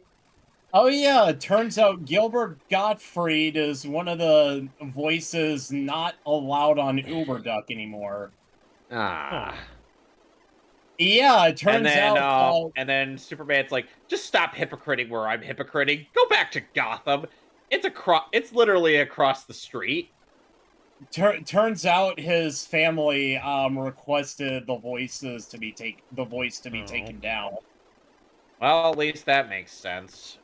Yeah, I mean, you know. We're not mad about that. It's just, you know. No. I mean, you've said before, Kevin, many times that you were kind of in the middle when it came to AI stuff. Yeah. Just as long as we still get AI videos of, like, Donald Trump, and Barack Obama, Barack and Joe Obama. Biden just doing stupid shit. And let's also not forget the AIs of Ryan Drummond, Jason Griffith, and Roger Craig Smith all doing stupid shit as well. Have you heard the Roger the AI Craig video Smith is with probably pissed right now too, because have you heard the AI video with the presidents and Andrew Tate, where Andrew Tate starts giving them shit, and they all gang up on him and say, is like, well, what color is your nuclear button? What color is the oil you stole from the Middle East? Oh God. Okay. Andrew Tate, you mean Alex, that you there call was a him, there was an again? AI I voiced that in between in the 3 Sonics where at the end of it and Ryan Drummond's just like, hey, remember Link? And then Jason Griffith Sonic like, oh yeah, he's the guy I used to beat up all the time. And then Roger Craig Smith's like, oh, me too. And Ryan Drummond is left out. Unfortunately, Roger Craig Smith was one of the didn't people voice act Sonic by the time Sonic got into Smash Brothers. Yep. Sonic was supposed to be in Melee, but they fucked up.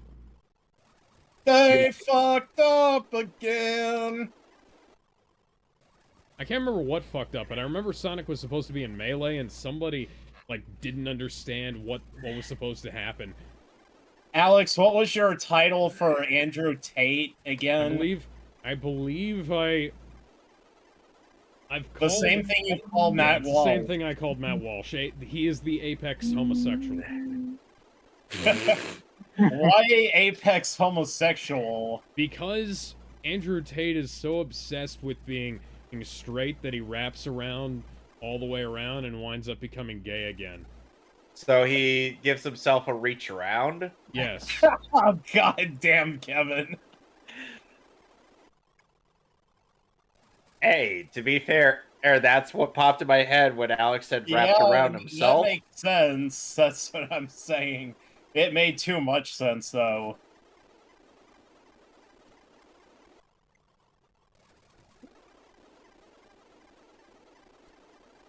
What color is my Bugatti? I don't have a Bugatti, but I also don't have prison garb.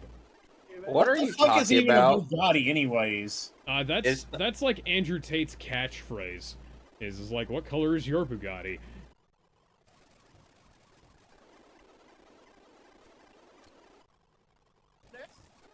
I woke up in a new Bugatti. Oh, by the way, Alex, Cinnabar Island is pretty much gone. Oh my Cinnabon God. Island? It got nuked. By a volcano that erupted. Cinnabon Island sounds delicious. And all that's left is just the Pokemon Center, and a sign that tells you where the gym leader is at, which is on Seafoam Islands. Damn it. And Blue is also on Cinnabar. He will wait for you to get 7 gym badges, and when you do, he'll go back to Viridian Gym. Yes, Blue from the first Pokemon game is here. Hello. Who are you? Then after you beat him, you gotta Blue. fight the guy who puts foots in people. I was once the Kanto champion. Although it was short-lived thanks to Red. Anyway, yeah, because he put his take foot a good look around. around you. Volcano erupts, and just like that, a whole town disappears. We can go on winning and losing in Pokemon, but if nature so much as twitches, we can be overwhelmed. Home in a second. That's the way it is. But anyway, I'm still a trainer. Oh, yeah? If I see a strong opponent, it makes me want to battle. If you want to battle me, for real, show me how many Kanto badges is you've got 6. You're not ready to battle me. Okay, then. We'll be back. You know what I'm hoping for in Mortal Kombat? We finally get Ash. There's a notice here. The Cinnabar Gym has relocated to Seafoam Islands. Blaine.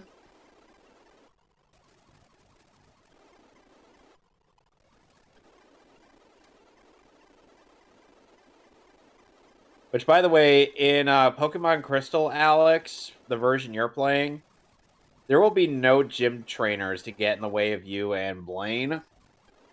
Okay. He will just be by himself in the island, and he'll just be like, "Hey, what's up, man?" And same goes with Blue in your version. In my version, however, there are trainers that get in the way.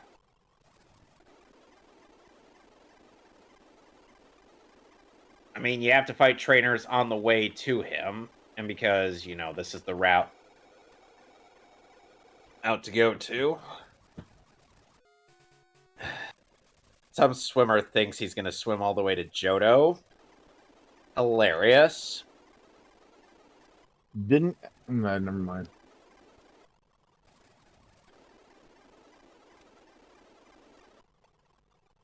Arthur is trying to learn Swift, but Arthur can't learn more than 4 moves. Delete an older move to make room for Swift? Swift is a move that doesn't miss, but it only has 60 power. And since it's a normal type move, it's a physical attacking move. Okay, so I have Quick Attack, Cut, Flame Wheel, and Ember. It's not useful to me then? No, it's not. Okay.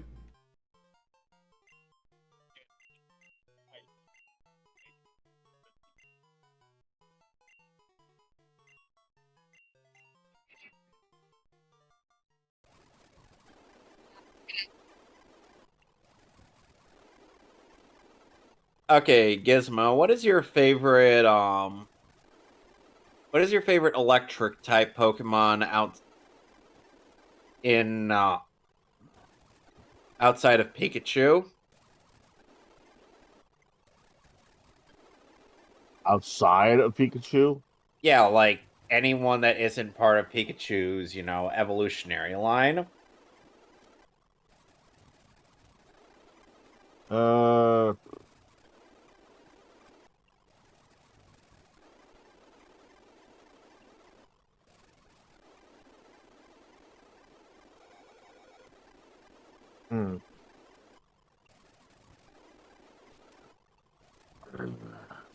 Let's see, which one comes to mind?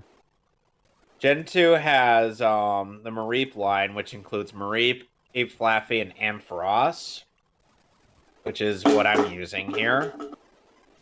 Or Jolteon? Yeah, Jolteon counts. Yeah, Jolteon. For me, it has to be Luxray from Pokemon Gen 4.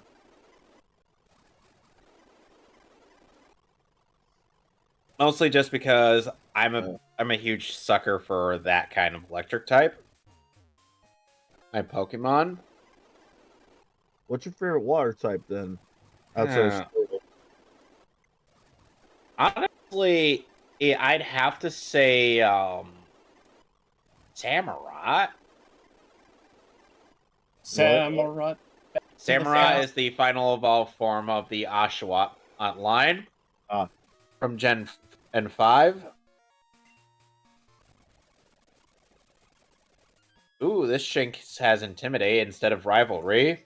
Mine's Vaporeon. Oh, of course it is. No, but for real,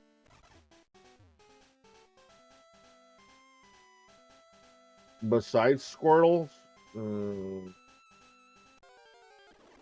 Our Gem.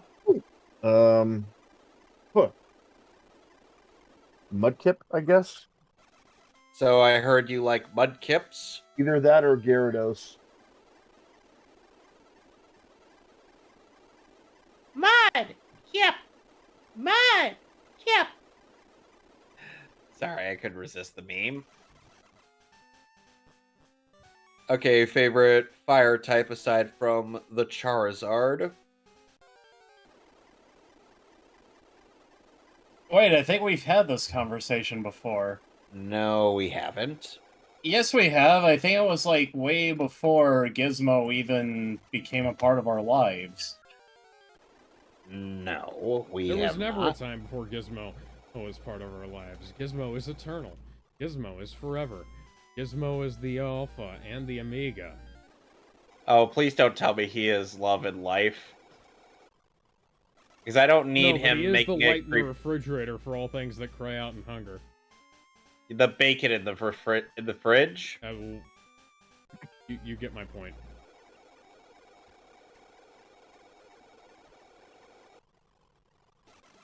Why are these rock types so vulnerable to fucking fire? Because as their special defense is terrible. It's not very effective, it says, as I wipe out 3/4 of its health bar. And like I said, Alex, it may not be very effective, but the thing is that the most rock types don't have a very good special the Pokemon defense. League challenge? Don't make me laugh. You're so much weaker than I am. I'm not like I was before. I now have the you're best and fighting strongest Silver. Pokemon with me. I'm invincible. / I challenge you. Whoever wins will get the rights to our record catalog. Okay, Axel then. wants to battle. I seriously Axel said, cannot. Fucking Sneasel. Level 34. Don't make me goddamn laugh. I love how. Wheel in the sky keeps on turning. Oh, and he Don't knocked out make Arthur, me but Arthur, laugh. But Arthur single-handedly took out an entire cave. So You said "don't make me laugh," and it reminded me of one of Don Bluth's. your Arcanine, your I don't Growlithe think I into an have Arcanine? anything that can evolve my Arcanine. Or Growlithe? My Growlithe, yeah. What Alex, are you, Officer Jenny? give me a second. Let me Google where to find a Firestone. Okay. Alex, are you Officer Jenny now? Because you just called that Growlithe an Arcanine. Just like she did. Oh.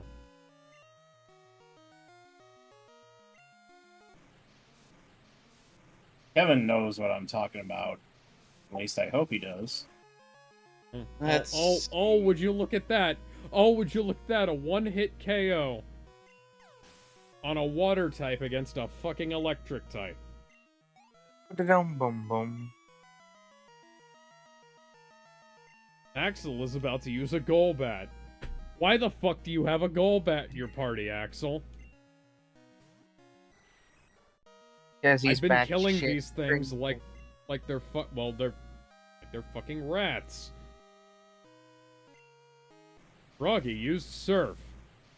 There's a schoolboy on Route 36 that could give you a Firestone. Froggy wiped out half of Golbat's health bar with a water type move, even though it's a flying creature. Didn't Froggy make Big the Cat commit suicide? What? What? Yeah, Froggy made Big the Cat commit suicide. That was in a Axel Sonic was about short. to use Haunter. Come out here, Kenya. Oh, would you look at that? Haunter's dead in one peck from my fucking bird.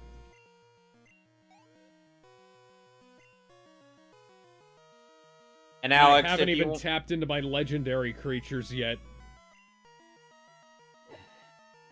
And Alex, another thing is that Yes, come come out here. if you get a what, there's a fisherman in nearby the nearby Mount Mortar that'll give you a water stone. Hugo, use Hold Dragon on. Rage. At certain points. Oh, would you look at that? Half of Kadabra's health bar. Enemy Kadabra foresaw an attack. Oh, do you really think so? I love how help you're you? I love how you're mocking Future Sight. No, it didn't. It really fucking didn't. You're dead. Oh You God, Dead. oh God, you really committed to that Dead. grind, Alex. Dead. Yes, I did. Dead. I am Fuck you, genuinely you're hot. impressed. Guess what? You're not. Axel is about to use Feraligatr. Will Slash Yeah, change Pokemon? yeah. Yes. And you know what? So that I can taunt you to the most, I'm not even going to pull out my fucking legendary Pokemon. I'm pulling out my Fire Dog.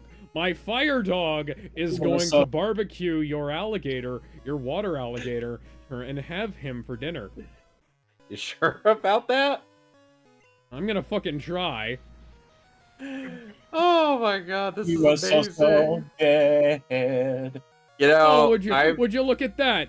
2/3 of his health bar wiped out with a single flamethrower, and it says it's not very effective. You mean Flame Wheel? No, flamethrower. What? Max oh right, says Arthur. Flamethrower. Oh right, yeah, I was gonna say. I'm Max like, oh was right. hit by future sake. 66? Are you fucking kidding me? Are you fucking kidding me? You really committed to that grind. 23 health points. Are you shitting me, guys? You know, Alex, well, if you got your type now that Feraligatr is nice and barbecued, I'm going to take a bite. Oh, this is beautiful. By the way, Alex, the limited way that yummy the limited way that jerky. You which, by the way, the finite method to get a Firestone in Pokemon on Crystal is in Kanto. Oh, so it's like if you ever or want to just I gave it everything, what you possess and what I lack. I'm beginning to understand what that Dragon Master said to me. Oh, would you look at that? Populating your party with something other than incredibly shitty Pokemon actually helped. Oh, here's the funny thing, Alex. I'm going to find out why I can't win and become stronger. When I do, I will challenge you. Oh, and I'll beat you down with all my power. Or, oh, well, you know, I'll believe that when I see it, Prince Vegeta. Alex, I have to applaud you for this. Because not only did you commit to that grind, even though it was fast-forwarded, but you utterly dominated. Domination. Like, I can't stress that enough. Oh, and by the way, in the remake of Pokemon, in Heart Gold, Soul Silver, or for your for when you come to the Seafoam Islands, there's an actual dungeon to explore, or whereas in Pokemon Crystal, it's just, you fighting Blaine.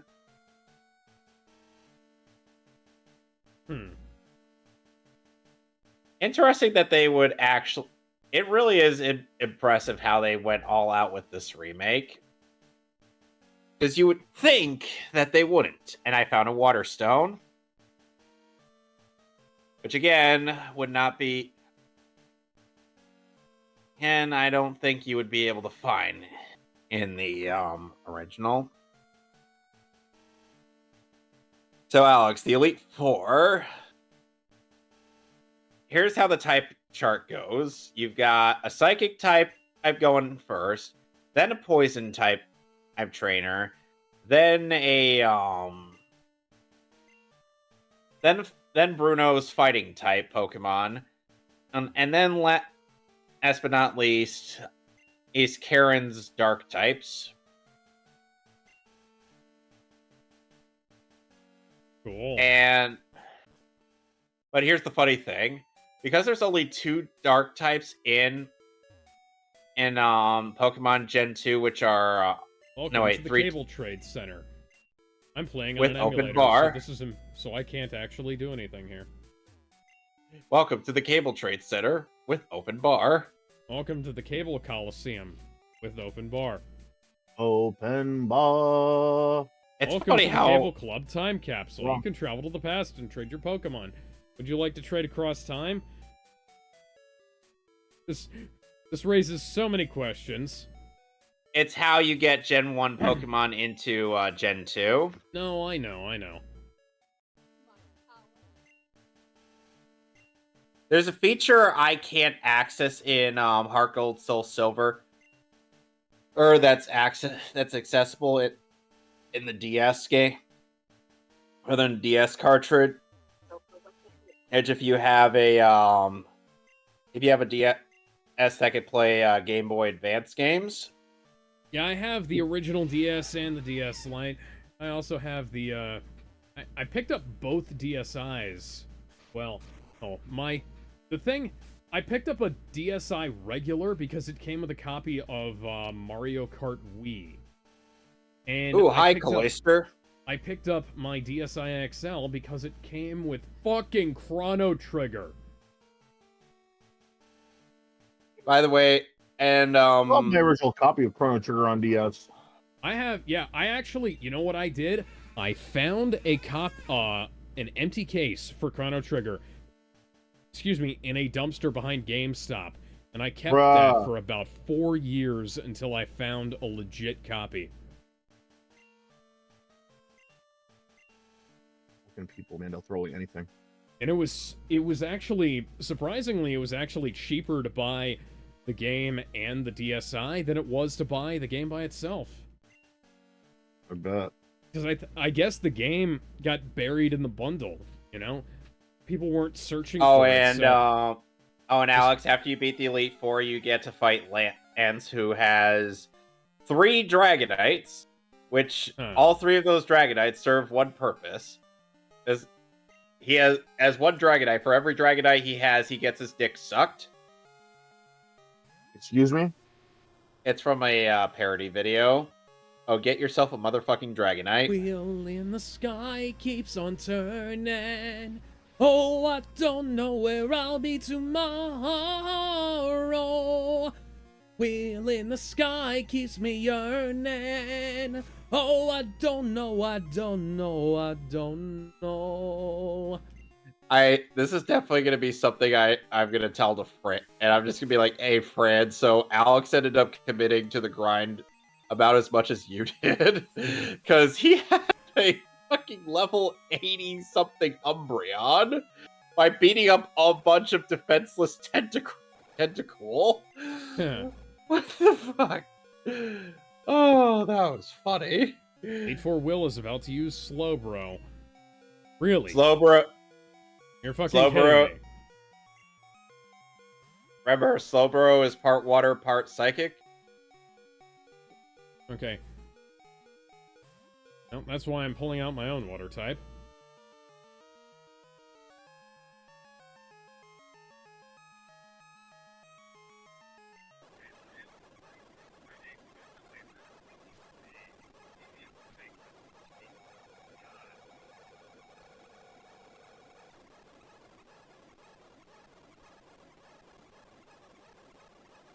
$1080 XP? Fuck yeah. 1080 snowboarding.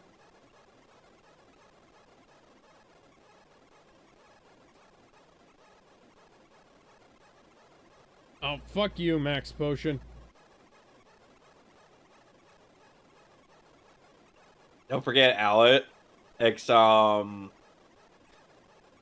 1080 snowboarding, you gotta work your body, work your body, work your body, work your body.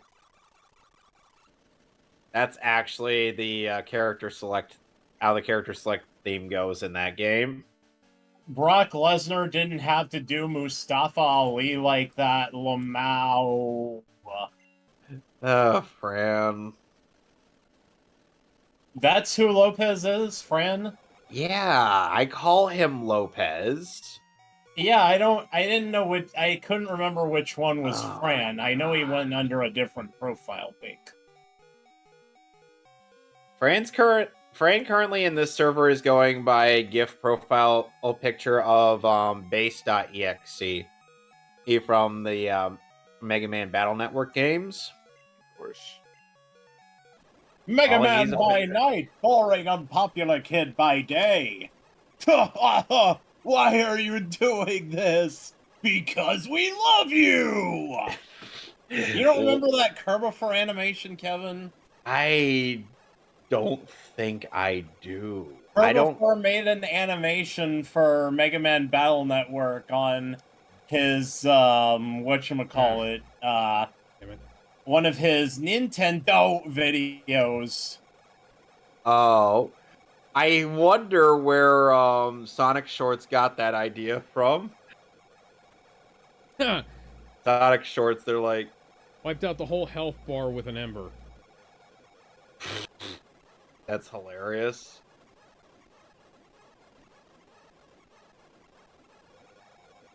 I swear, Alex. And Twister.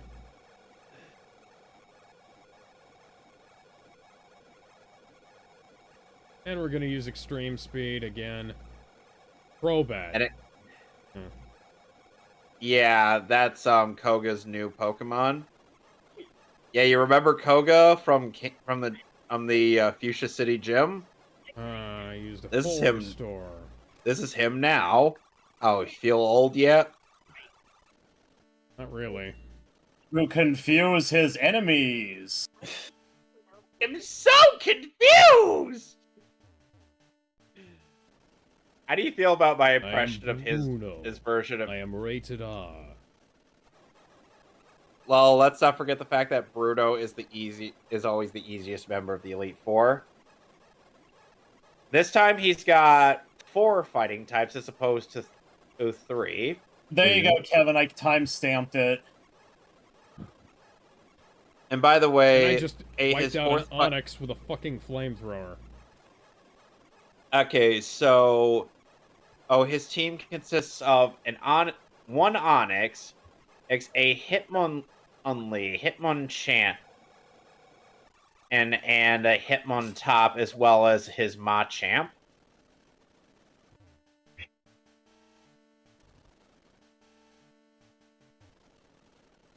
And I get to face Karen. Yes, Karen, who only has 3 dark types, which consist of Umbreon, who is the tankiest thing you will ever see, a Murkrow, and Houndoom. Okay, well I made it all the way to the end, and then I ran out of HP. But hey, I got almost all the way to the end, so that's cool. Wait, you ended up dying? Yeah. You whited out? Yeah. Well, you know what that means. It's go back Nickelodeon month. That means it's Nickelodeon month, right? Alright, so I'm going to attempt to catch this Articuno here. Nick. Do you have any words of wisdom to say to us? I'm gonna get everybody to level 50, fuck it.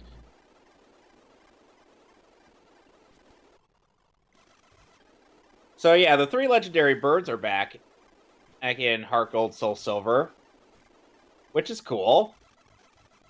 They're much easier to catch here than they were in Platinum. Which, by the way, Alex, you want to know what they did with them in Pokemon Platinum? What? They made them roaming legendaries. Huh.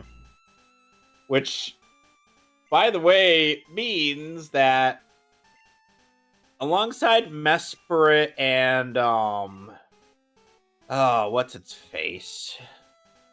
Alongside Mesprit and Cresselia, you have a total of 5 roaming legendaries to deal with in that game.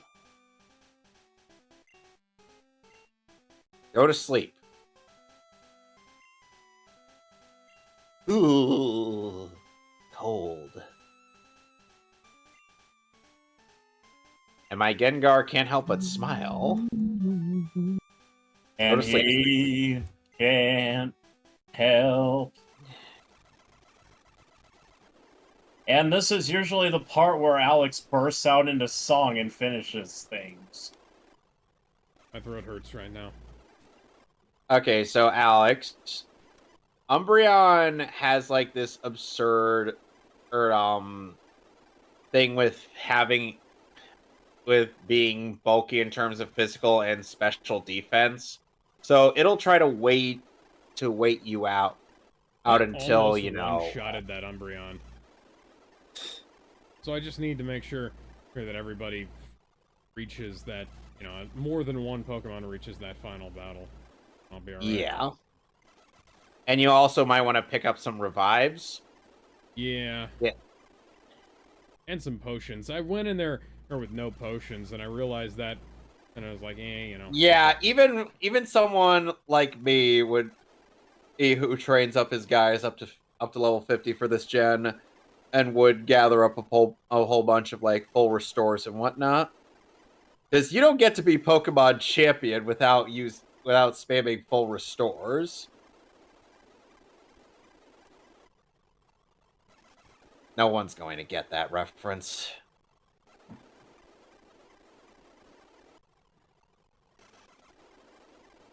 I'd attack you and incapacitate you, but that would mean I'd lose out on catching you. And I don't like doing that. Oh, so a little bit of shitty gaming news. If you're gonna be into collecting for the Wii U, a little warning: Lego City Undercover might not work with it. Ouch. What? Yeah. So here's the thing. I thought my copy was like broken, like glitchy. So I decided to get another one. That worked. Ah, hell. That game worked, but then Stairway to Heaven fainted. Thankfully, this isn't a Nuzlocke run. So it's up to you, Kashmir. So that game worked, and after a couple months, I left it alone. Then I decided to put it back in to see if I could play it. Nothing. Just for context, none of these discs have any fingerprints, scratches, scuffs, that kind of thing. And so I decided to get a third copy. Nothing. It wouldn't work either. It had the same problem for some reason. So I decided to look up online. And here's what's odd. There's a patch that the Wii U will download, and the game bricks because of that specific patch. What? Why? So they said they have to delete it. So they say they have to delete the patch off your console, and then the game will work again after downloading the patch again, which I have never heard before. And another thing that I've heard is that because the Wii U can't read some games when it stood up, you have to lay it down so the game works. And there's another theory that it's a sign that the CD-ROM reader is broken, so you have to get it fixed. Well, number one, if that was the case, then none of my games would work, which they do. Number two, if this was all because of a patch, I am unable to delete that specific patch without doing a factory reset.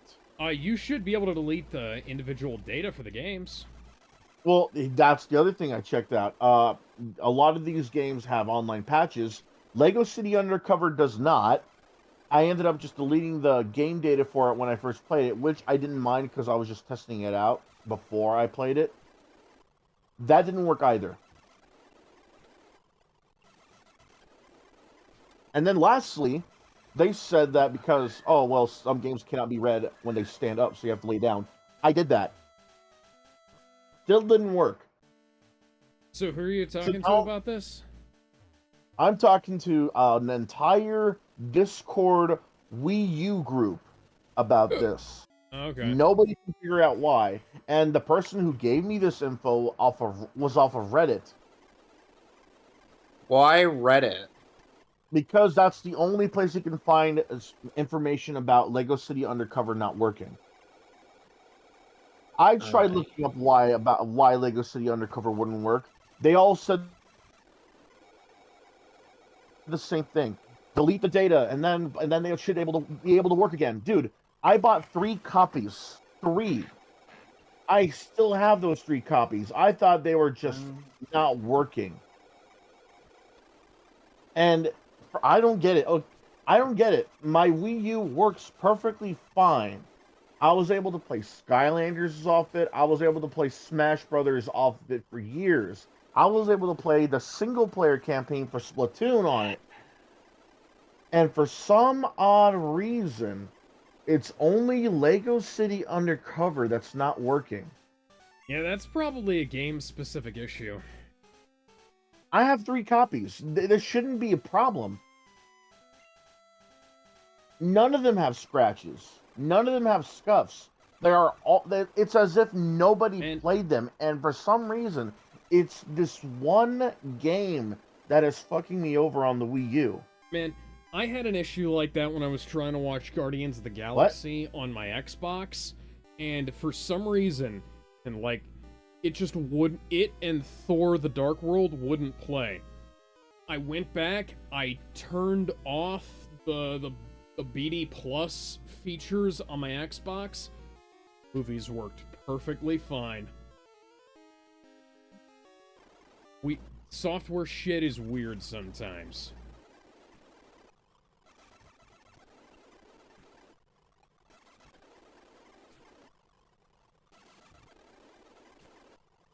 Makes me really second it. Dude, I was really looking forward to playing this on the Wii U because apparently this one has the least amount of problems. Yeah, I've heard that. And I would actually get to use the Wii U pad on something too. I really don't mind the Wii U pad. I think it's genius. I just don't like. I just don't like the fact that a lot of AAA developers are like, "Oh, we can't put our AAA games on here." Okay, then don't. Why didn't we get like a whole Mass Effect collection instead of just Mass Effect 3? I don't know. Like the 360. We got the trilogy. I'm talking about on Wii U. No, Xbox 360 on Wii U. Yeah, they could easily play on this thing if they were able to just port them here. And I could see the Wii U gamepad being used to like guide your comrades and command them to like stand behind certain walls and stuff Better than like relying that. on the AI in Mass Effect 2. It's just gonna be shitty that it's gonna be years later that modders and fans of the Wii U are gonna be the only ones that will. Mass Effect 2, funnily enough, is the only one where your decisions actually matter. What, Mass Effect 2? Yeah, because the decisions you make in the first game will impact stuff in the second game. Oh, I know about that. And your decisions in that game will affect what goes on in that game. But with Mass Effect 3, it's like none of that matters. I know about the whole matter. None of this matters.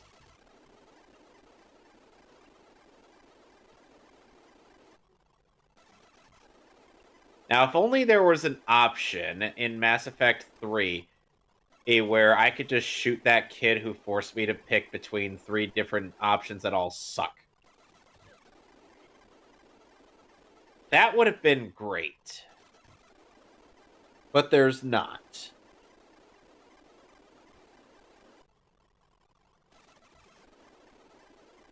I don't know why, but I keep thinking Gallandon's profile icon is Future Trunks. It's not even Future Trunks. It's not even Dragon Ball. It's not even a Toriyama picture. No. Guess who it is? Go Snapper! I forgot who it was. Breath of Fire character? I think Alex actually said who it was at some point. I've said several times. Have you? Because I haven't been in those conversations. But you're eternal. You're everywhere and nowhere all Yes. at once. He's not Schrodinger's cat.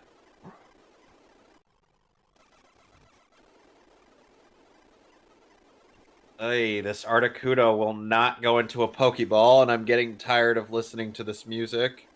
Well, that's why I hacked unlimited Ultra or Master Balls. Master Balls? Unlimited Master Balls into the game. Balls.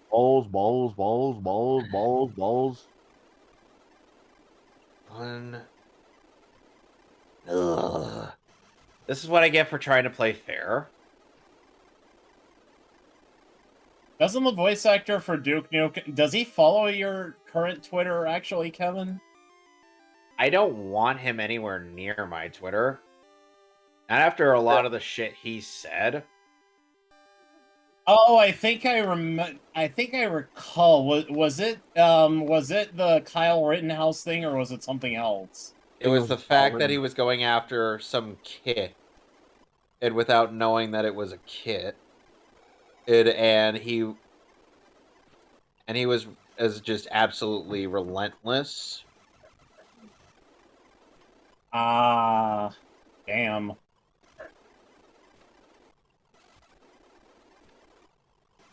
Give me more experience. Never meet your heroes. Blip. I am. Go back to sleep, you stupid bird. Go to I'm gonna sleep. keep trying to see Go what to makes, sleep. I'm gonna keep on trying to see what can make my copy of Lego City Undercover work on my Wii U, because this is ridiculous. Oh my god, you stupid bird.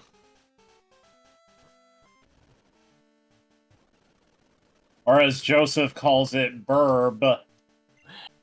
B-I-R-B. I know.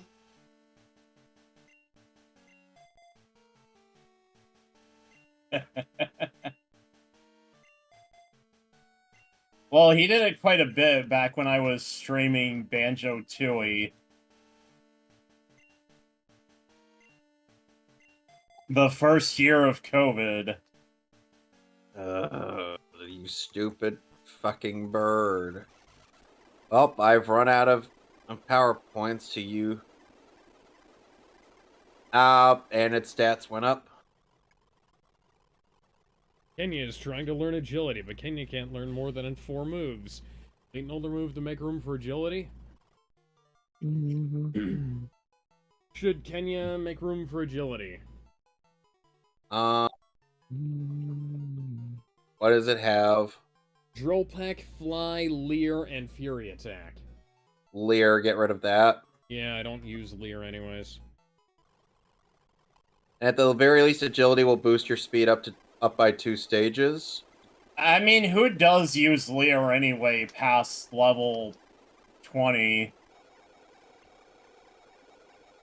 Go back to sleep, you stupid bird. What the hell are you trying to do? I am trying to catch a legendary Pokemon. Oh, yeah? Yes. Oh, yeah? At the very least, this isn't Pokemon XD Gale of Darkness, where I have to not only catch Articuno, but also Moltres and Zapdos in the same battle. Alright, this is going to be a question for Gizmo, but since Alex is avidly against NoFap, I guess this is a question for him too. Which porn site rules them all? Not Pornhub, not anymore.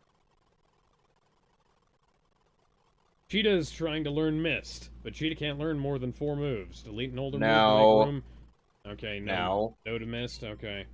Alex says Mist is a terrible movie. Alex says the search feature of Pornhub is literally broken. Yeah. Yeah. Pornhub screwed themselves in my books when they took down the Ultimation channel, even though we had, you know, safe for work content. They literally nuked the entire safe for work section, which was doing pretty goddamn good. Like, why didn't you just create a fucking VidHub site? And, like, create... Gizmo, do you really want porn stores to come back? They got rid of half of the amateur content. If not more. And if only I had remotely the same... If only I had remotely the same amount of luck as Red did when catching this thing. Alex said legit Blu-ray collections of porn would be great. This stupid bird will not Let me Alex catch wants it. porn and Blu-ray. Did you guys see that Vinegar Syndrome is like picking up old like 70s and 80s porno movies and putting them out on UHD? Wait, who? Really? Vinegar Syndrome. Uh, They're a boutique distributor. Or like, excuse me, like, I open up Blu-ray.com a lot, and I check out the pre-order section, and one of the pre-order sections was, let me see if I can remember what this thing was called.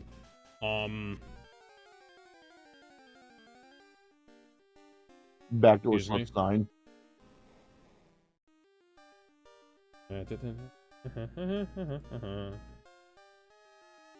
la la la la la la la la la la la la. One. I can count to one game. Do not patronize me.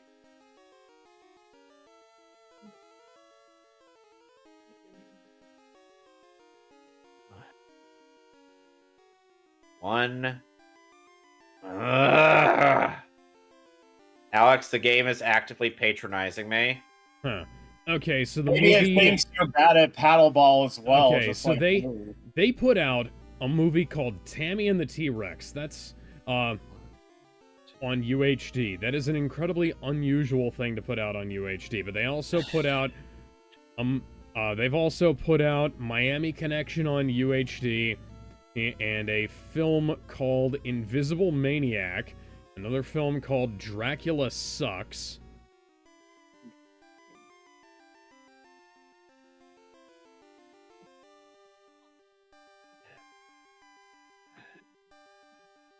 Sorry, my phone just buzzed. And a movie called Stiff Competition. No Guess pun what intended. that one's about? Porn. Stiff Competition is a film about competitive blowjobs. Huh. Yeah. I should have seen that coming. Yes, you should have. Vinegar Vinegar Syndrome released that on UHD.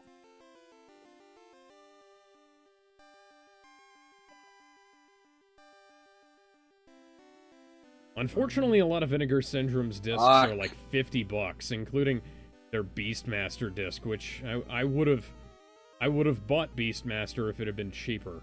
But... Have you ever heard of Furry Force? What? Well, hold on. There's a parody video. There's a parody of Sentai. It's called Furry Force. Is it that Color movie, dude? Yes. Yeah. Thank you. That's where I remember it. Thank you, Mason, for getting it, so I don't have to explain too much. Yeah, it's a color. Why are they so sexy?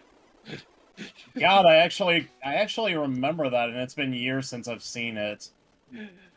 Funnily enough, a Fire Emblem Fates shitpost was what directed me to that video. I'm not kidding.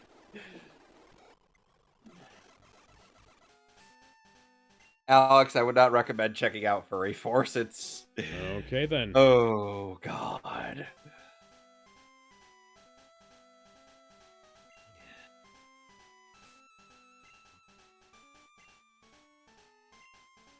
One, two.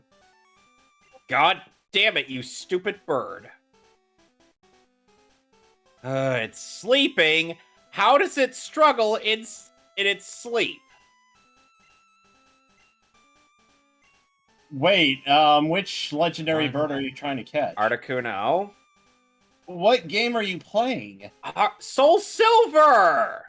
What? I didn't think you could get one of the first generation birds in the remake. You can get all the first generation birds in this game, and Mewtwo. Oh, no shit.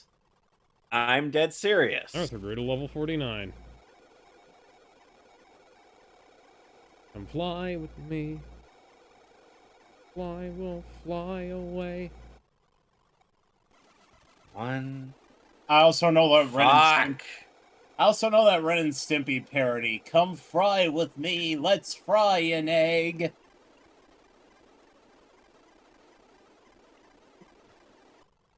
How do you guys feel about the history eraser button?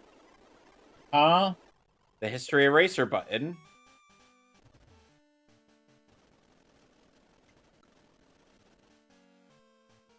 Try not to think about that. I wonder how Nostalgia Critic feels about the Ren and Stimpy Adult Party cartoon. Probably the same way everybody feels about it. Uncomfortable. Yeah.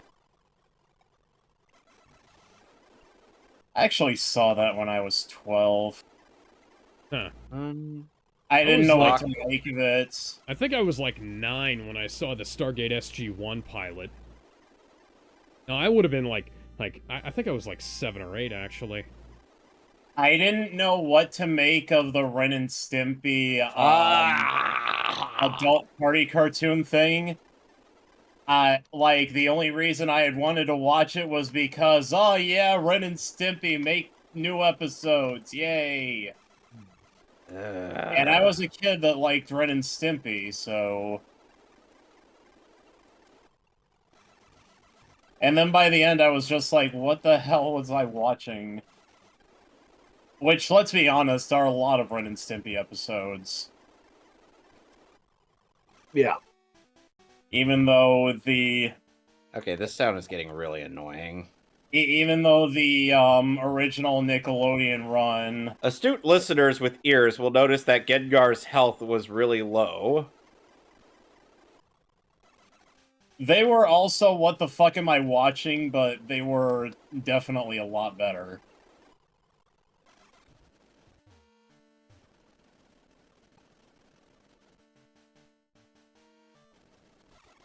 John Kricfalusi is Steven Hillenburg's Goku Black.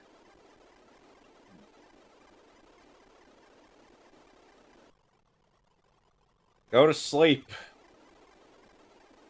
I mean, think about it. Both Yeah. have created children's cartoon. And both cartoons that they created became wildly successful on Nickelodeon. God damn it. But what makes John K. Steven Hillenburg's Goku Black is because, well, John K. abused children and Steven Hillenburg loved to entertain children. Yep. And Alex, Steven can Hillenburg someone explain? Alex, can you explain to me how a Pokemon can struggle all inside of a Pokeball while it's sleeping? Very good question. John K. got fired. Stephen H. just straight up left. John K. got fired, and yet they still kept Dan Schneider around. Huh.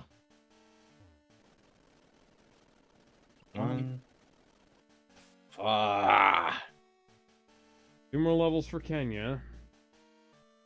I'll be ready to go. I'm still struggling against this goddamn bird. Thankfully, it hasn't started using struggle yet. Build boy. Which, by the way, if the Pokemon runs out of if the Pokemon runs out of power points on all of its moves, it'll use a move called Struggle, which does neutral damage.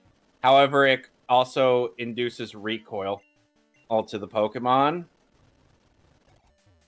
You do not want that to happen to a legendary Pokemon that's low on health.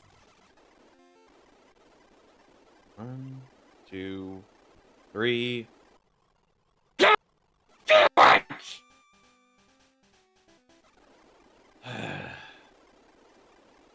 You ever look inside that person's head and wonder, or what's going on in there? Damn it. This fucking bird. And it woke up again. You don't have any attacking moves, you stupid bird.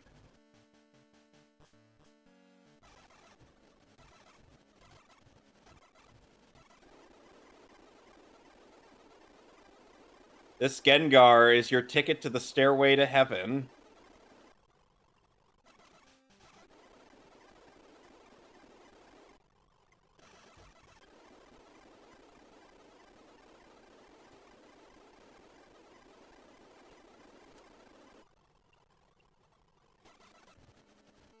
One. Fuck.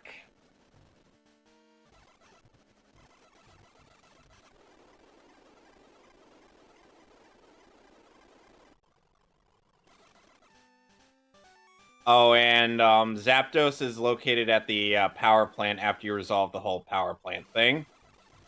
Yeah. Finally! Finally! The evil has been vanquished! I am very much relieved. Articuno, the freeze Pokemon, one of the legendary bird Pokemon. It chills moisture in the atmosphere to create snow while flying. I will not be giving you a nickname.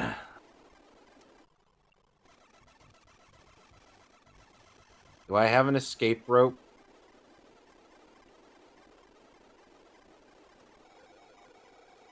That'd be a no. I do have to revive my Kingdra.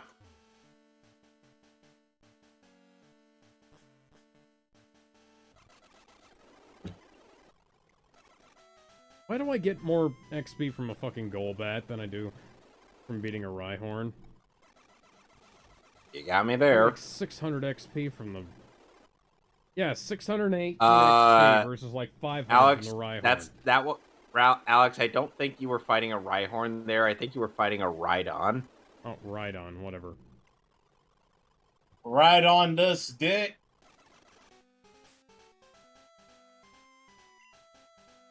Alright, Kenya's at level 50.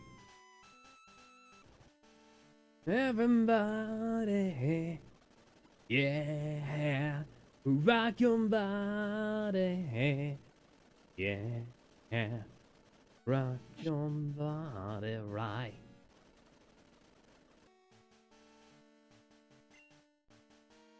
Jeez, my base stats are already all maxed out. Damn it.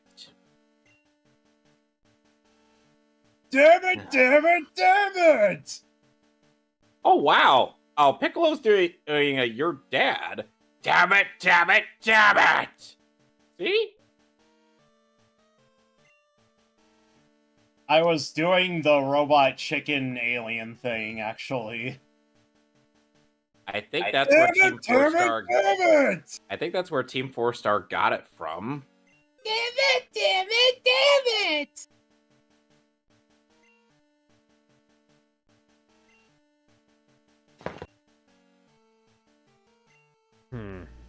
Can't carry any more items, so... It's a good thing I have unlimited inventory space. How do you get that? And, you don't get it until Generation 4. Oh. High or win. I've already get a had larger this conversation with you. You'll get a larger inventory space starting with Gen 3, which is far more organized than in Gen 2. Oh, but it's still fairly limited. There's an attack for one battle. PP up. That raises one of your Pokemon's moves power points. I'm gonna use it to raise the PP of extreme speed on Tugo.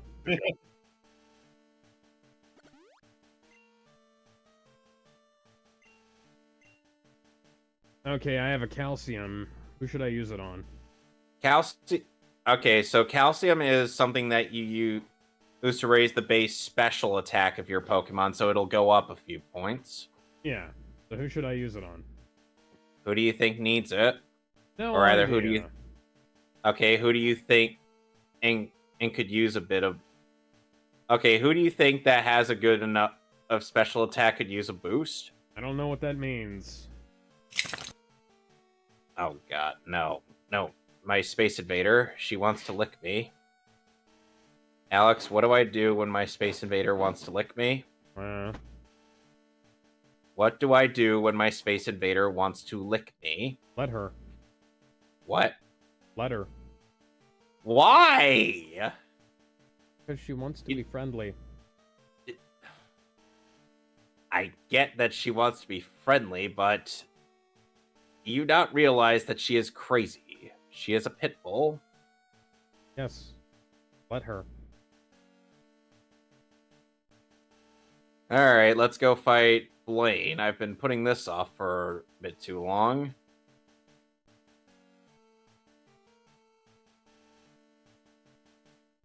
Hello, good sir. A white lab coat is a researcher's life. We may be living in a cave like this, but we never forget to do the laundry. How insightful.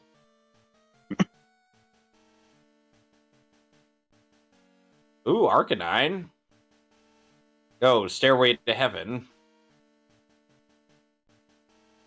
I swear, my Gengar has been through quite the ordeal, Alex. There's I'm gonna face off. Who knows all that glitters is gold, and she's buying a stairway. Oh dear. Okay, so I have no idea who needs more special attacks. So, what's the thing? Okay, give it to you. It boosts your base special attack up by 2 points. What does special attack do, I mean? Okay. Your special attack is the moves like fire type, like in your gen, fire type, electric types, grass type. Oh, types, so I should water give this types. max. I was gonna say you give it to your Typhlosion. I'll give it to Arthur then? Yeah. Okay. Rare candy. Which raises your Pokemon's level up by 1. Yeah, I see that. But doesn't it also cripple your stats? No. I have a Sunstone. I don't think that's useful. It's only useful on Pokemon that can evolve with it, like a Gloom and a Sunkern. Sadly, Sunkern is worthless. As is Then why are Sunflora. Pokemon stats so low when you use rare candies, though, Kevin? Not really. It's just it's just essentially a rare candy's kind of they don't give out effort values. That's what it is. Is your effort values are based off of the Pokemon that you have fought. Whoa, overheat.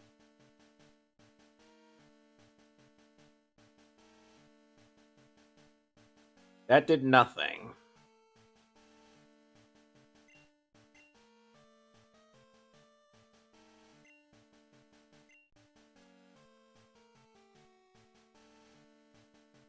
You know, I think there's an item storage on your PC that you could use. Oh, yeah. I know I don't really use it, but I had to put my key items in there the last time I played Pokemon Blue, Ooh. dude. I have a bunch of apricorns. I have a Moonstone. I have a Repel. I have a Super Potion. Super Potions are not useful at this point in the game. Well, they are. No. Kind of.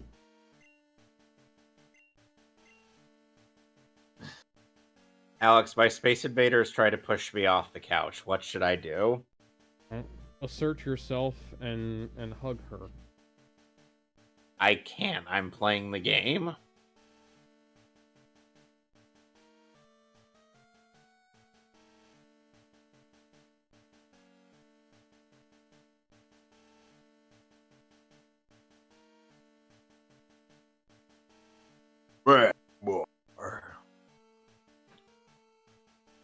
Okay, I'm curious about something. If I were to able to play a Pokemon game, what type of theme would I use? Because Kev, I know you're using a Led Zeppelin theme. So what theme should I use, guys? Well, Alex Alex for some of the naming conventions he's chosen used a Guns N' Roses theme. Oh. She's got a smile that it seems to me reminds me of childhood memories where everything was as fresh as the bright blue sky. Please tell me you have Rasta cream. Hello. She takes me away to that special place. And if I stay too long, I'd probably break down and cry. So my Pokemon name. So the Pokemon that I've named consist of Zeppeli the Typhlosion, Martinez the Staraptor, Paige the Ampharos, Lee the Heracross, and Stairway to Heaven the Gengar, and Cashmere the Kingdra. Okay, okay. You know what? You're using I was a Van Halen. You're using Led Zeppelin. Alex has Guns N' Roses. I'm gonna go with what I know best, and that's Iron Maiden. Oh, cool. Which Pokemon game would you be playing? Any that I could be able to play. Well, for desktop, you could go for Visual Boy Advance and play either the Game Boy games or from Gen 1 up to Gen 3. Your laptop should be able to handle any emulator. Well, considering considering one of my all-time favorite Pokemon is Blaziken, Emerald would be the way to go. Okay, then. I just need to find a good site to get the ROM, because the site that I use for Nintendo Internet Archive. DD Romance. Internet Archive. Alright. Because the site I use for my Nintendo stuff, yeah, it's not working.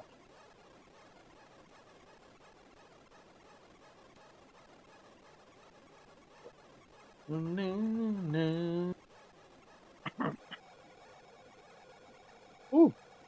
I remember one of the longest streams we've ever done was the last stream, the penultimate stream of Arkham City. Yeah. I can't remember what I was playing when we did that. I think you were doing Uncharted 4. Oh, yeah. Only you. Blaine is proud of his shiny bald head. Make myself. Hey, I remember that song was also playing in Drunken Punk's Irate Bullshit Show video. The Golden Tea. Funnily enough, remember that one? Yes. Funnily enough, there's an interesting thing in Pokemon Emerald, and this is only in Emerald. Well, that if you get at the Pokédex entries for every single Pokemon in the Hoenn Dex, and I stress the Hoenn Dex, not the National Dex, which is 202 Pokemon. Not a Hoenn. Or just 200, or just the 200 without Deoxys and Jirachi. You will be able to get yourself a choice of one of 3 Johto starters. Interesting. But like I said, you'd have to get at Pokédex entries for every a one of those 200 Pokemon. As in, you'd have to catch them. Yeah. Well, I feel like that'd just be something I'd do anyway. Trying to catch them all. Well, at the very least with an emulator, that could be possible, since you could just make it so that you can encounter whatever you feel like. No, I think I'll just let nature take its course. Well, Emerald, it's not feasible to get them without trading. That's the issue. Oh, yeah. There's always that type of Pokemon. Yep. Yep. I'm not sure if my laptop could run like a DS emulator, because I know I tried running a PS2 emulator, and it lags as hell. Oh, I got overheat. Well, I'm not paralyzed. I seem to be struck by you. I wanna make you go because you're standing still. If you my just what your eyes can do. Why are you singing the Quagmire Toilet song? Be on my way to you. Oh God, that song is among one of the default songs that's available on YouTube. It was back in the day, yeah.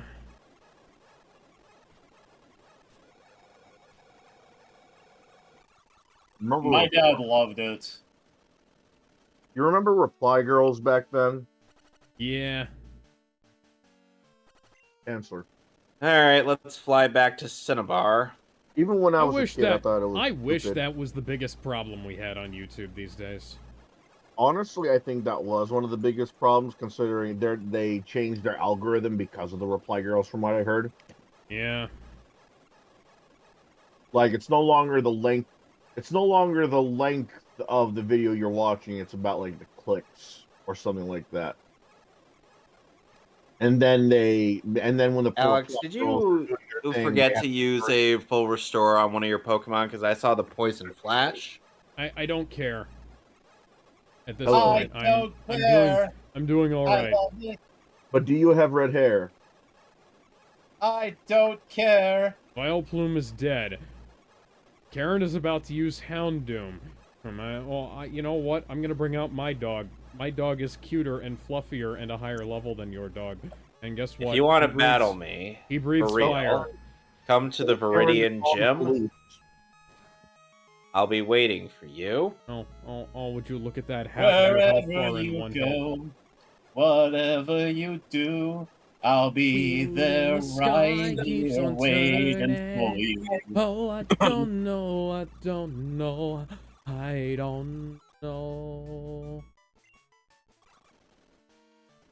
Strong Pokemon, weak Pokemon, that is the only selfish perception of people. Truly skilled trainers should try to win with their favorites. I like your style. You understand what's important. Go on, the champion is waiting. And yeah, I have dog. And like, careful, Lance opens with a Gyarados, Alex. Somebody actually did win a Pokemon tournament using a Pachirisu, so... What the fuck?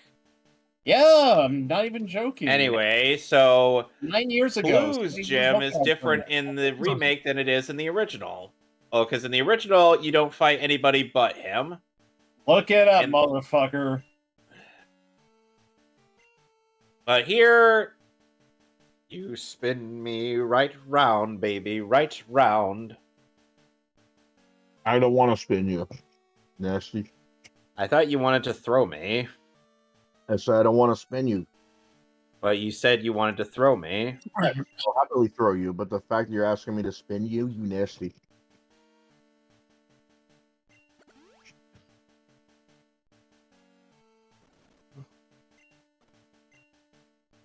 And I think, Alex, once you're done with this, you'll be able to start Kanto. And by the way, Alex, just so you know, since Kanto on your version is probably going to be a bit of a breeze. I wonder if Emmer Prevost would have made a great addition. Oh my goodness. What my do you dog think, is licking me. I don't think so. I mean, if anything, I don't think he would mind as long as none of us were commenting over our own gameplay. He would find it too distracting. Who, Emmer would? Yeah, Emmer. Straight up Emmer Prevost would find it annoying and maybe distracting. Oh, boo fuckity who. I mean, it has interrupted a lot of conversations. Again, boo hoo. Didn't I just say it also interrupted your conversations too? I care not. Fine. What happens, happens. It's that simple. He probably also wouldn't join for the same reason Silent Rob doesn't want to join.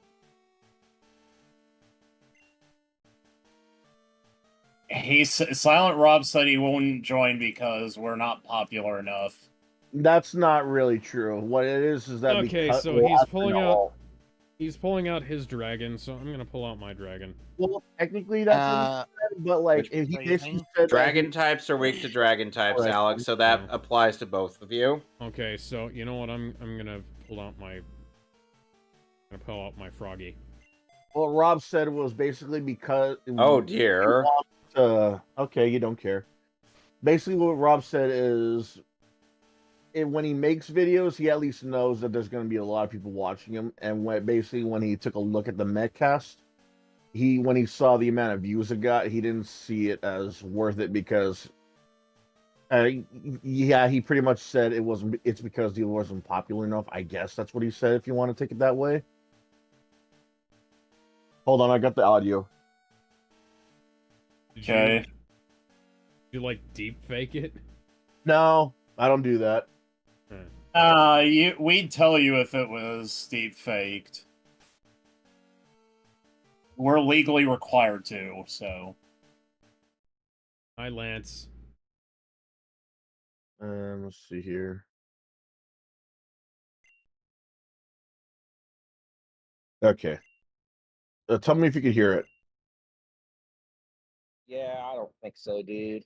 I mean, I'm not trying to be a dick or nothing, but I mean, looking it up on YouTube, it really doesn't seem like they get really too many views, man. I mean, a couple hundred views. I mean, I'm just to that age, dude, that if I'm gonna do something or a podcast or invest any kind of time in it, it's gonna need to actually be seen and at least get a few thousand views and shit, dude. But He says dude a lot. You're getting like 5,000-6,000 views on that. Dude, I'm gonna need you to get way more views, dude, before I dude on your dude. Yeah. Man, Asa needs to be in this voice call right now because he's friends with Silent Rob, and I have no idea who Silent Rob really is. hilarious. There is no hard feelings, man. And sometimes I don't even want to come on here. Yeah, I don't think so. No, Asa would think it was funny. Yeah, just so you know, this clip, I'm not able to scroll through it. Yeah, sometimes I'm just, I don't feel up to it. But yeah, Asa should have been in the voice chat when y'all he says, dude. I'm sure Asa would agree. I'm just to that age that I'm gonna do something. I wish Asa would. Okay, I think you can stop looping it. But what are you gonna do? At least get a few thousand views and shit, dude. Gyarados used Hyper Beam. The last message I saw from Asa was a couple of days ago saying, "How you doing?" Gizmo, I understand his point, but I'm like, I feel it. I'm like, I'm a bit too distracted. Gizmo, I do understand his point. I really do, but I'm like a little distracted. And I am a hungry dog, and I am hungry by his particular method of articulation. Aerodactyl, are you fucking shitting me? Where'd you get that? I thought there was only one of them. He found a way, Alex. Found a way. Did you go see Jeff Goldblum about this one? If you open up your thighs,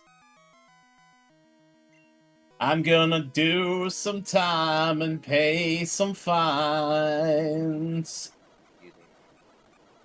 If I made a podcast on my own page right now, it would get 3,000-4,000 views. So, and it's not knock against them, but it really doesn't really feel like. You sent out a Dragonite. How do you have a level 47 Dragonite? My Dragonair isn't that high a level. He's a hacker. Just like that one person who has a level 25. I'll prove it.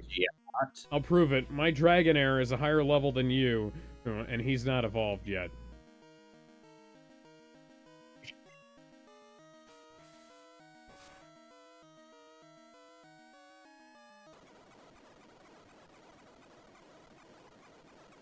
It's...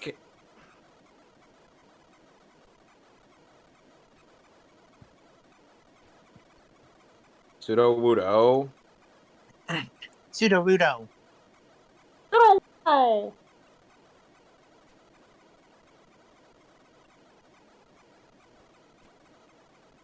By the way, this gym's gimmick is the usage of Trick Room. I beat you by using fucking Aurora Beam. Oh, look. Oh, is it a Charizard? Oh. Hi, Charizard. Well, at least it looks dragon-esque. Oh no, would you look at that? I am definitely going to lose this fight, guys. There is no way I'm going to win this. I can't succeed here. You spin me right round, baby, right round, like a record, baby, right round, round, round. I have failed today. I'm not beating his ass or nothing. Sorry, I'm just having too much fun on this. Oh no, another third of your health bar is gone. Whatever will I do? Oh, you done fucked up, son. You done fucked up. Hey, Ron. And then and then Lance is like, how the blood-soaked Protestant hell did you do that? Oh, fuck you, that's how. I'm just gonna keep spamming Aurora Beam. Oh. Nice try. Nice try, Vampire Man. It's good news. You've finally beaten the Johto portion of Pokemon Crystal. Awesome. And with that, I'm done for the night. I'm Force's butt. Mary, oh no, it's all over. Professor Oak, if you weren't so slow.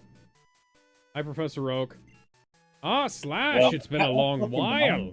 I've been plowing your mother. But I thought you were plowing Red's mother. Well, I'm also plowing Ash's mother.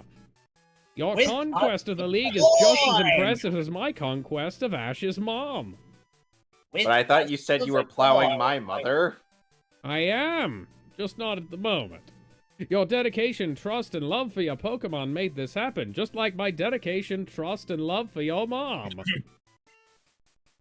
Your Pokemon were outstanding too, just like my penis.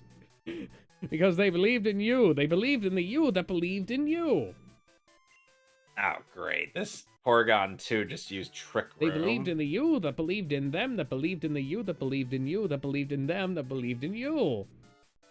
Isn't May, isn't May Delilah and Professor Oak's kid? No. Oh. Yeah, like, don't you remember they... No. Oh, May... They secretly fucked, and then they had May shipped off to Hoenn. No. May is actually Norman's daughter. It's been a long time since I last came here. This is where we honor League champions for all eternity. The Pokemon are also inducted. A trainer who feels compassion for and trust toward all Pokemon. A trainer who succeeded through perseverance and determination. A trainer who succeeded through hacking the game to had unlimited Master Balls, or Ultra Balls. Yeah, Master Balls to the game. Balls. Allow me to register you and your partners as champions. That Ventrilo harassment moment, aren't you? Sexual harassment. I said Ventrilo harassment. New Hall of Famer, Poliwhirl Froggy.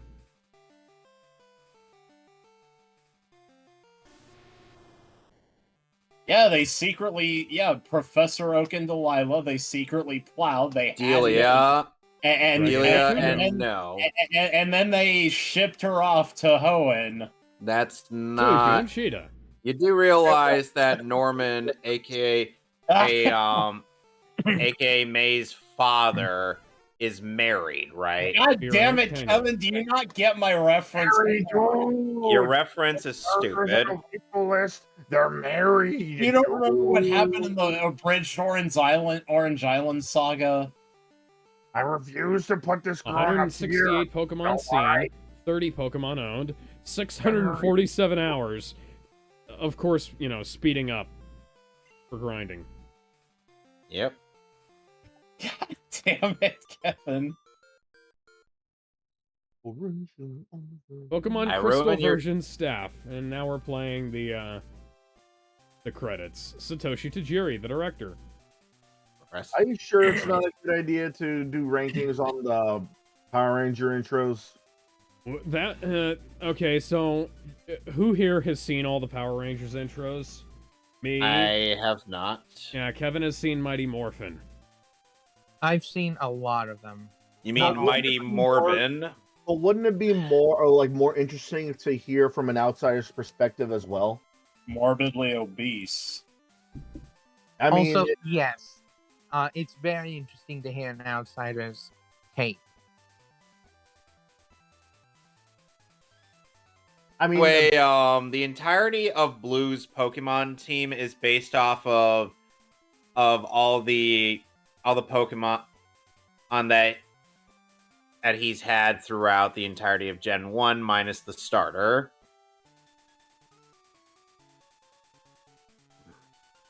So this is heavily implying that you got all 3 starters, but Blue got nada.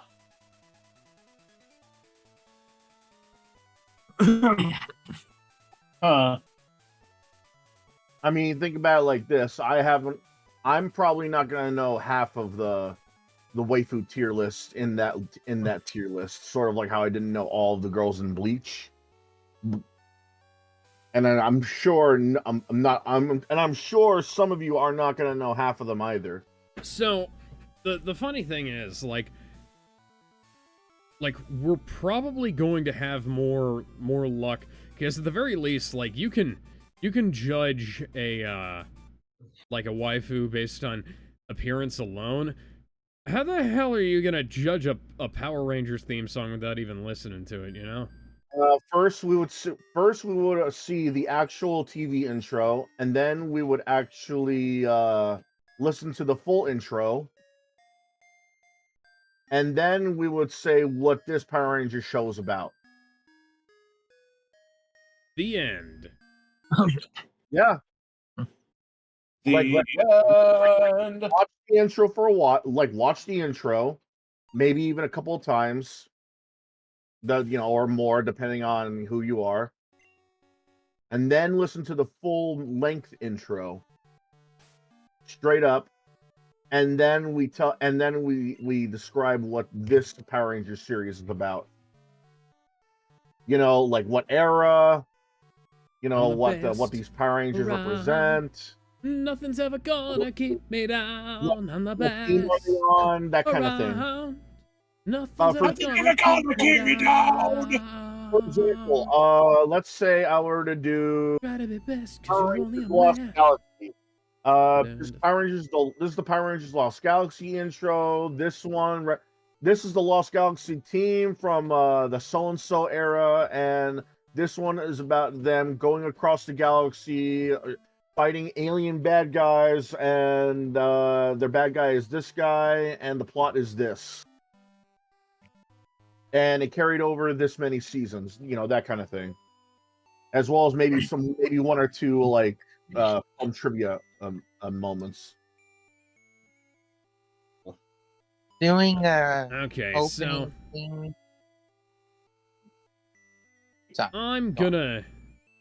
I'm almost done with Blue. So, oh, come on, you stupid goddamn bird. I mean, Alex, what did you think of the Boogie versus Wings fight? Thought it was fucking lame. You were expecting a good fight? I was expecting somebody to fall over. I was expecting the fight to actually finish. It was you really stupid like bird. I wasn't expecting for the ref to call it by decision in the first fucking round. Boogie didn't even throw a punch the entire fight. Oh, he threw and he like was one. fine, too. It was like Kyle versus Cartman. Yep.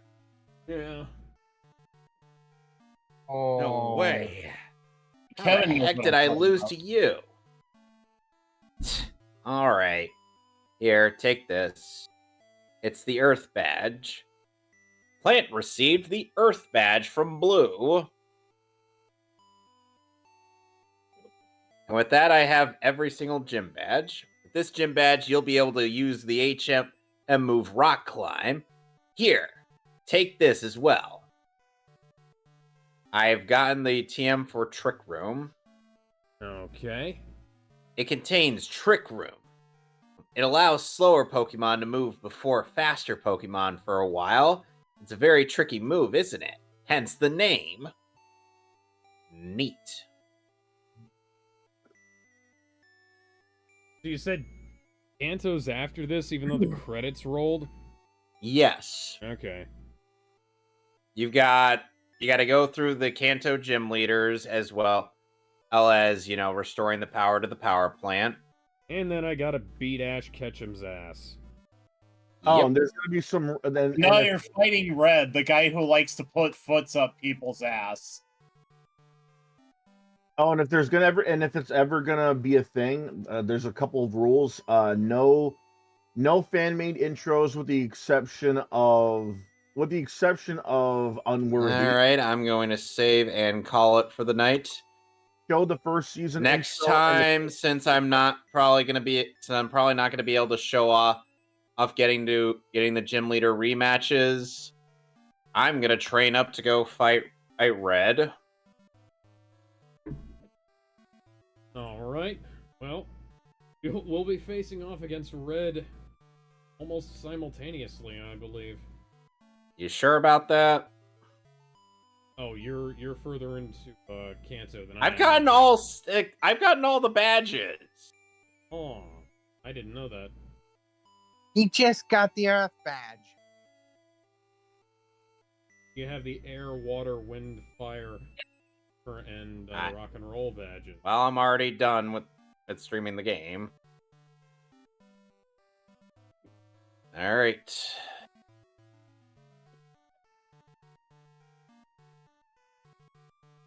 Oy.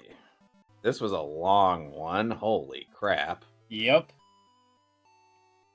There's some rules though that I feel like would make the Power Ranger intro tier list interesting though. If it ever becomes a thing.